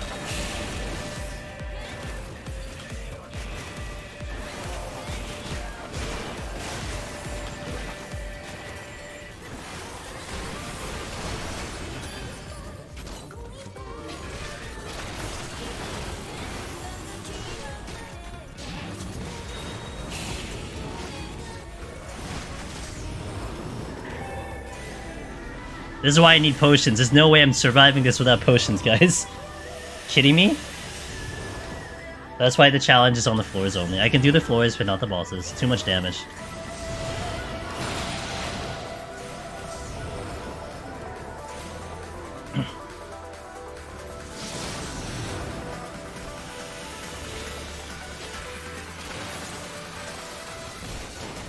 I love giving them away and giveaways.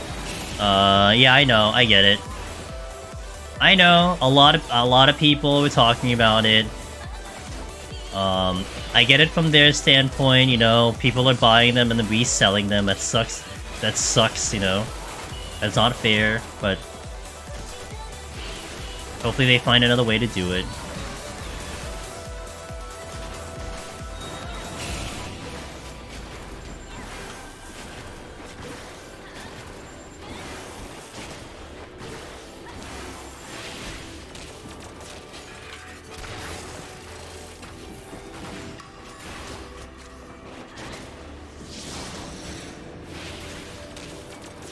Hey.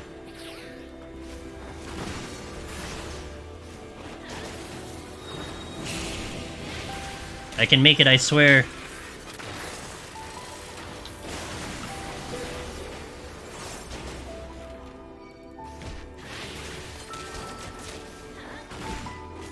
Easy game.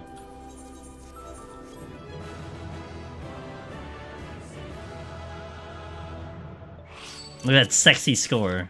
Alright. 101. 101, hello?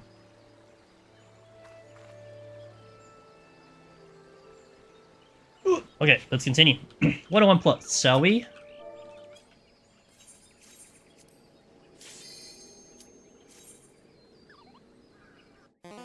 Alright, 20 more floors, let's do it.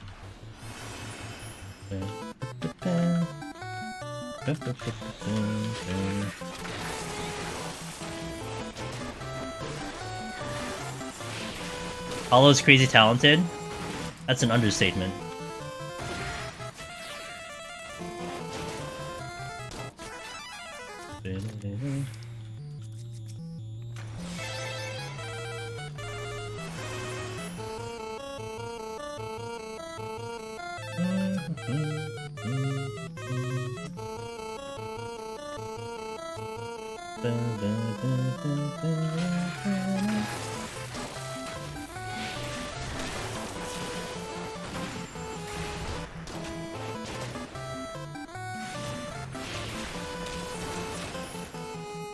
I have 9 potsherds. Really?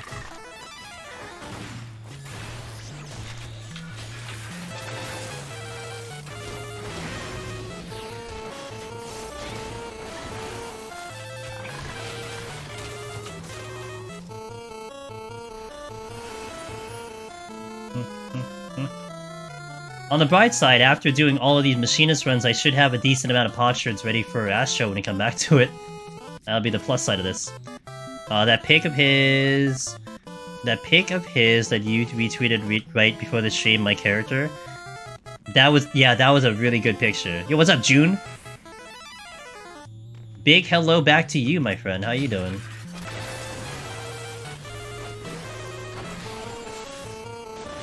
June, I was gonna make a joke about your tweet earlier. You're like, you slept like a fossil, and I was gonna be mean and be like, well, you are a fossil, but then I was like, no, you know what? Never mind. I'll be nice. Thanks, man. I appreciate it.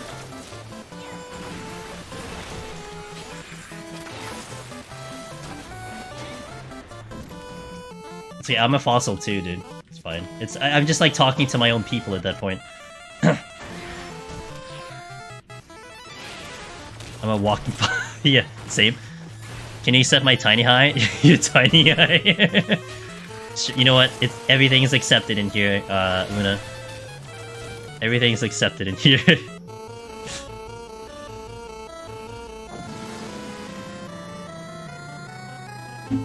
Run earlier is a sweet troll, I'm not surprised. Have I never trolled you, Chila? I feel like I've trolled you at least once before.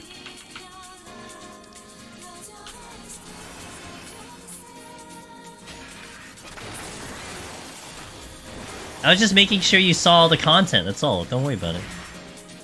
I murdered you. I did murder you. Yeah, that is true. I did murder you. No. To be specific, I tried to murder you in the charity run, and I only succeeded 1 time out of like 10. So. The hallway picture? Bro, how scared were you for the hallway picture? Did you have no idea that was coming? Did you have no idea that was gonna happen? It's funny because I think the game design is such that you were going to enter a dark hallway, so I think logically, under normal circumstances, you would have used the one thing that actually created light, which is your camera. Therefore, it would trick you into that and then cause a jump scare. But like, you were just like, whatever, I'm just gonna run through a dark hallway because I don't give a, you know, an F about it. So.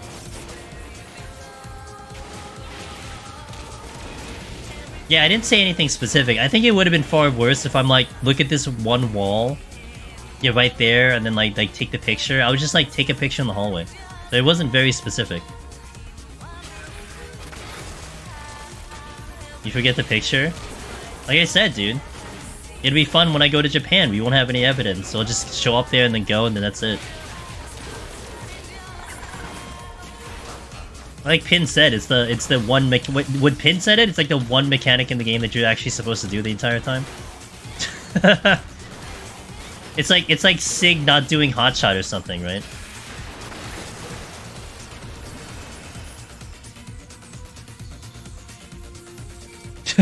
Yeah, it didn't happen. Exactly.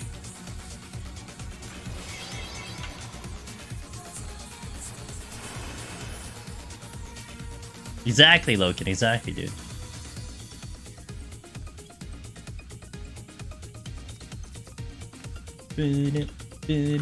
Okay, let's go. So this is actually the only run I think I'll do, guys. Well, no, not necessarily. I think I will go to 200 on a couple of the other runs. Yeah, we'll go to 200. Never mind. Forget what I said. Because a lot of the runs we'll do will just set up to 171, but not go past 171. But I want to do at least, after this one, I want to do at least 2 more, if not 3 more. Because I asked Frosty, I'm like, hey dude, do you want to come on stream one time and work on the commentary when I do the run live? And he's like, yeah, let's do that. So I want to accommodate a time frame for that. So we can work on that. So we can prepare. I think what I do want to do though, and this, I really want to practice this a couple times. I have to do 171 without looking at chat. So I need to be able to just talk freely for like an hour. I need to practice that. That's one thing that I'm a little nervous about, because I'm used to looking at chat. I'm used to looking at what people talk about, and that creates conversation. So if I can't look at chat, then I need to create the conversation, you know? But there's gonna be so much to talk about. I mean, we're talking about it like fresh as hell. People who've never done the content, etc. A lot of times when we're doing it, we're talking to people who are already knee-deep in runs, who've already done Deep Dungeon so many times. So I need to have that kind of change in commentary to accommodate for that. Yeah, I gotta answer that question, dude. Couch can be chat. Well, the thing is, chat might be too fast to read. So, like, I'm essentially removing chat because it might be unreadable, you know. Like, when I watch GDQ, I don't look at chat. I like disable chat. That's true. Donation. If there's a question in donation, that's okay. I also do need to weave in, like, hey, you can say donations, you know, so... You never forgive me? Okay, well... Loken was a wonderful mod. I hope you enjoyed his time in this channel.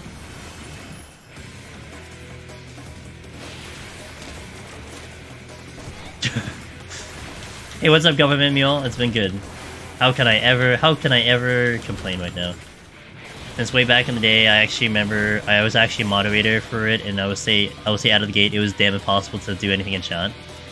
I think I still want to play it without looking at chat, because you know what's gonna annoy me, Sword Slinger? It's just something scrolling constantly. That's gonna be so like that's gonna be so distracting. So I think I would prefer not to look at chat. Now, yes, Frosty can look at chat, and maybe he'll pose questions based on what chat's asking. That's fair, and he could do it. And he's smart, dude. Look, if you guys don't know who Frosty is, if you know Mog Talk, if you know the World Race, that's his projects. He's well seasoned for this thing. I have no doubt he will know what he needs to do. So. That's settled. It's just a matter of getting on the same page with him, you know? If you don't know, I was in Mog Talk twice. I did one for Blue Mage, don't look it up. And I was in for Deep Dungeon, look that one up. That was pretty good. So, I've worked with him before, I know how he functions. He's very, very good at what he does. And that's why he was easily the first pick for this. And not to mention his ties to the community. So, he's easily the person I would like to have on the couch to help me out. And to help really, not just me out, the whole community, you know?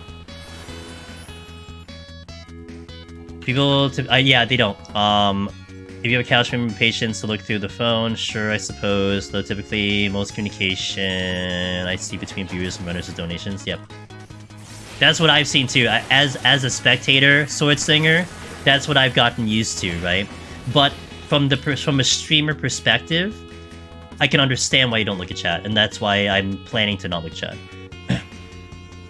No, it's all online, June. If it was in person, I would have gone.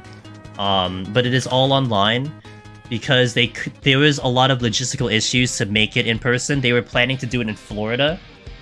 They had a location and everything, but logistically it didn't work out. So they're doing it online completely. So I'll be home in my battle station. And you know Frosty? You know what? This is so cool about Frosty. I talked to Frosty, right? I asked him if he wants to be on the couch. I said be on the couch, but I didn't say like virtual couch. I didn't say that. He's like, well, you know, I'm gonna have to talk to the wife and like manage it with my kiddo, you know, and see how it works out. I'm like, no, it's online. It's online. he's like, you know, halfway planning the flight already. I'm like, no, it's all good, dude. It's online. So, the only thing that prevents him from doing it, which is completely understandable, it's Ultimate. And I understand that. I'm not gonna peel him away from Ultimate. If Ultimate happens the same week, then that's it. I'll talk to Bowie. Bowie will be my backup. I talked with him already, so he'll be the backup to Frosty. And Bowie is an absolute professional, so you cannot go wrong with Bowie the hero for commentary. He knows what he's going to do, even if it's on short notice. I have full faith that he'll be awesome. So yeah, you're already booking tickets, dude. That's the type of guy he is. So, but I would have gone in person. I wouldn't have expected Frosty to go in person. Like, screw that, dude. I would have just been like, yo, I'll see you online. But he was ready to go. Yeah. Two amazing people that I can choose from, and it's a good thing we're friends with all of them, you know? But, good. I'm out of here. Boom, boom, boom, boom, boom, boom, boom.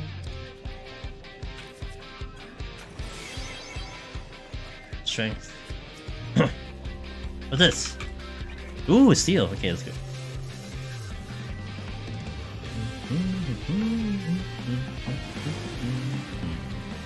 I still need to filter out the races because we're gonna try to do a. I'm gonna try to submit the Fantasia War as an incentive, but I don't think I can do every single race. Something has to get dropped, and I need to figure out which one I'm dropping. Like, I think 2 of them have to get dropped. So I'm trying to sort that out to see what it is. Might be here in Elysian, because last time we talked about it, people are like, those are the least popular. I know people who said Throthgar was kind of, like, least popular too, but I feel like I don't want to submit, I don't want to give them, like, 9 different choices. Like, here, 9 choices. Now, the other thing was I could just give them all 9 choices and leave them to do it, but then if one of the options isn't Catgirl, then that's going to be a problem, because I guarantee I have to use my Fantasia, and I'll hate that. So I feel like we have to kind of pick it.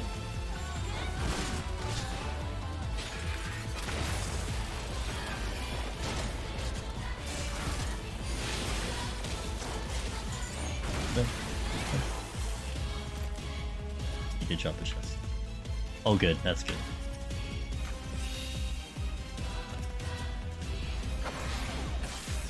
One, 2, 3, 4, 5, 6.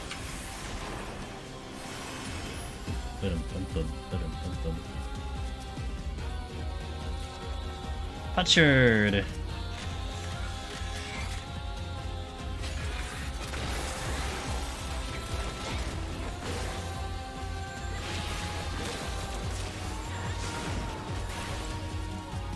Okay, Hornet.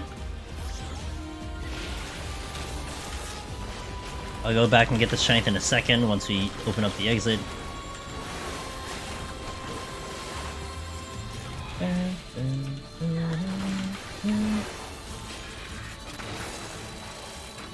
I'll be sure to be watching. Appreciate that, June.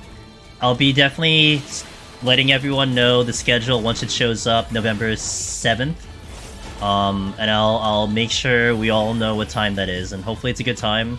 I was joking a little bit, and cross your fingers if you can, a little bit. Like, yeah, cross the fingers we got in, that's great. But it would be a little spicy if we get a Monday night slot. Be a little spicy if it's a Monday night slot. And we don't know why, it's because usually they put maintenances on a Monday night. So let's just hope that doesn't happen. I'll take, like, literally any other time except the Monday night. This is the first time 14 Dungeon will be on. I think it's the first time an MMO, let alone 14, has been on the big stage, on AGDQ or SGDQ. It's been in the GDQ channel before. It's been on Hotfix. It's been on Frame Fatale. I think it's called Frame Fatales. It's been on Tina RPG. Like, it's been on a number of their shows before, but I think not in the main charity event show. So. Hope it's eater friendly. I hope. It's gonna be Tuesday 1 AM. Oh my god, can you imagine? That'd be so tragic. It'd be tragic for all of us. Like, so anyway, maintenance. Hope you guys like it. Okay. Where's the other shrine? Here. Yeah, June's usually the gen. I mean, I don't care what time it is. I'm gonna do it, right? I'm not gonna complain. You give me like 5 a.m. in the morning, I'm there. Like I'm not even worried about that. It's just I'm worried about the audience.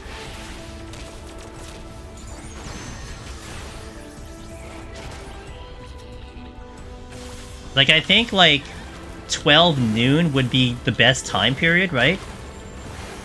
Maybe, like, 11 o'clock a.m. Eastern? 12 noon would be good? Because that would be, what, 2 o'clock in Japan? Over in the Oceanic region? That'll be 6 o'clock in EU, 5 o'clock in EU, and then it's like morning here. Now, morning's a little tough, but, you know, I think that would at least hit everyone. For the most part.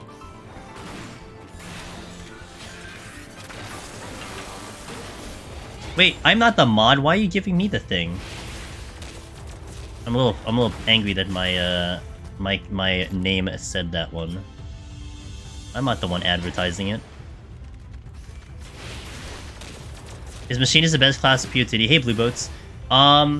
It's the one. It's in Shadowbringers. It was the job that got the most clears, and I specifically say Shadowbringers because in Endwalker, you definitely have like a couple other jobs that are kind of becoming a little bit more popular, like Warrior, Dark Knight, Reaper. There's a lot of options now, but it is one of the more for sure jobs that a lot of people did pick to get the title. Now, best in terms of the easiest, most accessible, again, questionable. It has a particular playstyle, which is the run and gun, but there are people who don't like that playstyle. And if you don't like the playstyle, it is not the job for you. That's why tanks exist. You know, that's why other classes exist. I've encountered people who just hate the gameplay of Machinist, and you can't force it on them because it's such a long marathon and such a challenge. But for those who are okay with that kiting playstyle and the way you're looking at it, it is a very good pick. First one I ever went in, you get a grid, yeah. It's strong. It's just you can't force it out of people, you know? I was just so much more comfortable doing it on Red Mage. Yeah, comfort is key. You need to be comfortable. You know? If you're not comfortable, you're kind of forcing something that may not work out. That's important in this content. You're gonna play this, you're gonna play one file for 15 hours. Imagine just being uncomfortable for 15 hours, right?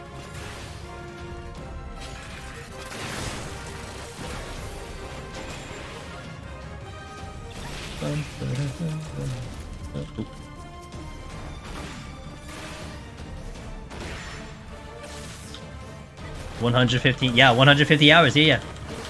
Well, that's 10, well, that's a lot of runs. That's like 10 runs. You see the feedback? Hey, no problem. Oh, guys, I didn't get to mention this. I guess it was better that I waited later. But if you saw on Twitter, I was announced into Team Aethernet. We are donning the Team Aethernet stream team today. We are now a member of Team Aethernet, and I'm very proud about that.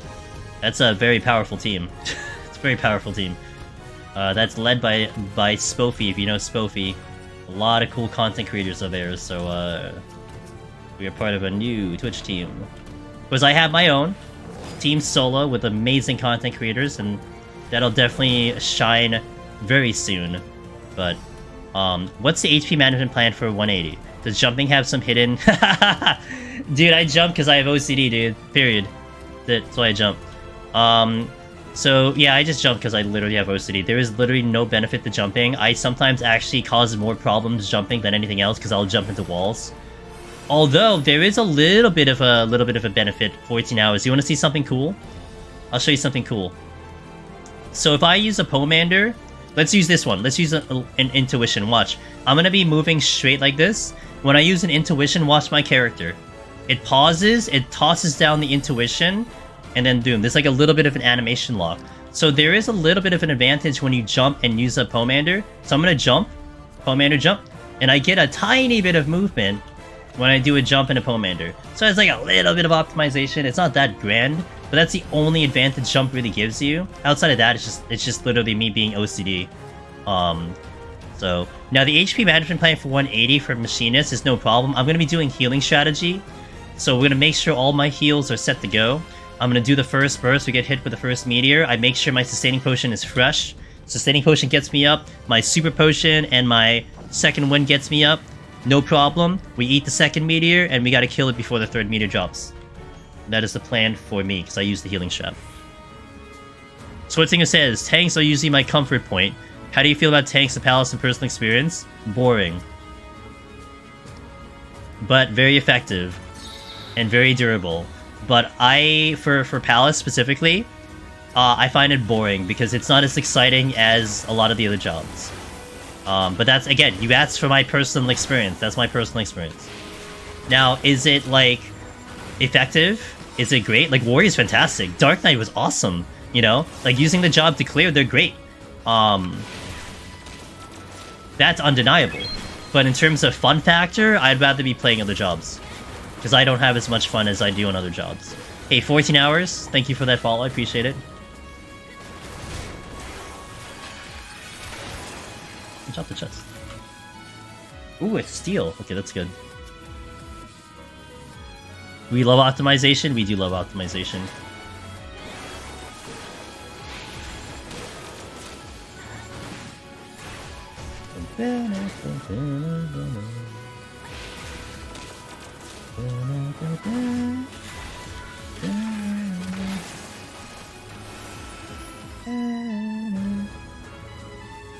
Nothing coming. Another steel. Okay, I'll get that one then later. Have I got back? We are doing it Mondays with the crew, as of, I think, what we decided. We did it last Monday, or yesterday rather. We got up to the third boss, but then we had to end. We're only like doing one lockout, but we did beat the third. I'm sorry, we beat the second boss, and we tried out a little bit of the third boss before we ran out of time. So I think we might be doing it every Monday. I'm not streaming it though, because it doesn't really work out with my stream times. But yeah, that's what we got. Yeah, that's fine.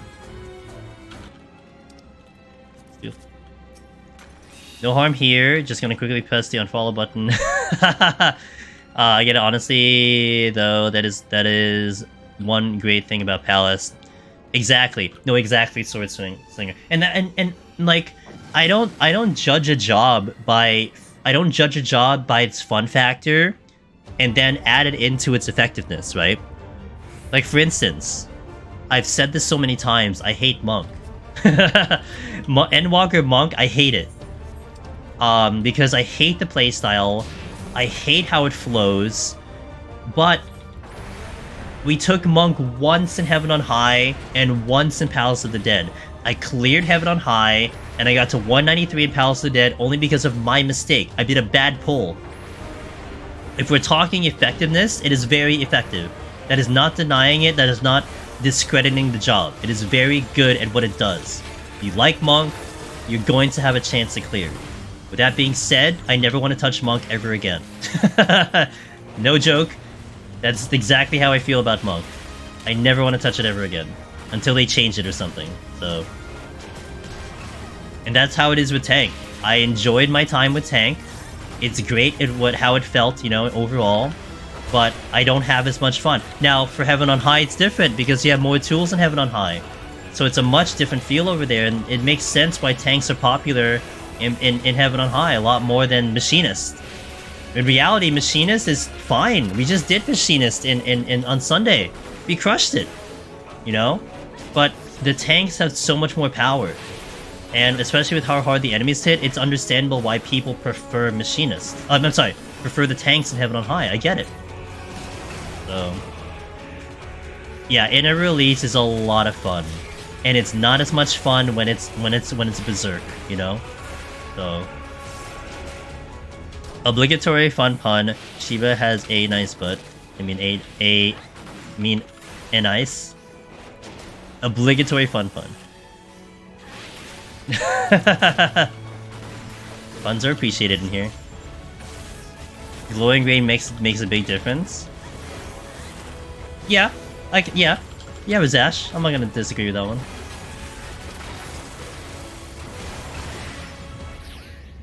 Out of all my PoTD runs, how many mounts have I gotten? Well, I don't open my sacks. I think I would have got like maybe about 10 to a dozen or something like that, but I don't open my sacks, so it's not really an accurate number. I'm lazy about that.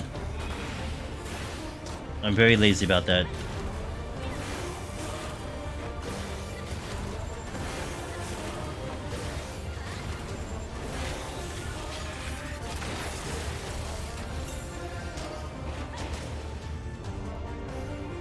Oh, I don't have food on, I forgot.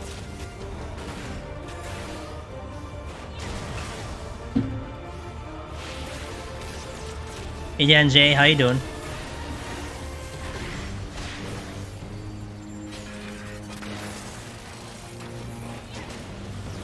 I think all the checker cubes could I think of all the checker cubes you could have done.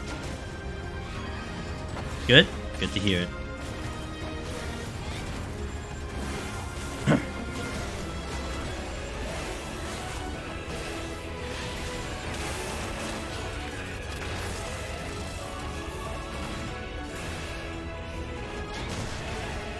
Almost there.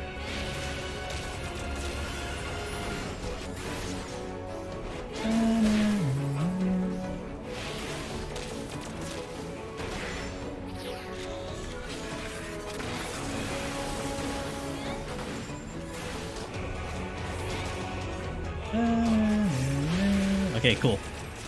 Alright, 10 more floors, let's do it. 111. We end today at 120. Thursday, you'll expect the continuation of this run. No sustaining. Asterisk. We'll do no sustaining on the floors, but we can use them on the bosses. But this will continue on Thursday, so definitely see that. But we got 10 more floors before we are finished here. Let's eat up some food. Nom nom. Archon burger. Nom nom nom. Nom nom nom.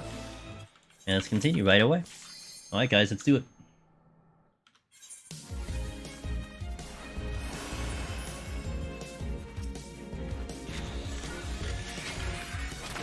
Go Emil, how are you doing today? How was your day? Hopefully you had a good one. It's always good to see you, dude.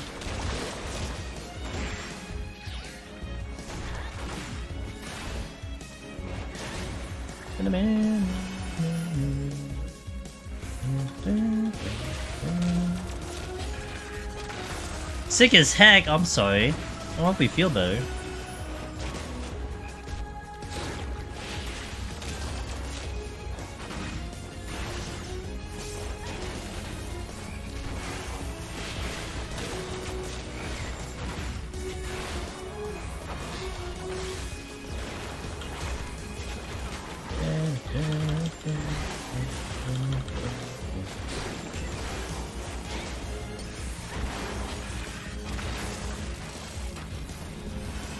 Something spawned.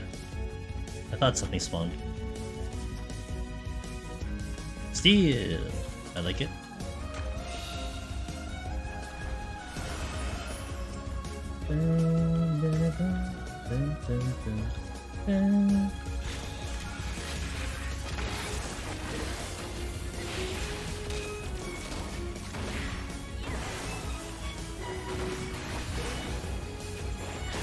Okay, we got a lot of enemies we can fight here, so it's fine.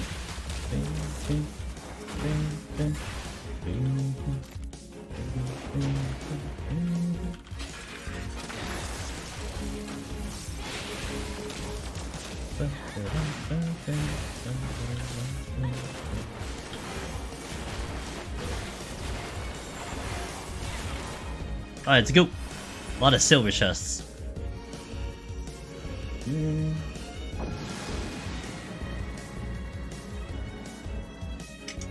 Oh, well, and thanks for giving the sub to our buddy Guffin Mule. Been a friend of ours for a long time. Always good to see him. Steel, okay, good. I like the steals. I'm a fan of the steals. Enjoy some ad-free entertainment, dude.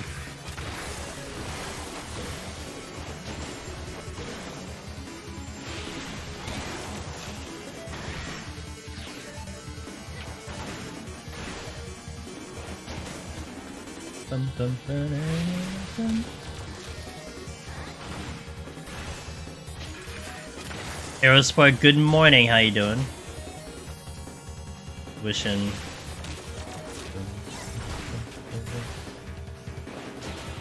I want that chest. Give me that chest.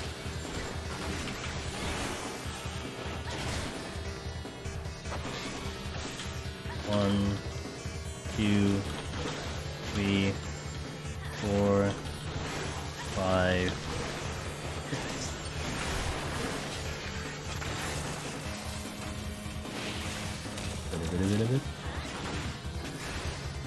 Safety. Woke up 20 minutes ago. Good, run's been clean, no complaints. Had some good conversations as we usually do on the early floor climb. On the last 10 today, we're going to 120, like normal runs. But yeah, can't complain, so far so good. Hopefully the sleep was good.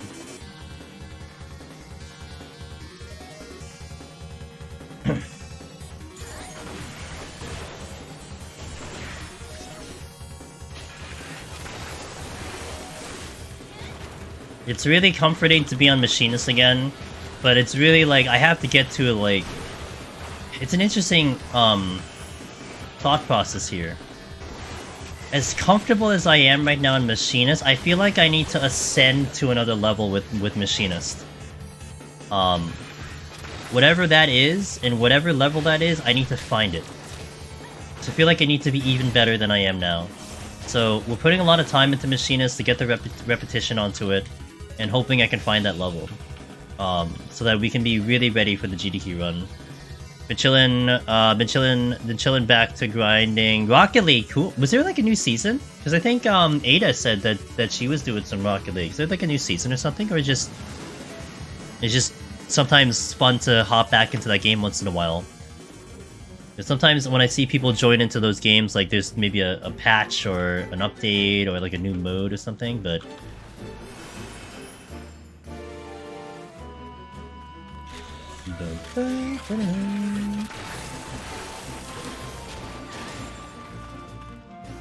They drop in. Oh, okay. So it almost makes you think like almost like a Path of Exile thing, or is it really just the same game all the time? Like, do they change anything with the game mode, or is it like just the same game?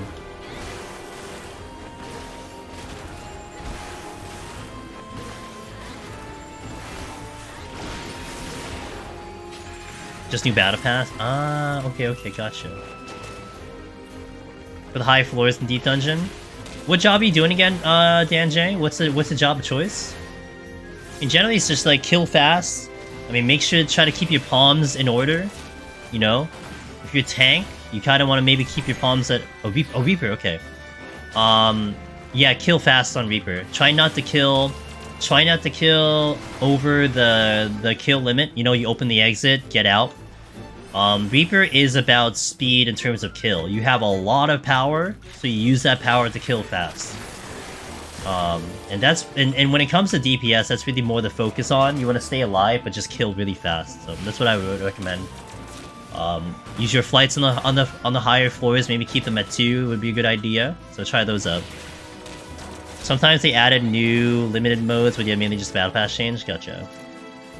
That's kind of cool. Yeah. I actually wanted to ask something. Do you think it would be weird to ask your community for something like a live coach where I stream the run and ask about stuff about it, or is it just weird? I don't think it's weird. I mean, maybe someone takes it upon will want to do it. I mean, I've done it for some people before. So, I mean, look, there's nothing wrong with asking. Just kind of don't expect someone to agree on it, you know? But at the same time, you know, maybe you do get someone who maybe wants to practice something like that. I mean, I know that happens. I know people are doing that all the time. You have friends of friends, you know, helping each other out in that department. So it's not something that's like weird that it's not done before. It's been done before, but you know, toss it out there. Maybe someone wants to help out. Who knows?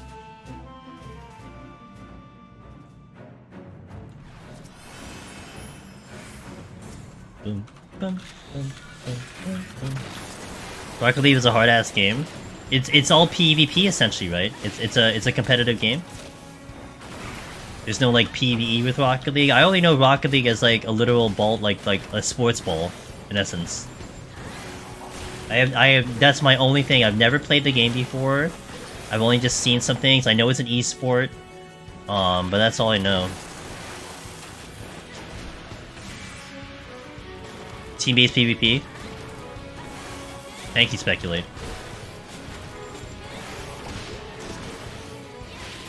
Okay.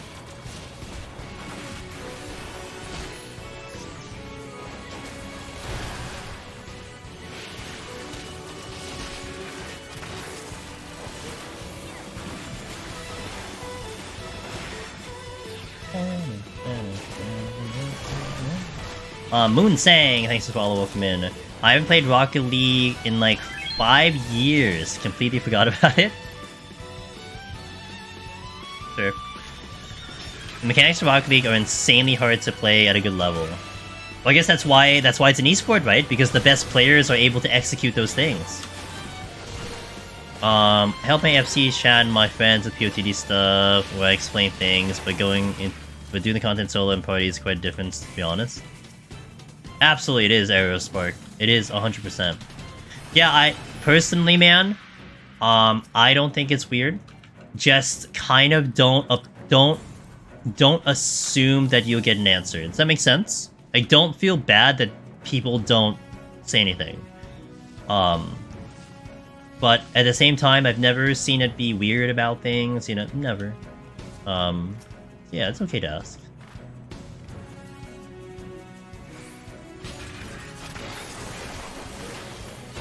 Like I said, I've done that before for some friends. Because my time is just shot, so I can't do it all the time. But you know what I like to do? What I like to do, and I definitely help out with, is post gameplay. So if you send me a VOD, I like doing that. You know, review the VOD, see what's up, and then tell you what's up. Like that's a lot easier for me to do. But like a live session is tougher because of time schedules and stuff. So, like, if anything, Aerospark, if you don't get the live help, record what you do, and then send it to me, put it in Discord, and you'll definitely get a lot more response that way. Because people can look at it for a little bit, and then take a break and look at it again, you know, so... the reason I love Rocket League is that there's really no skill stealing, anyone can be top. That's nice. Are there preferred floors to fight? Any benefit between, say, yes. Yes. So, okay, so you're talking about two different things, though. So let's handle Palace of the Dead to Palace of the Dead first.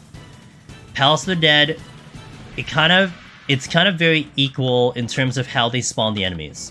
Pretty much from like 161, yeah, like 151, 151 plus all the way up to like 199. The first 5 floors will always spawn just easier enemies to deal with. Whether that's intentional, I don't know. But it is, like, noticeably easier. Because let's take the 151 set. You're getting Soul Flayers, Imps, Paralyzing Demons. Those are hard. They're really annoying to deal with, and people have died to Imps a lot. But they show up in the last 4 floors. Whereas the first 5 are not that bad. Let's take 161 plus. You have the Wyvers, you have the Triceratops. You have all these enemies that are proximity. So just them, like, first of all, those enemies hit hard. But second, they're annoying to get past. So those floors are a little bit tougher than they are in the beginning. Let's take 171 plus. Gorillas, Anzu, Paralyzing Curls. They're on the later floors. They show up at 85, 86, 87. I'm sorry, 76, 77, 7, so on and so forth. So that's obviously a lot tougher. Let's take 181 plus. You have, what do you have? Worms, Scorpions, Cross Dragons. They're later, not earlier. And then 191, of course, you have Gravekeepers, Goobus, so on and so forth. So again, what I'm trying to get at is that in Palace of the Dead, it is consistent where it starts kind of easier and then ramps upwards in terms of the difficulty. Heaven on High, on the other hand, it's not like that. Heaven on High is in a different situation where it feels like the enemies are a little bit better distributed, except for 61 to 70 where they're a little weird because it starts harder and it kind of gets easier. But 71 plus onward, generally speaking, you're getting an even keel of difficulty in enemy. 71 in Heaven on High. The only difficult ones are really the Lions and the Griffins that show 78, 76, 77, 78, and 79. Those are rough enemies to deal with. Lions are brutal, and Hippogriffs are so tough and their proximity. Now, in 81 plus, the middle portion of that set, and 91, 81 and 91, the middle portion is actually what we consider the hardest. The beginning first 3 is not so bad, and the last first 3 is not so bad. But in 81 plus, you have the Shinzei. You have a couple enemies that just get a little rougher to pull. In 81, so like 84, you start seeing Shinzei, and the options are getting a little limited. And that's why a lot of times we suggest flighting for 84. In 91 plus, you're getting the Centaurs, you're getting the giant patrols, which are all so bad because they're stacking attack bonus. And so that's why those floors are a little bit more rough in general. But yeah, it really comes down, like, just as a general statement, it comes down to what you're fighting and what's spawning. Because if you trimmed down all of the enemies and you removed all of their abilities and all they did was auto attacks, you would see a very steady increase in the amount of damage you're taking. That's consistent. But what makes it difficult is the abilities that they have, right? A Chimera. Anytime you see a Chimera, that is the most threatening thing to fight because of their one-shot mechanics forever. But then at the same time, they are also easy to fight because they're just spamming AoEs all the time, so they're not hitting you. Whereas, let's take an example in 191 plus. You have the fly traps. For a physical range and a range class, the fly traps are the easiest things you could ever fight in all of Deep Dungeon. Maybe next to the meme dinosaurs in 161 plus, where you can cheese their mechanics. But then it's mixed in with a patrol course, the Iron Course, which can obliterate you without steel. So it just comes down to what the enemies do, what their abilities are, that kind of determine if things are hard or easier. Does that make sense? It's like a really long answer, but I hope that made sense. And that's how we kind of determine, like, kind of what palms to use and all that stuff. Did I use the steel? I did use the steel. And kind of how you manage your palms to kind of mitigate those difficult floors. Okay. Yeah, the Okamis, the worms, and that's true. The 71 plus Okamis are one of the tougher ones to fight, and that's the same in 171 plus when you start dealing with wolves. Like, you never really want to fight wolves because they're just stupid. They're just, like, plain stupid to fight. What do you think of the variant criterion dungeons? Are they still planning Deep Dungeon? I think the variant is great. I think for what it is and what it was promised for, it delivered. It wasn't meant to be hard for variant, and it wasn't hard. But there was a lot of promise with the mechanics that they introduced, so that was kind of cool. You know, like the different ways the boss can be manipulated in terms of doing mechanics. That's kind of nice. Criterion was interesting because there were some familiar Heaven on High enemies that were just basically much harder as a trash enemy. So that's kind of cool. Maybe something you see in Deep Dungeon. Now, to answer the second question, are they still planning a Deep Dungeon? As far as I know, they haven't said that they canceled it. They promised it for 6.3, and as far as I know, that's staying on par. They would have said so otherwise, but basically look forward to the next live letter, Vara. Whatever the next live letter is, because they should start talking about 6.3. And 6.3 is Deep Dungeon patch. So I feel like 61 ramps up in difficulty like 5 times from... It does, because the Onryu. Because you have Onryu that basically double attack every time they breathe. You have Wakakusa that give you a stacking poison debuff, and poison is just back, it's basically an auto attack. And then you have the Mannies, which do Vuln and double attacks. Like, they're enemies that are just brutal because of what they possess in terms of their abilities. But once you're out of that floor, it just gets easier and easier and easier. So it's just a very weirdly set up set. It would have made a lot more sense if they actually put 61, 62 as 68, 69 instead. And they put the Onryus later than earlier. That would make a lot more sense in terms of difficulty, but it is what it is. You just gotta get ready for it. Hey Wallen, thanks for being here, man, as always. I hope to see you next time. Have a wonderful night, and I'll catch you. And by the way, if anything I'm explaining is it doesn't make sense, totally ask me, I'll clarify. Because sometimes I'll just get into this, like, monologue, and sometimes I don't know if, like, I'm clear enough, so don't worry about, you know, telling me if I'm going, oh crap. Okay. So yeah, don't worry about having me clarify things. I tell my friends, like 60 plus is where it actually run starts. You know, the jump from 41 to 51 though is a little jarring now because of the way the stat squish is. So, Hap said we aren't getting variant in 6.35 because of new PoTD. He also said that you're good at this content while he was shouting a lot. I appreciate Haps, dude. Haps has been a big supporter of what we do here. He's done it himself. He's a lone hero and a what does he call it? I forgot the term that he calls it. A something not necromancer, but I forgot the term he says because he did 51 to 200 and that's all he wanted to do. He didn't want to get the title. So, I mean, he's a good man. He's a big supporter of us. So, and I've always appreciated his guides when I used them back in the day. I don't use them now because I don't do raids, but I used them in the early days. That's for sure. So, I had a rage here. Yep. Wait, where can I find the best resource for solo? Yep, you can either find so Moonsang. You can either check out my YouTube channel, which has all the videos and POVs that is there, and then you could also check good old Meiji. Meiji's written guides, and I like to think that we're kind of a nice 1-2 punch. I do the videos, she does the written. So whichever preference you have, if you like reading, you know, a document, or if you prefer watching a video, we got you covered. And there's also many other content creators out there that have made other content to help you out. So definitely just search them up if you need more references, but you can start with those. You will not go wrong. Everyone uses Meiji's guide as a reference, a pointed reference. And I'd like to think a good amount of people like my videos.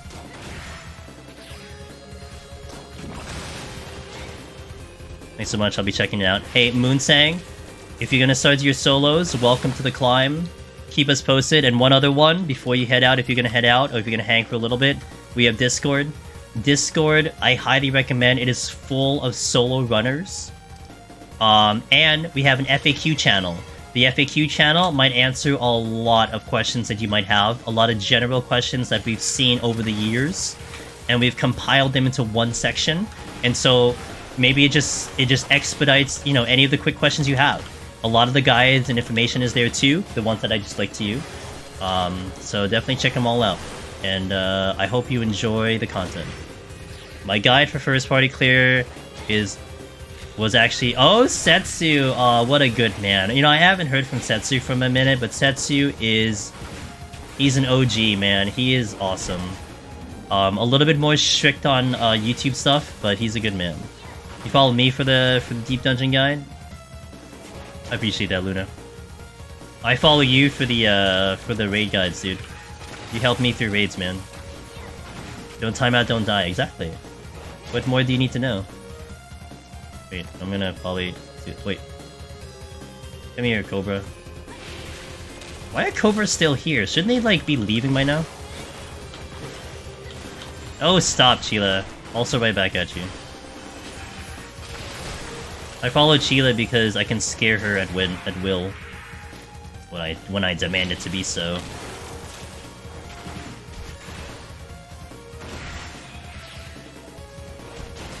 I don't, if you don't time out, just win. Exactly. What more do you need to know? Dead.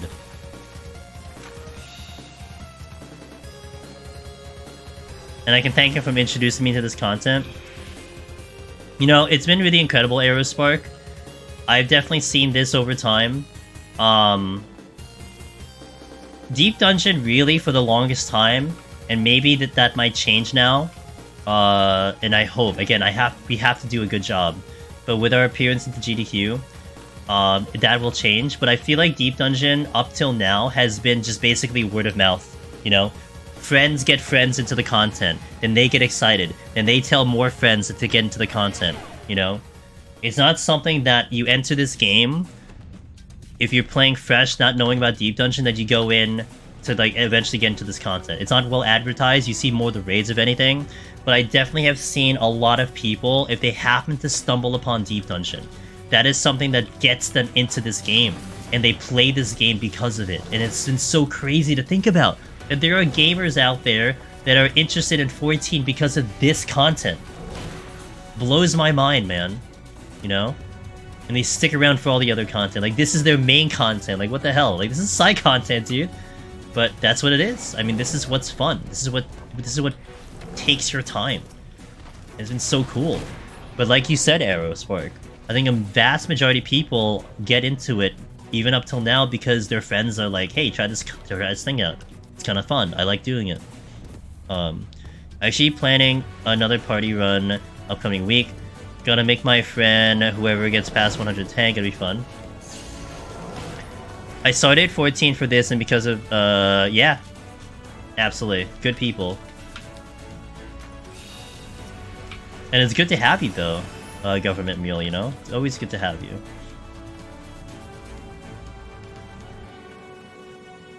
Boom boom boom ba-dum. Ba-da-dum bum bum ba-dum. It's the OGs, you know. Stop. Why am I doing the... Dude. I don't know why I'm saying the ad. That's actually pissing me off now. What do you call it?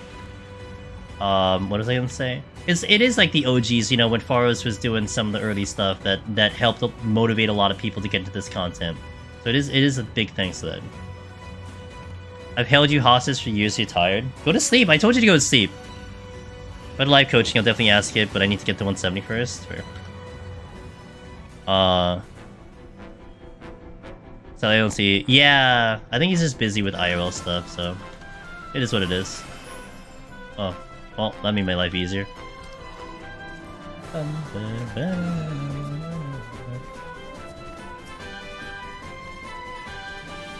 Oh, god damn it, why do you... This game sometimes, I swear.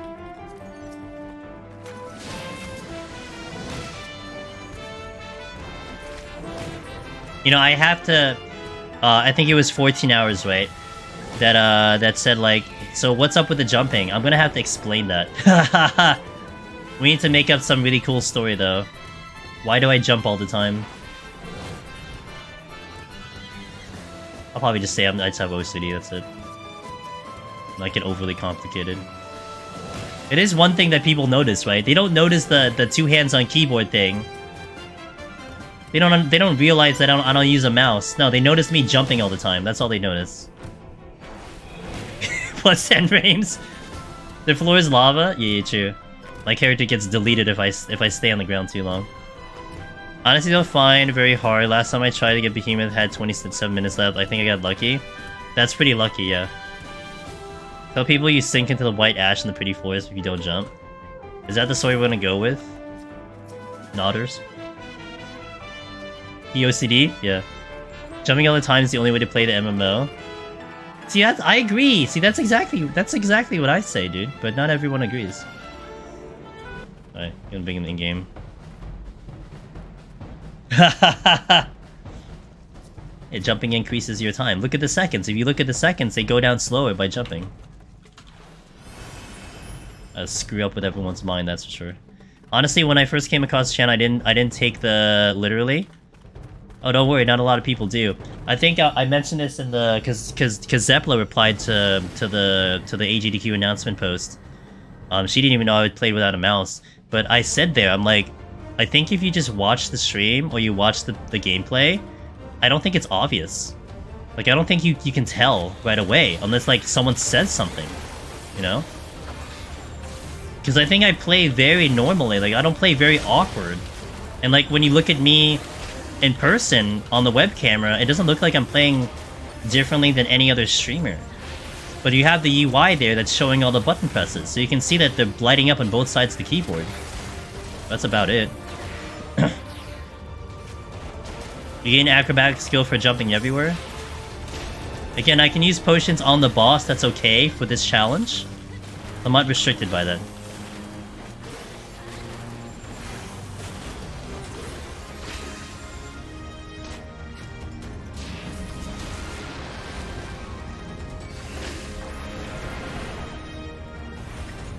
Maybe it's a melee thing, but I can't do DPS rotation without hitting the spacebar constantly.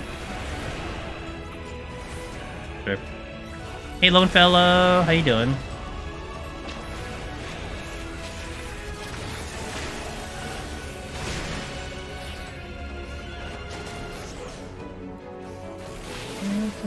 I'm losing strength, so I need to be a little bit careful on the B ads.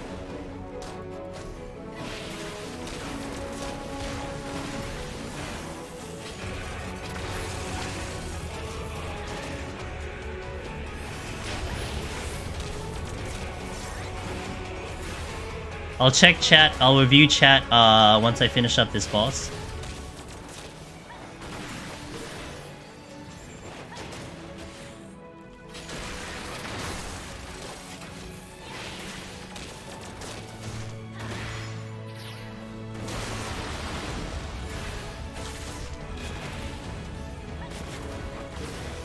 Okay, we're good.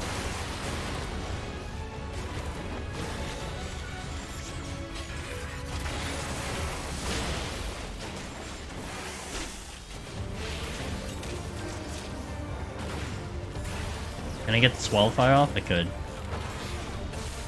1, 2, 3, 4, 5. Let's save Hotshot. I could probably kill it on this cycle, but I'm not gonna risk it because I don't have strength on. Oh yeah, where are the bees?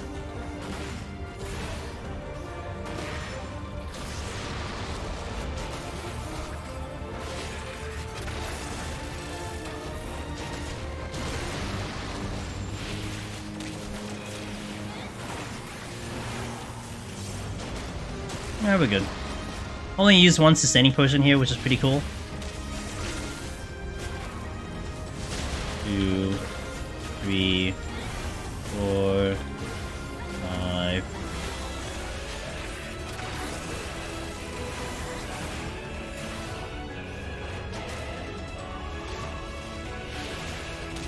Heal. Alright, clean. 120 done. Let me catch up in chat first. This weekend says Envolt. I got to Behemoth for the first time solo with 14 minutes left. I died once, respawned on top of the boss, popped my last strength and seal, killed him with 0.001 seconds before third meteor. Damn. Now that's a story you will not forget, Envolt. Holy moly. I was shaking pretty good afterwards, had a 15-minute break, then died in one. Oh no! You know what, Envolt? You are not the first and you will not be the last for that to happen. Like, can you just imagine that in like a different perspective, like a cartoon, like comic? Like, you just had this most epic battle with Behemoth. You created you pulled it out of your ass, you know? Like, you got it at the very last second. It was such an epic battle, you know? And then you step into the first floor and get stomped by a Chimera. Chimera's just like, cool story, bro. Blows you up. First floor. It's such a funny situation, but it happens all the times. Am I going to Dynamis? I've been on Cactuar for 10 years. A real subtle tell is that you don't move the camera that often. I don't know if I feel like in comparison when I play the mouse I move the camera a lot. Well, the keyboard moves in a very consistent manner. If you're on a mouse, oops, what did I take out? If you're on a mouse, right? That's a mouse. Ease it in faster. But like with the keyboard, it doesn't move in a different speed. But I think like what is interesting, and anyone who played WoW can confirm this. I didn't play WoW, so this was me. Like this is basically hearsay. But I remember people saying that they could tell if a gamer is on a controller. I'm sorry, if a gamer is on a keyboard, because they call them keyboard turners. But it was an interesting perspective because I keyboard turn, but no one says anything about it. Like it's like either they don't care or they don't notice or it doesn't matter. But like this is keyboard turning, right? It's a consistent pace. Yes, controller camera is similar, but you can ease it out on the analog. But generally speaking, you're going at a normal speed on a controller, so that's true. Okay, a couple more chats to catch up at first. I also want to do more PoTD, but I installed Dragon Quest Builders 2. You know, I tried that game, it just wasn't for me. It was one Chimera followed by 2 or 3 more. Yeah, that's what Chimeras like to do to you. Alright guys, like, this is what I like to do at the end of stream, at the end of the run. There is our file. We are going to continue this on Thursday to practice more for the GDQ, but though, this is more of the challenge. I had this planned already weeks ago. So we're doing this because I had this planned, but next week will be very interesting. We're gonna get started on setting up some of the files. I'm gonna start panning out my schedule, how I want to do it. Sunday, guys, expect a lot of Palace. We're probably not gonna see Heaven on High for a while. Expect a lot of Palace of the Dead and a lot of Machinists coming up. And Sunday might be the start. Well, I think we're gonna start. What I want to try to do on Sunday is I want to try to do 51 to 170 in one go, and to see if I can do that in one night. So we might do that as a setup file to set up one of my files. Does it start at floor 100 and go to 200? For the actual title Silver Ghost, you have to start at 1. If you want Necromancer, you have to start at 1, and today we started at floor 1. We went from 1 to 120. So, just to show you Silver Ghost, for the achievement, and actually this is something I need to remember because I need to do this too. For the achievement, right here, Palace List 3, it says it right here. This is for Necromancer. Clear the first through the 200 floor. You have to do 1 to 200. And if I die at any point past this point, past 101, the file bricks. Like, see this one? 191 Astrologian? These floors are only available when the KO count is 0. You cannot re-enter this at all, because there's a KO count, so you have to go all the way back to 1 to do Necromancer. It's a challenge. That's what makes it hard. That's what makes it fun. So, that's what you got. Hey guys, thank you for being here. Thank you for keeping me company, as always. Good morning. I'm ending, though, but I appreciate it. Good morning, Chris. I got the socials, Discord, Twitter. Guys, hop onto Discord, hop onto Twitter, especially Twitter. Twitter's going to be a bit busy because that's where I'm going to announce the schedule. I'm going to kind of make a couple things and talking about GDQ. So if you want to keep up with that, Discord and Twitter will be good at that. If you want to see my runs, it's on YouTube, on the channel. I put everything up there, even the fails. They're all up there. Today we released the Brian Ricardo duo that we had last week. Thursday you're going to see the Reaper 21 to 100 that we did post the duo. And then Saturday you're going to see the variant runs when we got all 12 paths. That'll be Saturday. So keep up with that if you want to watch that. Thank you guys. It is a pleasure having you all. I hope you have a wonderful night. Have a wonderful day tomorrow. I will be back Thursday 9 p.m. Eastern for the continuation of this run. I'm gonna go drop you off somewhere. Let's go see who's strumming. Let's see. Hey, thanks for the follow. Thanks for the follows, guys. I really appreciate it. Oh, intermission. You guys want to watch? You want to watch some? Although I think Tori's gonna end, dude. She doesn't go this late. What the hell is she doing? 3 hours? Oh, she's gonna beat the game. I can't drop you there. She's doing intermission. She might beat the game. Let's drop you off. Let me see who's up. Maybe I can drop you off somewhere different. Oh, let's go here. Oh, perfect. I got it. Guys, we got it. We're gonna go to a friend of mine, also part of Team Solo. I have a Twitch team. I'm on 3 teams now. But we have... Oh, that's not how you do it. We have Team Solo, a bunch of awesome solo runners that are doing Deep Dungeon, doing solo content. I'm gonna drop you off in one of them. Mr. Ben Rice. He's doing Warrior Palace of the Dead. We gotta go to him, dude. He is recent Necromancer. He is a fresh Necromancer. And he's an awesome dude. Talented man. Also, keep an eye on Twitter. Just saying, keep an eye on Twitter for Mr. Ben Rice. If you have my emotes, drop that off over there. He'll take care of you, I promise. Thank you guys. I'll catch you next time. Let's go to Mr. Ben Rice. See you guys. Good night.